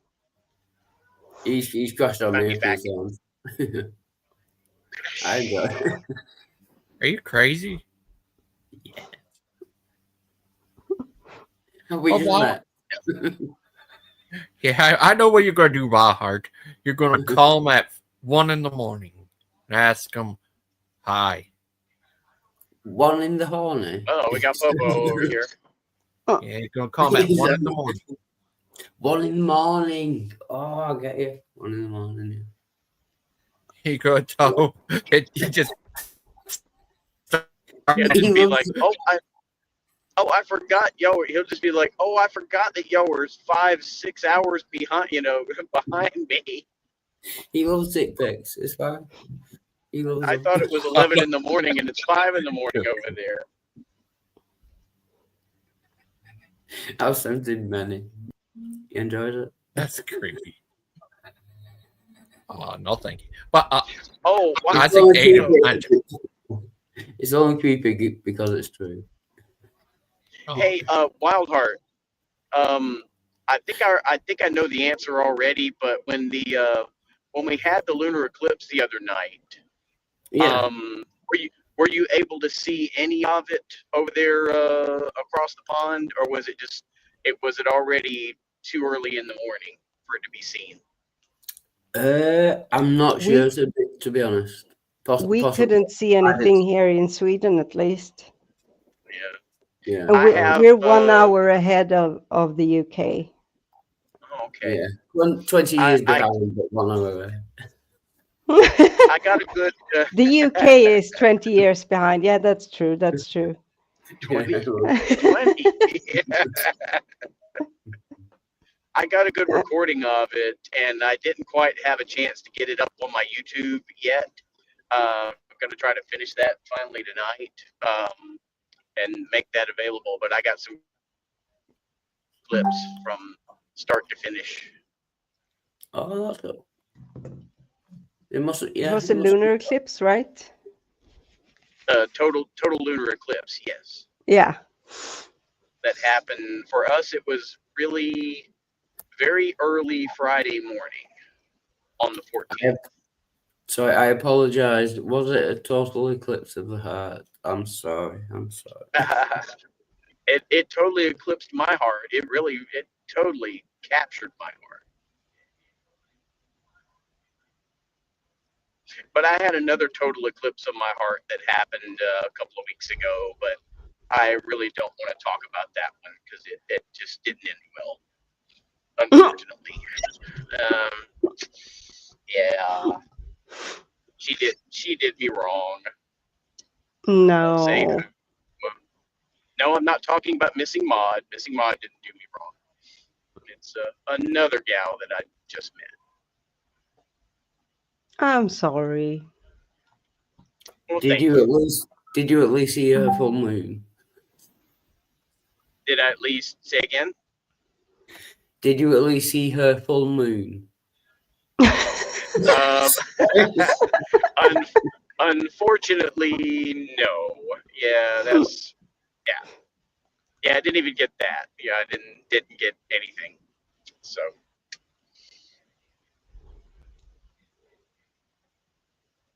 Oh, are y'all seeing this? Tractor trailers are not supposed to do this in Georgia. This is illegal. What this guy is doing in front of me here. Whoa. They are not supposed to use the left-hand lane, and he just did. They were really close to each other. Yes, they were, but tractor trailers are not allowed. This lane that I'm in is strictly for passenger car and truck traffic. It's not for tractor trailers. He'll get away with it because there's no police around, but he just broke the law getting in the far left-hand lane.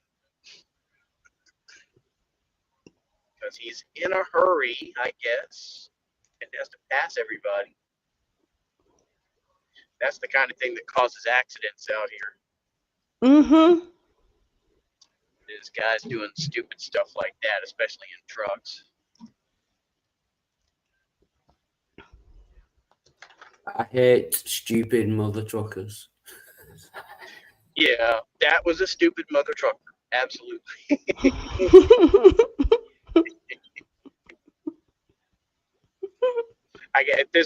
If this was in the UK, he would be doing that on this side of the road. It would be on the far right-hand side. Yeah, or as we call it, the correct side of the road. Yes. That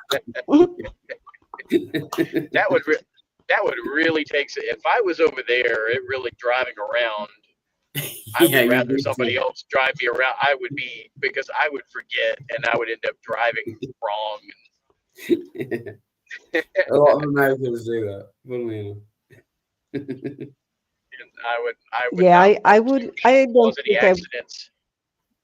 I wouldn't really feel comfortable driving in the UK simply because of the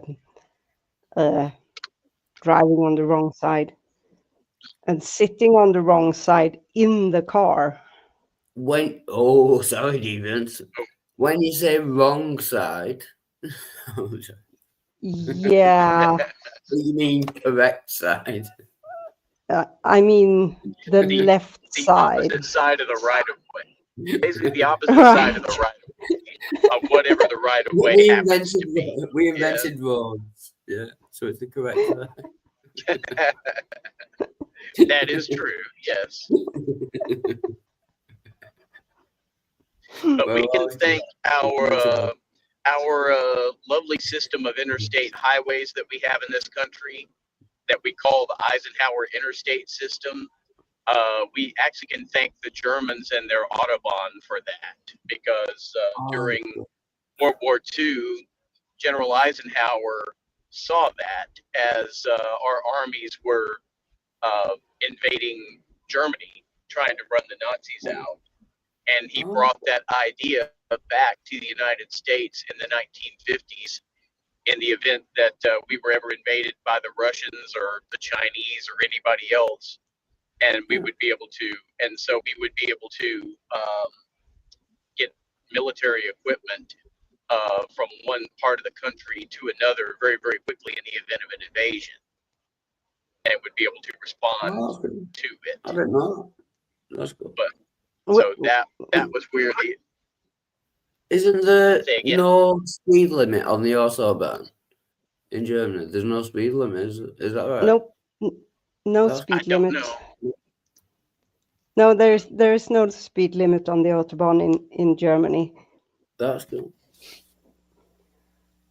And here in the United States, there is a reason that you have staus on the Autobahn that can last for 5-6 hours if you're unlucky. Oh man, I finally made it out of purgatory.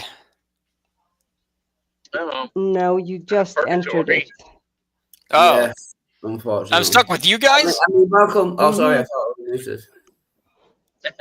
You're stuck with us for all eternity, Tim. Congratulations. Oh, gosh. Well, do we? You can thank Jesus for that. Thank you, Jesus.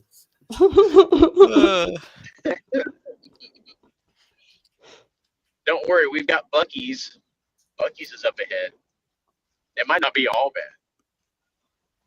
There might be some good brisket. Oh, don't mention that to Tim. He's gonna go on a rant. About what? About Buc-ee's? Oh, Tim is here. Oh, he's Buc-ee. I thought I said something else. I've never even been to Buc-ee's, so. It's better that you don't. It's really overrated. Oh, gotcha. I'm not actually going to stop at it. I'm not actually going to stop at it. I'm just driving past it because I don't really need to stop for anything.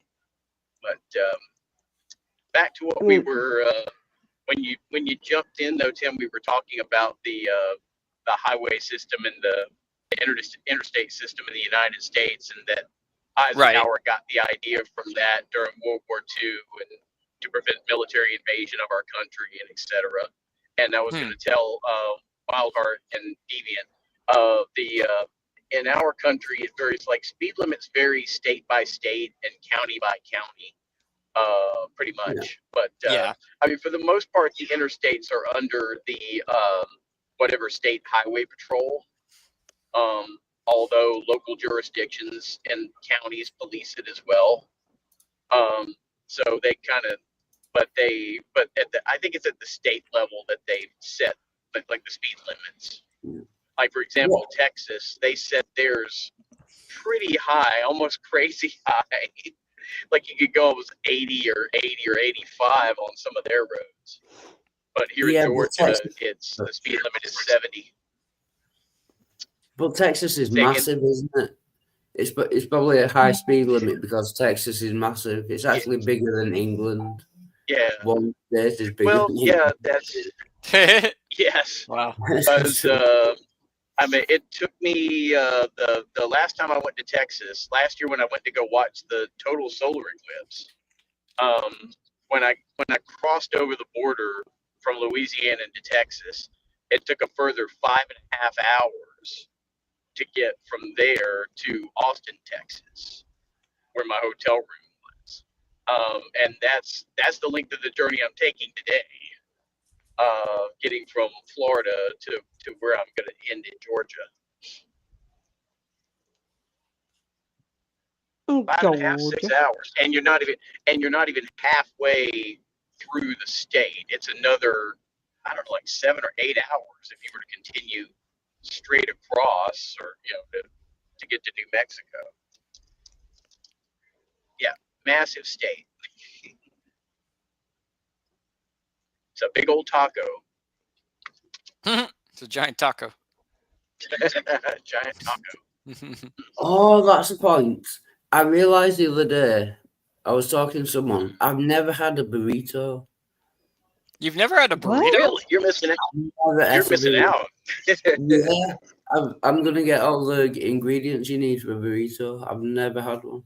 Yeah. Get some refried beans, some beef, your tortilla, sour cream, of course your salsa, and I'm trying to think, lettuce. Lettuce, maybe if you like lettuce. Yeah. You can get some flaming hot Fritos and throw that in there. Yeah, it sounds really good, but yeah, we don't really have them in England. You can't buy them in shops or anything. You got to make them yourself. So it's a bit tricky, but yeah. No. Interesting. I'm determined to make one now. Fritos are more of a Tex-Mex thing anyway, though, and not strictly a Mexican thing. But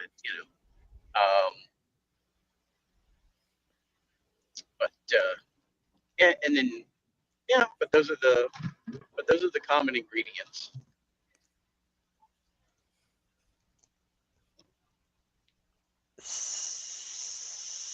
I'm actually cooking a green bean casserole right now. I can't do those. I'm fond of just regular cooked and not really like cooked to death green beans.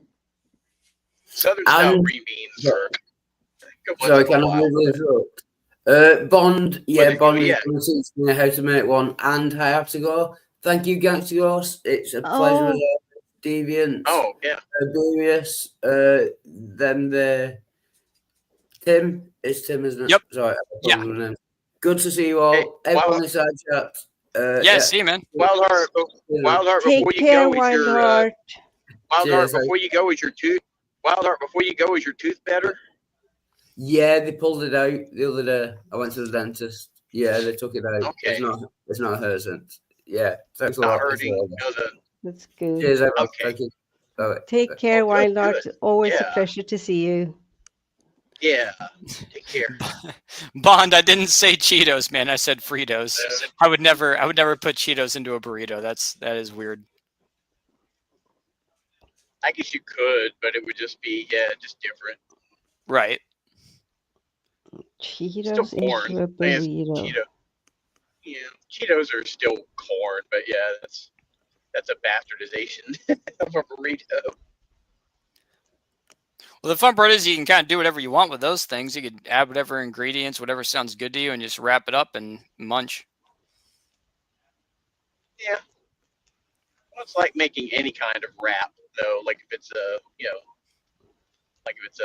it's a flour shell, Yeah. But I guess it's only I don't know what makes it a burrito versus a wrap. Because a certain expected ingredients make it a burrito or a taco versus a wrap. Right.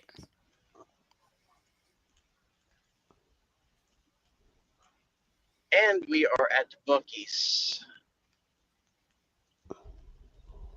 Exit 144, Richard B. Russell Parkway, Warner Robins, Georgia. I have to ask, what is And we are Buc-ee's? not It's been mentioned like 10 times this stream. What is it? So Buc-ee's is this mega, are you familiar with our Walmart store, our big box type stores that we have in the United States? Mm-hmm. It's kind of like that. I don't know if I can give you a good, let me Oh, wait, was it here, driving by. the thing? It's this humongous, ginormous gas station. Right. Pike was at one of those the other day, and he right. There we go. He like a gigantic. I don't know if that came in very good, but truck. Like imagine like a a big box store like a Walmart, but it's a side of the road type, um, like an RV stop, truck stop, Walmart, gas station, everything thrown into one. I mean, you can't buy groceries there, but you can buy merchandise and you can buy all these different food items. They have a lot of grab and go food that you can order, and you can also order custom meals and plates and things like that. It's not like a sit-down restaurant, though. It's like, well, I guess there are a few places where you can go and sit down in there, but it's most of what they do is like grab and go type things for people that are on the road that are traveling. But it's so overdone, and it's always crowded. It's ridiculously crowded. I would much rather stop at just any old truck stop on the side of the highway, like a Love's truck stop. Like I understand why you would have like a supermarket type of thing, like Walmart. I can see the utility in that. But for like a truck stop or a gas station, yeah, I don't really get it, except from the fact that it sounds very American. Oh, like yeah. not necessarily American. something that makes sense, but it's big and therefore Yeah, it's a must have. Yeah, that the weirdness of our culture. It's basically because they can, because we can, sort of thing. It's I Yeah. think it's over the top and unnecessary, but other people disagree with me. Well, I think it's way too much. I agree with you, but then again, I'm Swedish, so yeah. But it's I'm probably not okay. I love to learn about other cultures and what's how they're different from ours and how people live differently than we do. But there's so much catering to because of the supply chain in the United States, and the trucks are responsible for truck drivers are responsible for delivering so much merchandise and supplies to warehouses and to stores all across the country, and it's across the interstate system everywhere in the U.S. That there's this kind of thing. It caters to travelers, but it caters to truck drivers as well too, and all the different truck stops and everything, so that they have what they need. The truckers have everything that they need to get their job done and get their products to their destination. Oh. Yeah, we and keep the which supply is chain going. and I mean that's understandable. What I don't really get is though that for what I understand, places like Walmart have they sell things in bulk for people. And I don't really see why you would do that while you are traveling. Yeah, and that's I describe Buc-ee's as being a bit like a Walmart, but it's that they don't really cater to selling things in bulk like like Walmart would, or like one of the warehouse type shops. Like Walmart has Sam's Club, and there are other companies like BJ's Wholesale, and I can't think of the name of the other one off the top of my head, but they're big. They're even bigger warehouse stores where people will buy a lot of products in bulk, but that's not so much catering to people that are traveling, because they're usually not. I mean, they might be near the interstate, but they're usually in other locations, and in big cities, big towns. Yeah. But yeah, Buc-ee's is it's mainly meant to appeal to vacationers. Anyway, have I beaten that horse to death? Sorry. Well, I think there is still Probably enough have. life in the horse so that not everyone is grossed out. You know, PETA won't come and shut the stream down or anything. So I think that's a good thing.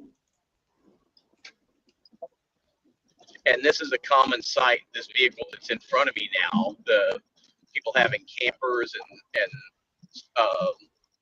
and RVs and traveling down the road in their RVs. And there are a lot of different RV parks along the highways that cater to those folks that are looking for somewhere to stay for a little while, campgrounds and everything. Yeah, so They'll get in the RV. Yeah, go ahead. No, I was just gonna say that's kind of different though, because if you're, I don't really know how to formulate that thought I just had, but if you're on the road and are traveling, and maybe are traveling for like a long stretch, because the US is a big country. Yes. But at the same time, you don't really have the space to be packing like bulk toilet paper. Well, yeah. Well, I guess it depends on how big say you're traveling around in an RV or in a camper. I guess it depends on how big your RV or your camper is. Because some of these things are really massive. They're like the Class C type RVs. They look like big tour buses. Oh my goodness. Almost as big not quite as big as a tractor trailer, but not that much smaller either. These things are pretty massive. And it takes a lot of fuel to get them around wherever they're going, around the country or whatever, if you're going on a really long trip. But that's how some people go and see the country. They just pile into that and take off somewhere. If you have the money and the means to do it, and you just travel around, just drive everywhere in your RV or with your big camper in tow behind you and go see the country. Hello, everyone. Hello. Hello. I just saw Buc-ee's was what was being talked about, and as the resident Texan, I had to jump in. Oh yeah, because it started there. Yeah, so he can. Yes. He might be a little bit more of an aficionado than I am. So yeah, I mean Buc-ee. So one thing about Texas and people from here is we're very proud to be a Texan, basically. And so we kind of dig deep into companies that start here, and Whataburger, Buc-ee's, HEB's, things like that. And what Buc-ee's did was it's just a brand really, and it's a very popular brand, and they have extremely huge gas stations in heavily populated areas, and so there's a lot of travelers that go, but there are also people that they just go there because they want to go get some. They sell clothes, apparel, they sell home decor stuff, they sell like coolers, like Yeti, the cups and things like that. And they're all branded, stuffed animals and things like that. So it's just basically they're a well-known brand, and we just like to support them. And I mean, that's pretty much. There's other things that go along with it. They sell really good food there as well.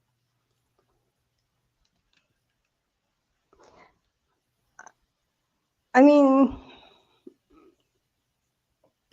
It's not really like a bulk place or anything. It's just it just so happens to be a very big gas station, and a lot of these places they're heavily populated, and so all the extra pumps, there's really no waiting, so you can get in and out. And then they typically have a pretty good price with their fuel. And instead of, if you are traveling, instead of going in and just getting a hot dog that's just been sitting on the little roller, all day, you can actually go in and get fresh barbecue, fresh burritos. You can get pastries, things like that, all made there in-house.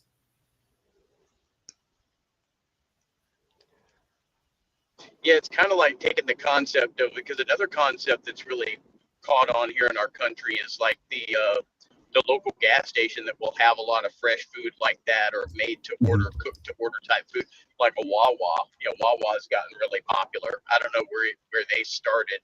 I don't know if it was Texas or somewhere else, but so it might be more accurate to describe Buc-ee's as being like a mega Wawa, more or less, with like you say, with branded merchandise and stuff like that. Rather than I guess I went to Walmart as the first thing, because everybody thinks of Walmart as being the big box mart concept here in the U.S. Yeah, that's pretty well known. That people are familiar with. Yeah. Like my nephew, he's a little bit over 1 year old, and I mean, he has some stuffed animals of the little Buc-ee mascot, the little Buc-ee character, and he, Buc-ee Beaver. Yeah.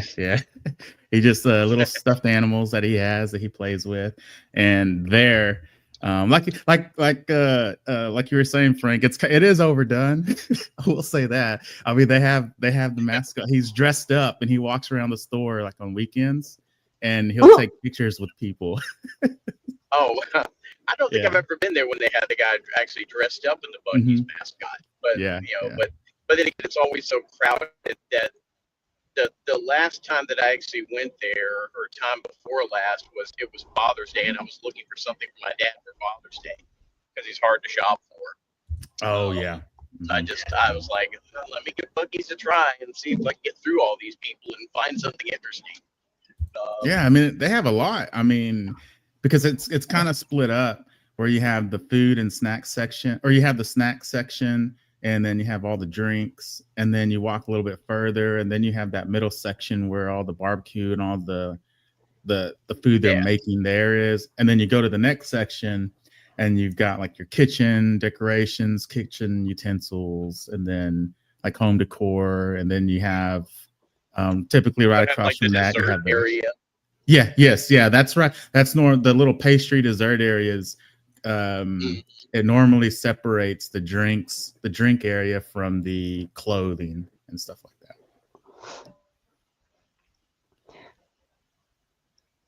So I mean, we do have gas stations along what I guess is the same as the highway. With like, you have the gas station, and next to it there is like a restaurant that sometimes has a like multiple toilets and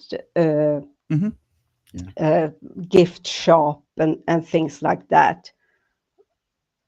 There are a couple of those places where you can like go out and walk around and have a sit outside and yeah, we have those there too, or here too. So I'm pretty sure I know what you're saying, what you're describing. Also, yeah, it's for like mostly truckers that stay there and eat there, but it's for regular people as well. Yeah, we have some of those. The thing also with one of the things that Buc-ee's is known for is having extremely clean restrooms, and so they're really huge and they're very private. Yeah. And so a lot of people would rather stop there if they have to take a break and do whatever versus, just a regular gas station somewhere. Yeah. So that they That are is known an for. excellent point. Yeah, the restrooms That is there, an they're excellent really point big. because there are so many, like, for years and years in the United States, when you were traveling around from place to place, and before really I think even before the rise of the big truck stops, like the Love's truck stops and whatnot, you'd stop at a gas station on the side of the road, and the bathrooms were always disgusting. They were always nasty. Yeah. And it wasn't as big a problem for the guys because it's easier for us to go, but it was a problem for the ladies. So some of that, was in response to that to cater to the women, when we're traveling along. Yeah, typically a lot of American restrooms, it's just a little stall that has, cracks and big openings around the corners and things like that. And it's they're not really very clean. And so what Buc-ee's did was their restrooms are huge and they made all the stalls and everything extremely private. Like it's like solid all the way around from the ground to the ceiling and extremely, extremely clean. So that's one of their pushing points. That's one of their main I should say. Well, it's a big thing with them. Yeah, and and then there are other. Oh, I'm sorry. Go ahead, Dee.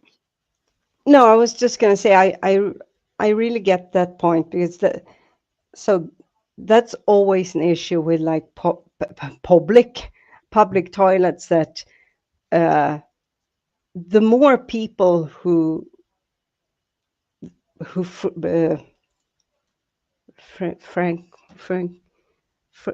frequent. Yeah, I know what you're saying. The place. That's right. Yeah, frequent. Yeah, the worse it often is.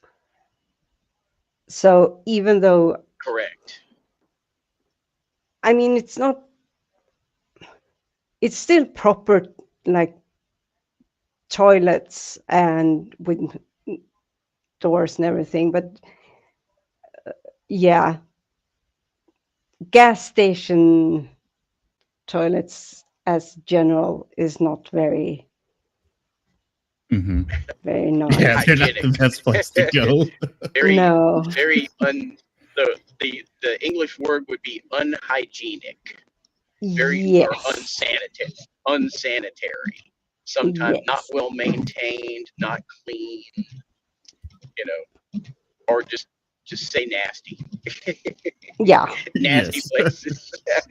But it is, but I will say that I mean that Buc-ee's itself, it is it is out there. Like they've overdone a lot with it. But that's just sort of the everything is bigger in Texas sort of mentality. you just have to kind of understand that mindset. Yeah. I don't live in Texas, but having gone through Texas, I understand, because I've gotten a taste of the Texas culture. And it definitely is. Yeah, that everything is bigger in Texas is definitely true. Yes, and we will tend to support the businesses that were started and then grew here in the state more than other places. It's just a sort of if I can help you understand, how Wild was saying Americans think there's America and then not America. Yep. Well, in Texas, we say there's Texas and not Texas. So okay. that helps kind of, It's called the Lone Star State for a reason. Because at one time in its life, Texas was a republic that was independent of the rest of the United States and independent from Mexico at the same time. Oh, really? Yes, Is that yes. is that not correct? Yes, yeah, This we is were our Bond, own. right? Yes, yeah, it's Bond. Okay, yeah, thought I recognized. Yeah, we were. Yeah, we were our own republic, our own little country for a while. So that's probably why we have that mentality that spills over still.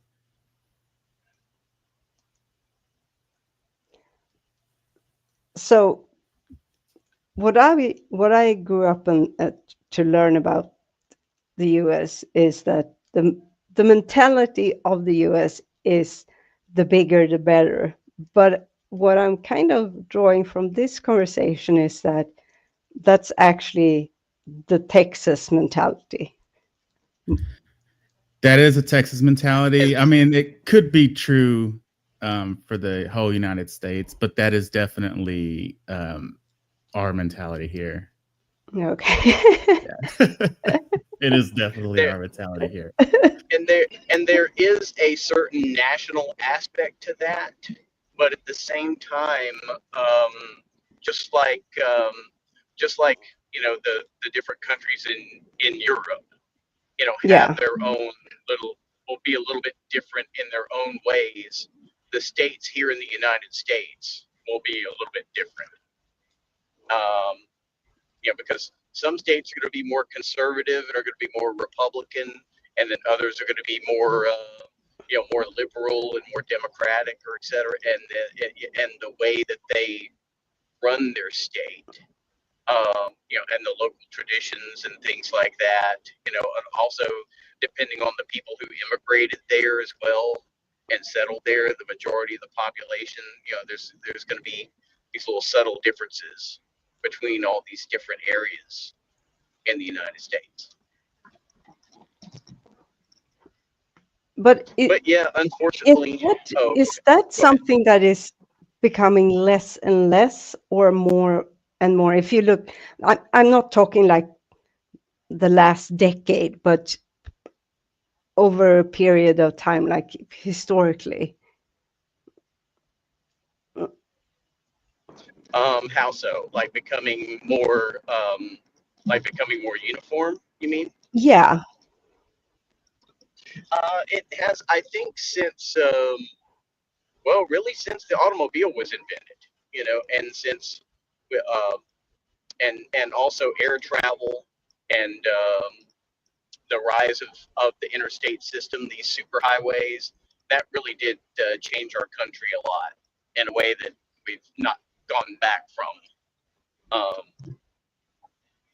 And it has created this kind of culture that's this aspect of the culture that's kind of a national culture, I guess, of where we're associated with Walmart and McDonald's and Chick-fil-A and famous name hotel chains and things like that, because there are always going to be those kind of establishments that you're going to find everywhere in our country.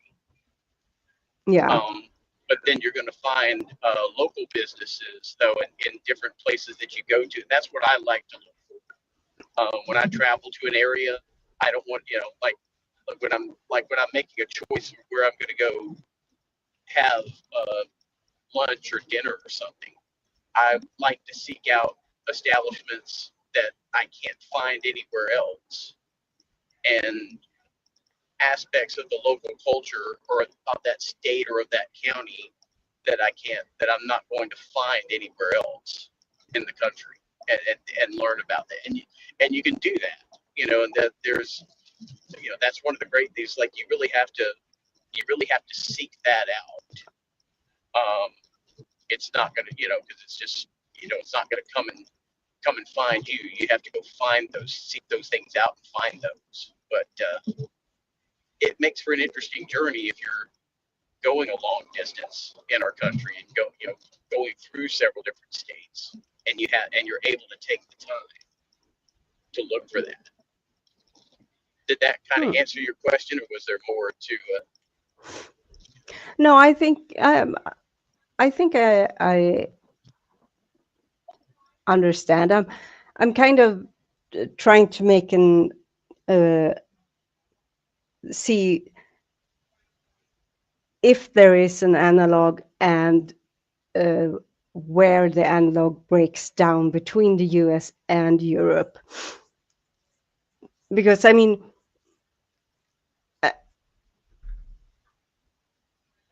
yes, perhaps there is more of a European culture versus an American culture. But at the same time, since in the US, everyone is speaking the same language and you are the same nation, while in Europe, we speak different languages. We always have. And we didn't really attain peace in Europe until 1945. Before that, it was basically a constant war between one or multiple nations since forever. So it's not just that we have different histories and different languages and different traditions, so very different cultures. We also have these, like, for instance, England and France has throughout history been in war with each other for long periods of time, and then they have been semi-allied, and then war again. And the same goes for, like, just look at the Nordic and Scandinavian countries. We have, I mean, we were in a forced union with, or we had Norway in a forced union with Sweden until 1905. And before that, we ruled over Finland, and then we gave Finland to Russia in exchange for Norway from Denmark.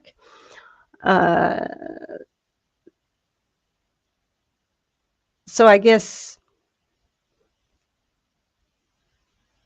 I can see why, from an American point of view, it might seem as though we are more of a singularity than we actually are.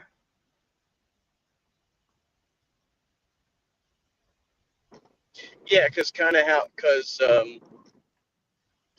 the different countries in Europe, pretty much my understanding has always been, we're talking different nation states that have at different, like you said, at various times in history have been in competition with one another, and at different times there's been, nationalism was really a big thing, and then of course there was also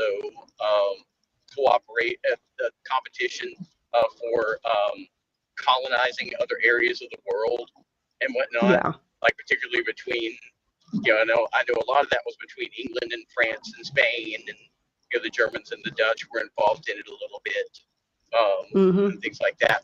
But just historically, these different nation states, and some of them were not even actually unified as countries until later.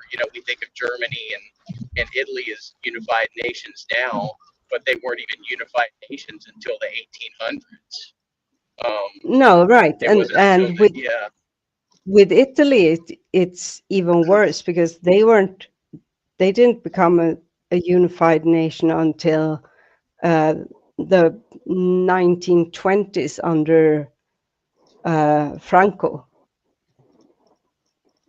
and his fascist rule. Oh, okay.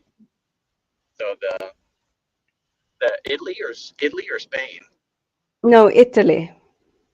Oh, Italy. Okay. Oh, Sut is yelling Spain. Oh, I said Franco. That's because I said Franco.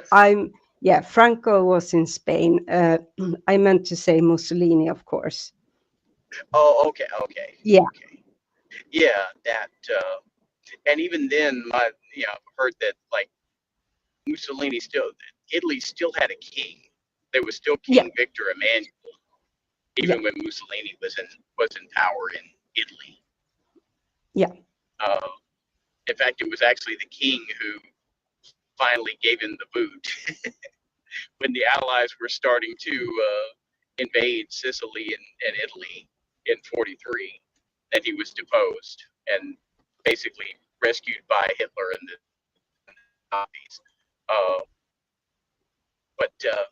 But back to but the whole concept of like before all that, different nation states and competition and everything. So there versus here in the United States since 1787, when the Constitution was ratified by the former 13 colonies, now 13 at that time, now 13 states. It's been baked into it's just been baked into us to, the states really are more in cooperation with each other rather than in competition with each other, like individual entities. And of course, like Texas is a little bit of Texas and California are a little bit of a variance with that because of how they were found, because of how both those states were founded.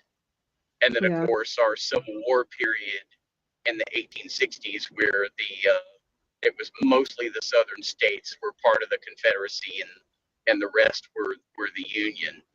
But other than that, it's been more cooperation rather than competition. Between states to build a nation.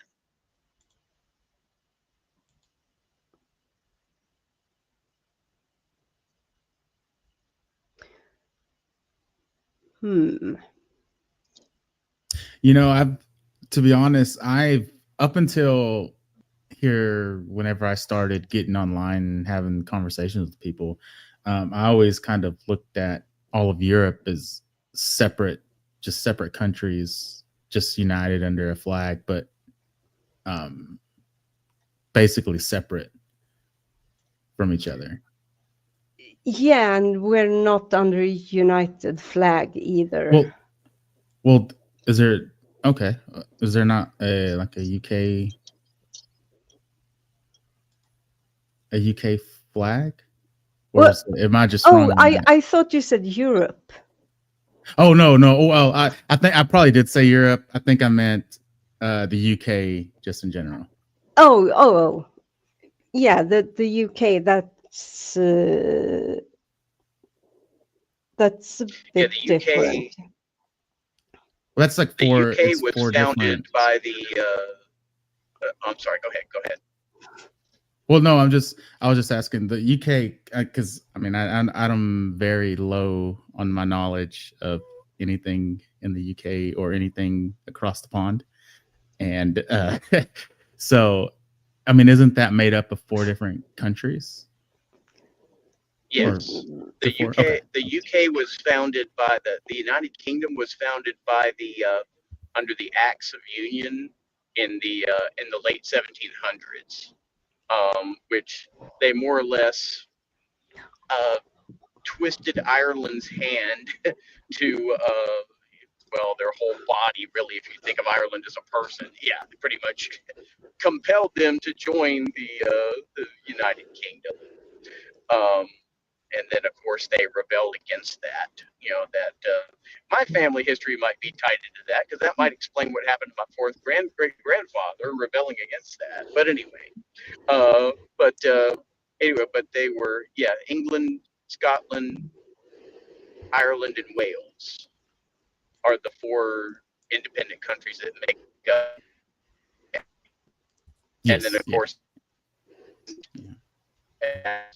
much more involved story how there's Ireland and Northern Ireland, and Northern Ireland is part of the UK, but the rest of the island is an independent country.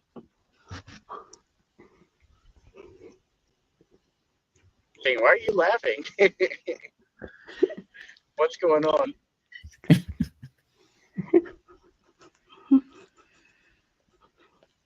Oh, they're whispering. Her and Soot are whispering to each other. That's what's going on. They're probably laughing at me. What are y'all doing? I'll be the first to They're admit laughing at us silly Americans. I'll be the first to admit They're laughing at us silly Americans and our notion of nation building and Right. all that stuff, and our lack of real culture and all. And I partially agree, but Yeah. American culture really would be a good idea, you know. It would be, yeah. But it's but other than that, I don't know what they're giggling about right now. But I'm glad that that deviant relationship and everything. That's really that's very heartwarming. Oh, it is. It is. I love seeing it. Yeah, he was saying good night, and he's very, very sweet. Oh, okay. He always makes me smile. Oh, so does a good man, huh? He really, really, really is. I'm a very happy girl. I'm curious to know how you both got your respective YouTube names. Like what made you choose Deviant Outcast as a name? So I used another name on various sites on the internet before I created my YouTube account. But apparently a lot of American sites don't like the word bitch. So so I couldn't create so that wasn't the whole name. I used to call myself Bio Bitch. Yeah. It may only be more of a problem with US English. I don't know if it is with UK English as much. But no, but it was kind of flagged like inappropriate or not allowed or whatever. So I had to come up with something else. And I had already been semi playing around with different versions of both Deviant and Outcast. But the whole backstory, I think, is that I've always been kind of deviant from everyone and everything around me, and also being very like isolated. And yeah, I've always felt like, are you a bit rather than being too cool for school, you're too school for cool? Is it kind of like that? More maybe kind of weird. Though it has, the older I have gotten, I started to have friends that were more like me way into my 20s. That's when I came in contact with before then, like through all of my school years and even preschool, I was bullied and outside of.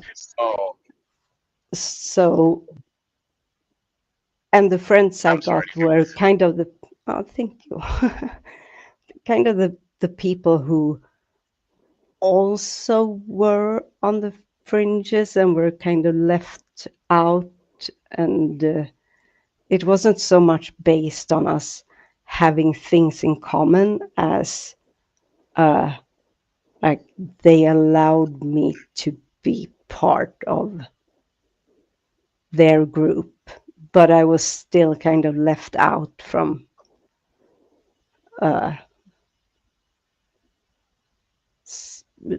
socializing outside of school and that sort of thing. Yeah. So basically, you felt like an outcast. Yeah. Essentially. Yeah. And I can relate to that because there were so many social groups that I felt like I was excluded from in school, going through school, that I really wasn't in that crowd or that I belonged. Yeah. No, I often, like when I went through gymnasium, which is grade 10, 11, and 12. So grade 10, I didn't have any friends. And grade 10 and 12, I literally was like a mascot.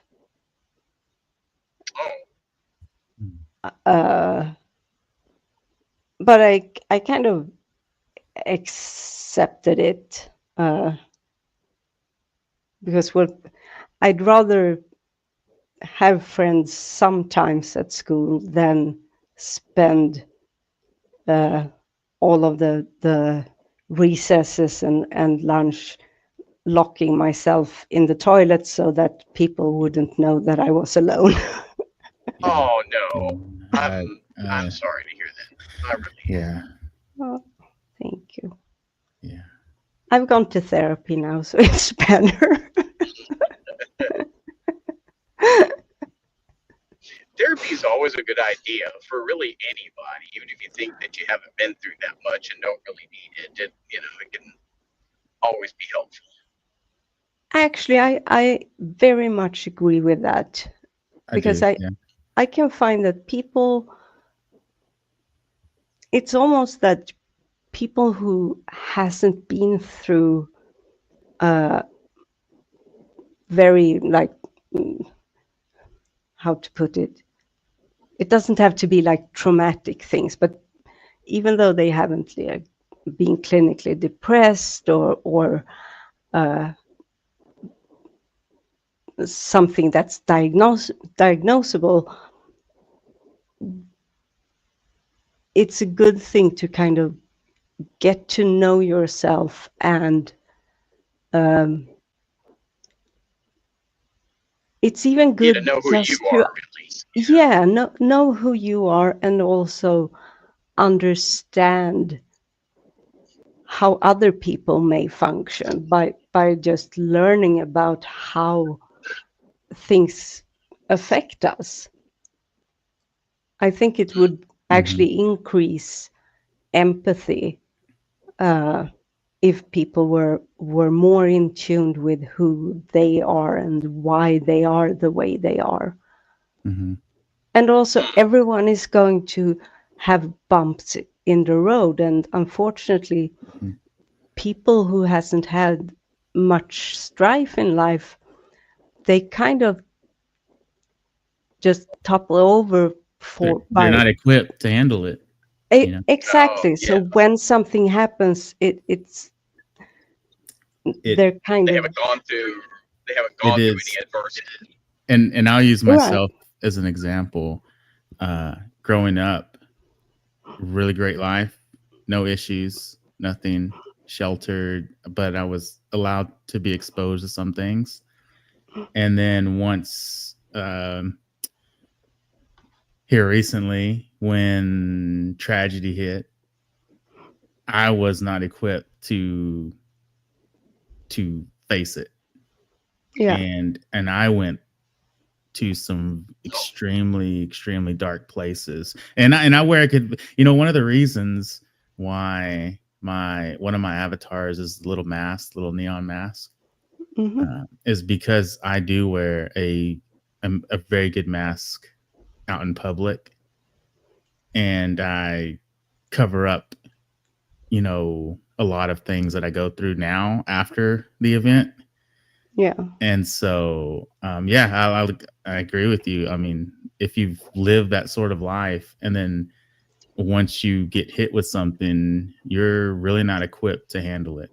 And unless you have someone there that you can open up to or, help you to just point you in the correct direction, it's extremely easy to just spiral out of control and just, crash. And, and I experienced going through some extremely, extremely dark places that a few people online know, but not very many. Most people just think I just always, in a good spot, Yeah, so that's also a reason why I think therapy is good for everyone, because so I try to be very open with, like I've said many times that I have complex PTSD, which is partially so that people ask, because it has happened on stream that I have become like dissociated and can't really speak and so forth. So it's good for people to know and have an understanding for that. But more than that, I want people to feel,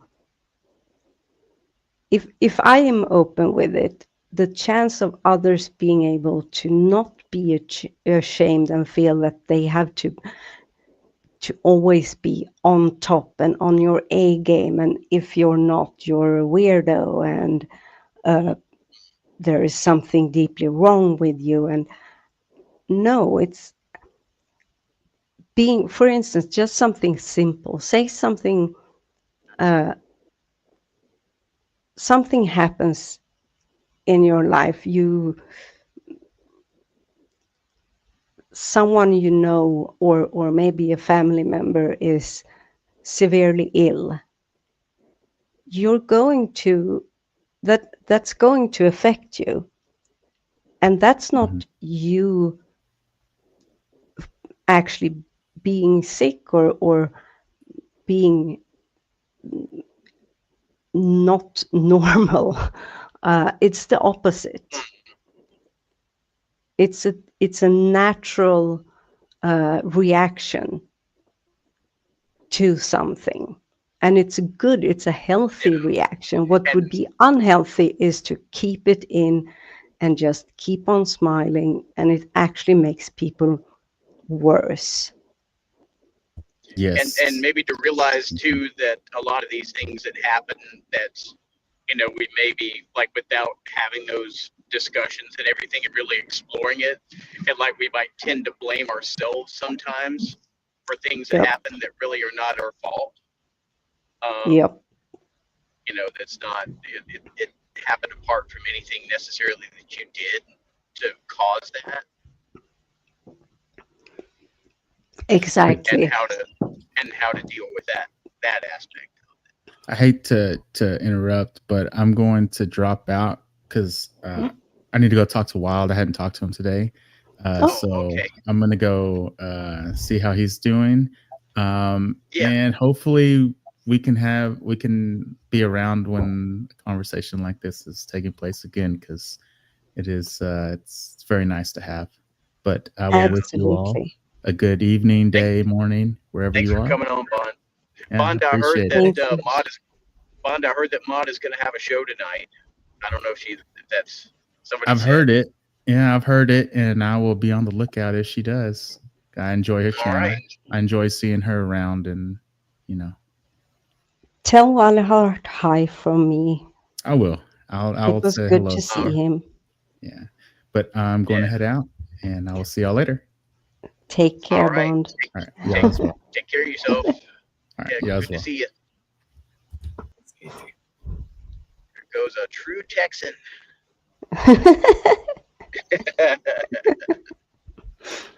That is one thing I cannot. I'm a Georgia, Florida boy, born in Georgia, raised in Georgia, and finished in Florida. Well, did you really finish in Florida? I mean, well, do any of us ever really finish? But I guess what I mean by finish in Florida is that I moved there in my 20s. When I was Aiden's age. And then have been living there ever since. So that was the till my graduation point. I think people reach a graduation point as adults. It's like when we're 20s. I know I was not really a full-fledged adult in my 20s. Not No. mentally, I wasn't. I had I had a reasonable amount of adult maturity, but not as but you develop so much more as you get older, and For sure. my time in Florida has brought about that finishing. It's like I may have been like, if I compared it to whiskey, it's like I was cooked and I was distilled in Georgia, but I was put in the barrel. But I was put in the barrel and aged in Florida. So. Okay. Yeah, if I was doing that comparison, I was cooked and distilled in Stockholm. I was put in the barrel in Uppsala, and now I'm being bottled in the very, very, very far north.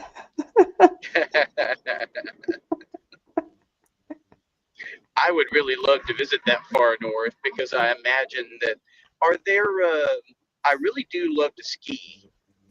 I love snow skiing. And to my great sadness, here on the East Coast of the United States, the ski season is irritatingly short.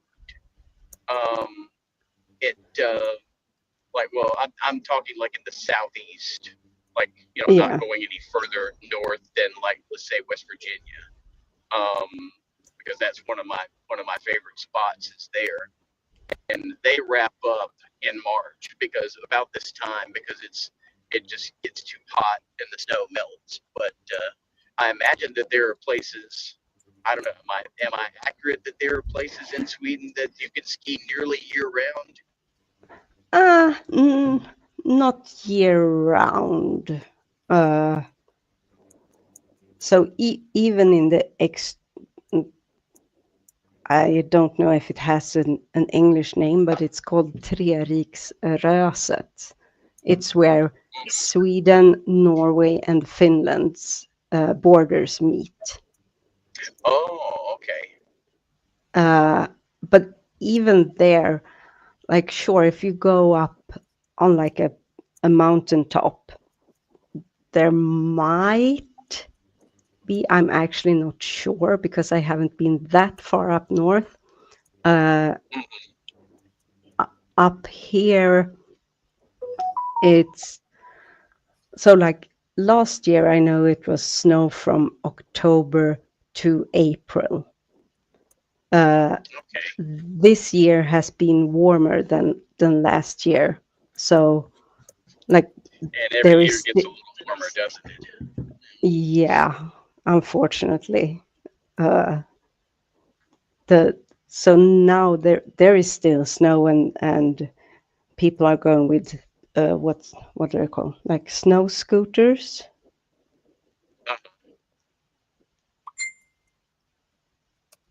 Rather than like it's too thin to ski on? No, I would say that you could easily still ski, but oh yeah. It's just that, so we live in like, not, I hesitate to call it a city, because the population where we are now is like half of the amounts of students that came each year to where I lived up until a couple of months ago.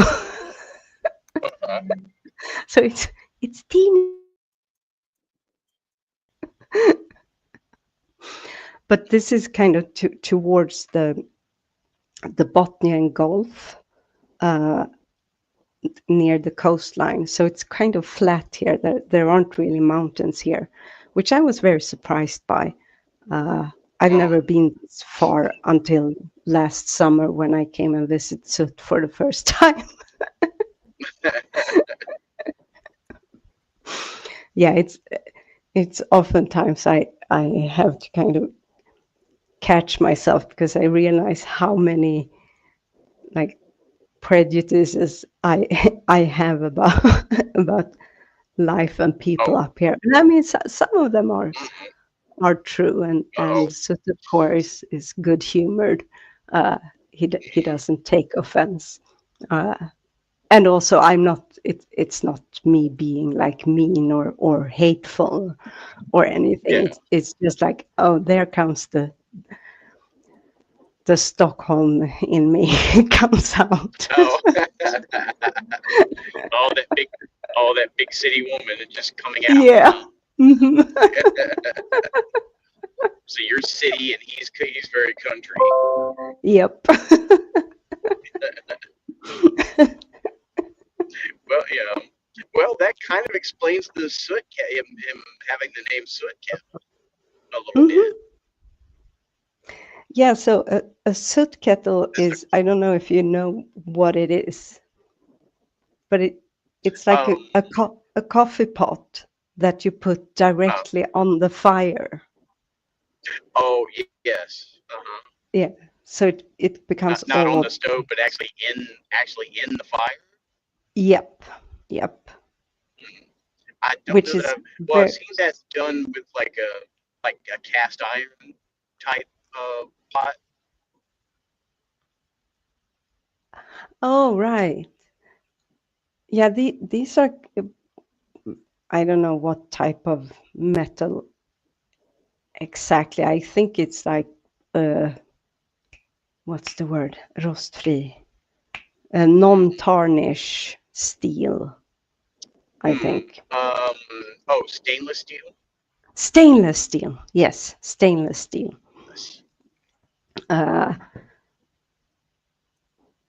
And I don't know what they used to be. I don't think copper, because you don't want to drink from copper. That's kind of nasty. Yeah. Copper it is will make. fantastic. Go ahead. I'm sorry. It's awesome for keeping things warm, but it's also very toxic. Yeah. Copper is brilliant for making any kind of distillate, for making alcohol, for distilling alcohol. Yes. Not so brilliant for any other fluid, for water or any other fluid. No. Absolutely. Stainless steel. If you were going to distill water, stainless steel would be the way to go. Yeah. No, so he's very much likes the outdoor, likes fishing and going camping outdoors. And as it so happens, I too love that. It's just, you don't really get the same. It's much easier up here because there aren't as many people around. There are distances between people up here. Oh, okay. So like distance, physical distances, you mean? Yeah, like sure, this is kind of a. Okay, let's call it the town and not the city. Off back there. Oops. I should have gotten off back there because now I'm going to hit the Atlanta traffic. I wasn't paying attention. No. Do you have to go far for your next? Not too much farther, but I didn't know. I wasn't paying attention, and and it can get backed up around here. Oh, yeah, there are a lot of cars there now, or traffic. This is Atlanta area traffic. Welcome to Atlanta. How many lanes are there? It's like 4 or 5. 4. Oh, here this part just 3. Oh, so it wasn't. What's it called? Not on ramp, but we're. Wait. Oh, okay. Yeah. Well, we're at an exit or an interchange. Yes, that was just back there. Yes. So off to the right here is there's an on ramp. from the crossroad. Yeah. Right. That's why it looked like it was 4 lanes for a moment. Yeah, because this one runs out. The one on the right runs out.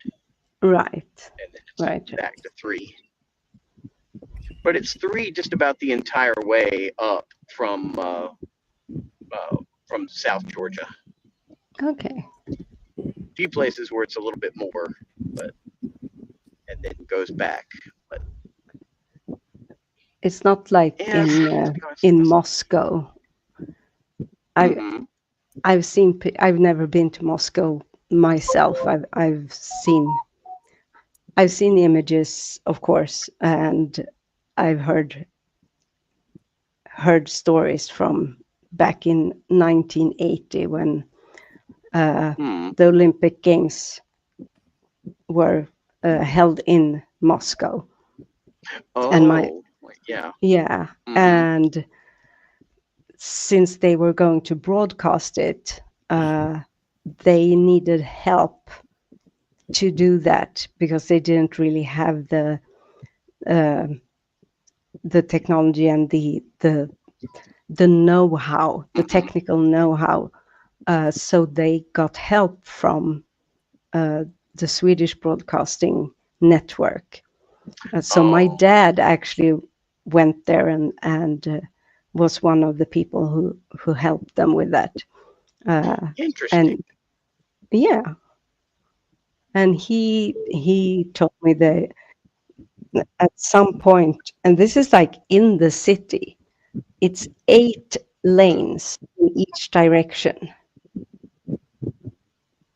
Oh wow. Which, 8 lanes.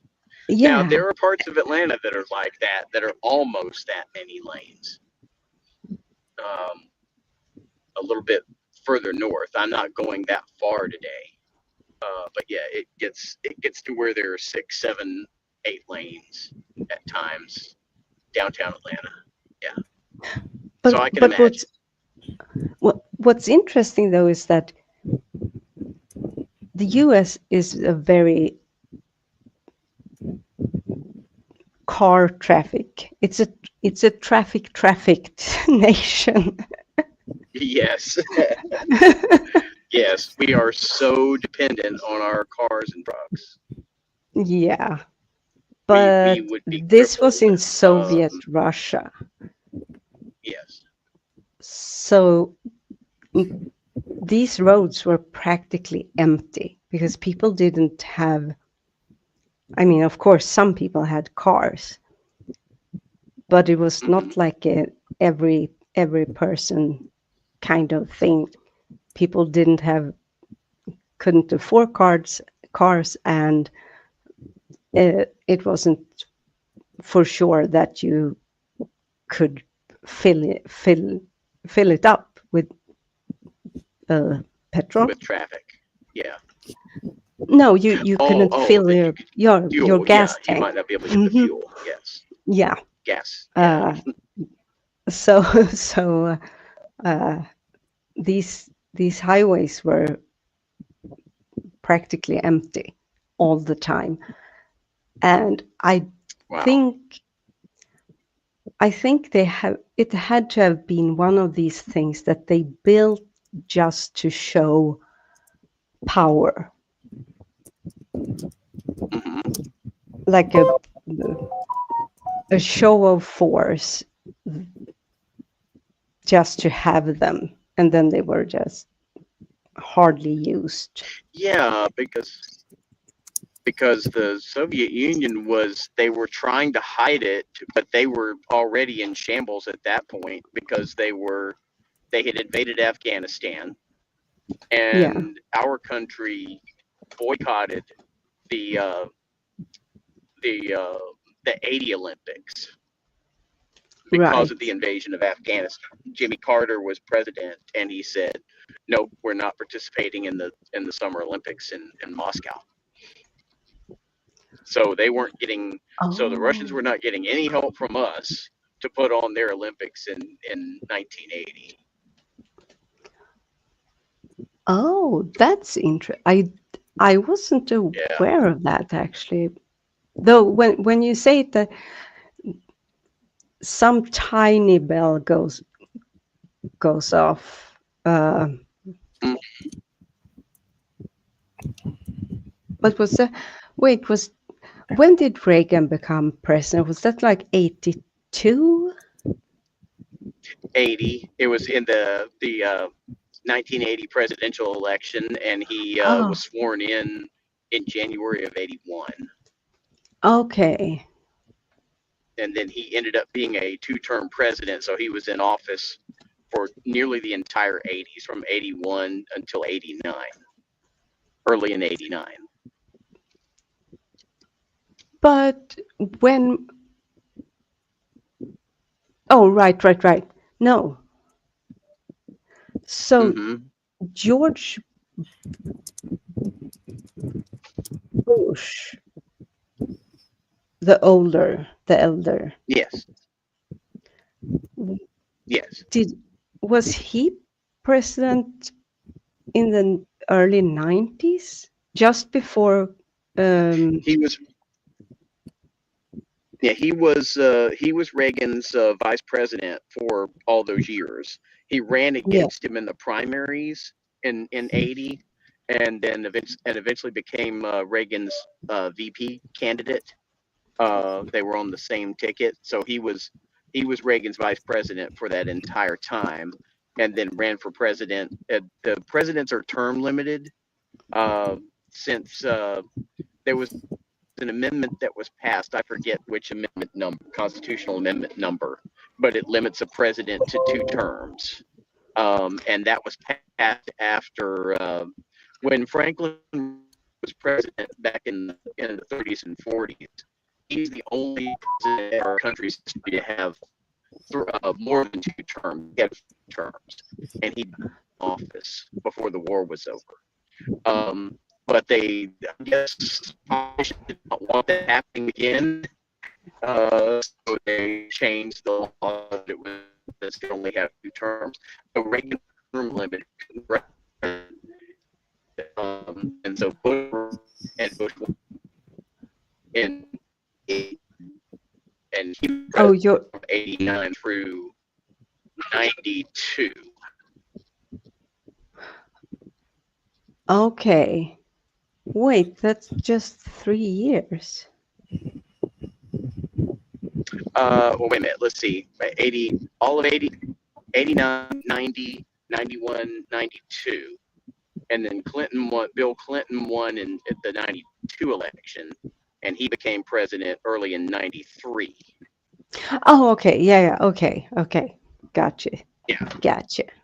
Yeah, that's how it works, because we'll have a presidential election year. It will be on an even numbered year. It's every 4 years, and it'll be on an even. It usually falls on the same year where there'll be a leap year. Right. It's kind of odd how that works out, but yeah, because even this past year, the 2024 election, the 2024 was a leap year. So anytime there's a leap year, that's a U.S. presidential election year. But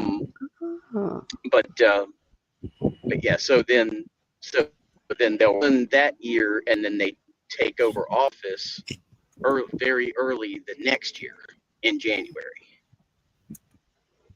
or continue or be sworn in again if it's a second term president.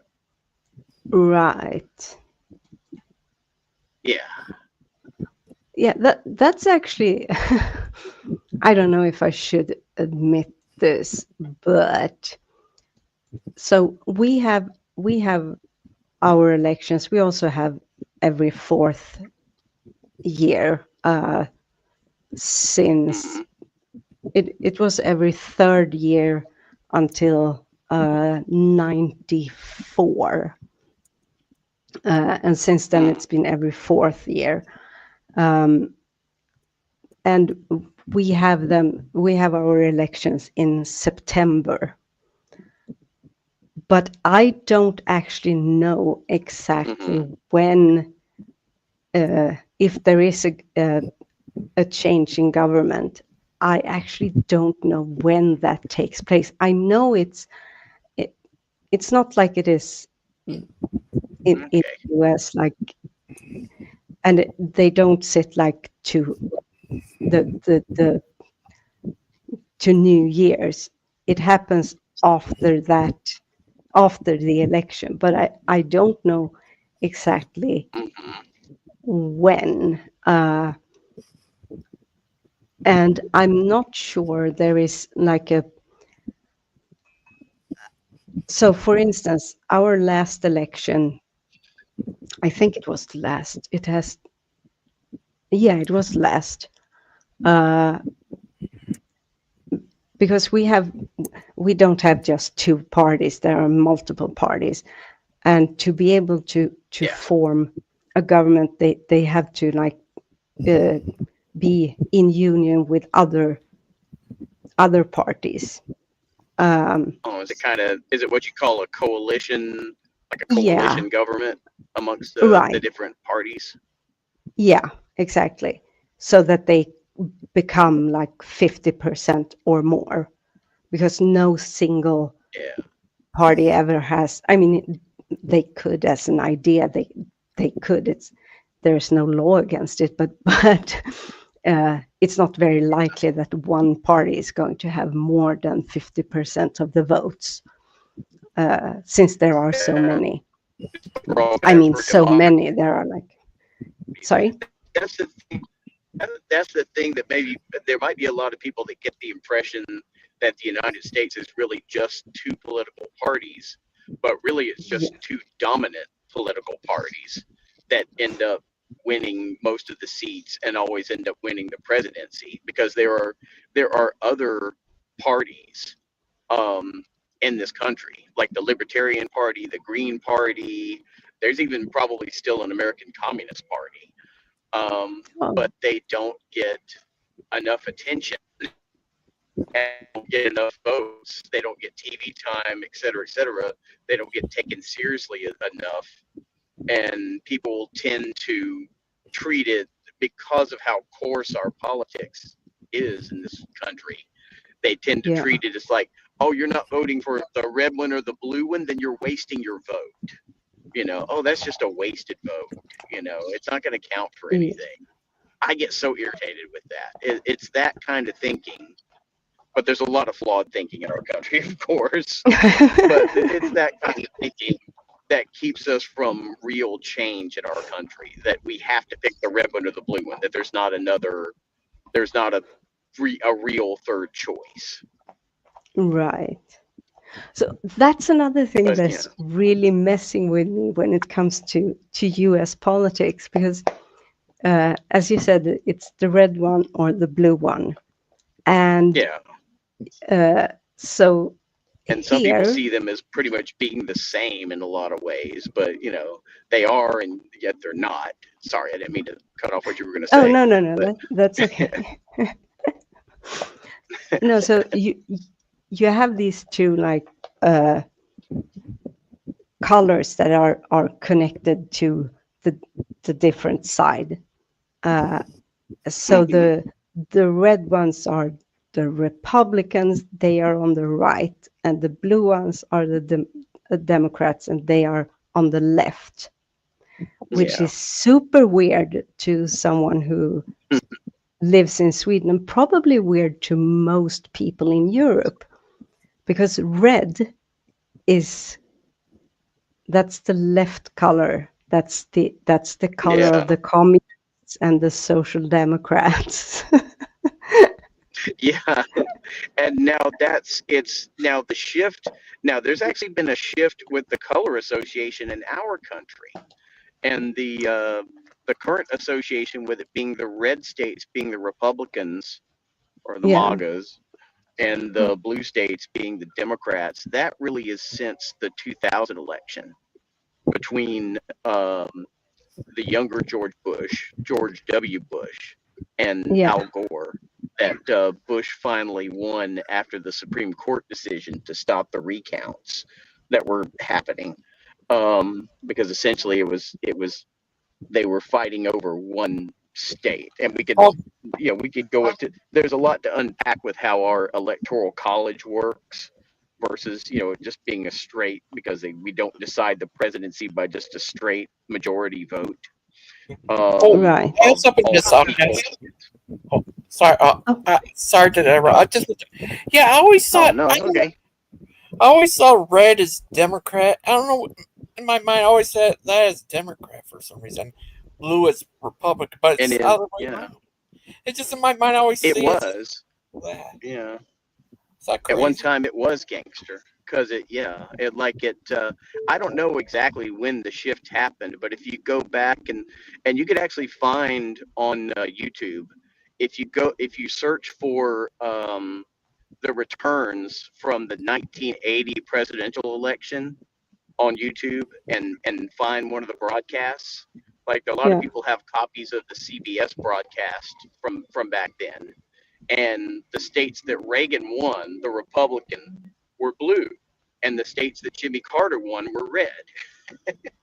So in that election and in all elections prior to that, that was the color scheme. The Republicans were the blue team, and the Democrats were red.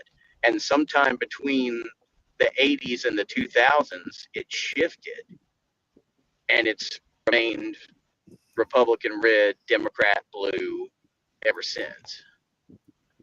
That's super weird, though. I mean, It is weird. I know. Yeah. It's confusing. it's People have very forgotten, confusing. and people don't remember that. It's like because a lot of because there are so many of us that there are kids growing up now that don't like if they haven't gone back and if they didn't learn that in history class, or they didn't Yeah. happen to see old broadcasts of old elections or whatever, don't see something referencing that, then they don't know that it used But to be the other Gangster way around. Ghost remembers. 'Cause Gangster Gangster knows, Ghost. yeah. He's Yeah. got it. And But again, as he's far as got like the specific, yeah, I think it was even after Bush 41, the first, George Herbert Walker Bush was elected, because I think when he was running against Clinton, the returns on the 92 election night, and you could go back and find that on YouTube as well. I think even then, the Democrats were the red states and the Republicans were the blue. It might be it might be the 96 election when it shifted, or it could have actually been on the 2000 election. Somehow the colors shifted and it just stuck after that because it was seen as a realignment election. The 2000 election was a realignment election because there were states that went Republican in that one that had not gone Republican in a long time, had been traditional. Or they had been Democratic states and they became Republican states. Oh. In and not necessarily in every aspect, but at least in presidential elections. Yeah. Some states will be very Republican and presidentially, but then will be Democratic in other aspects, and who they send to the Senate or who they send to the makeup that goes to Congress and etc. to our House of Representatives. Right. So it's all it's a little relative. Mm-hmm. What's that, Gangster? We've been on here for 5 hours. Sorry. You got to get going. Yeah, sorry. Thank you for coming okay. on, Frank. Yeah. Thank y'all for keeping me company on my long drive. I'm almost at my destination, so I really appreciate the company. Yeah. Oh, you're welcome. Thank you, and thank you, Miss Outcast. Thank you, Gangster Ghost. This has been a blast as always. Oh, thank you. Thank you for the good conversation, both of you. Yeah. Thank you. Thank you. Take care. Take care. Bye. All right. Y'all take care. Have a good night. You too. Drive safe. Oh, yeah. Thank you. Thank you. Bye. Bye-bye. Bye-bye. Tell Soot we said hi. I will. Yeah, tell myself. I will. I absolutely will. She's gonna go snuggle up. I am. All right. Good night. Okay. Good night, y'all. Bye-bye. Good night.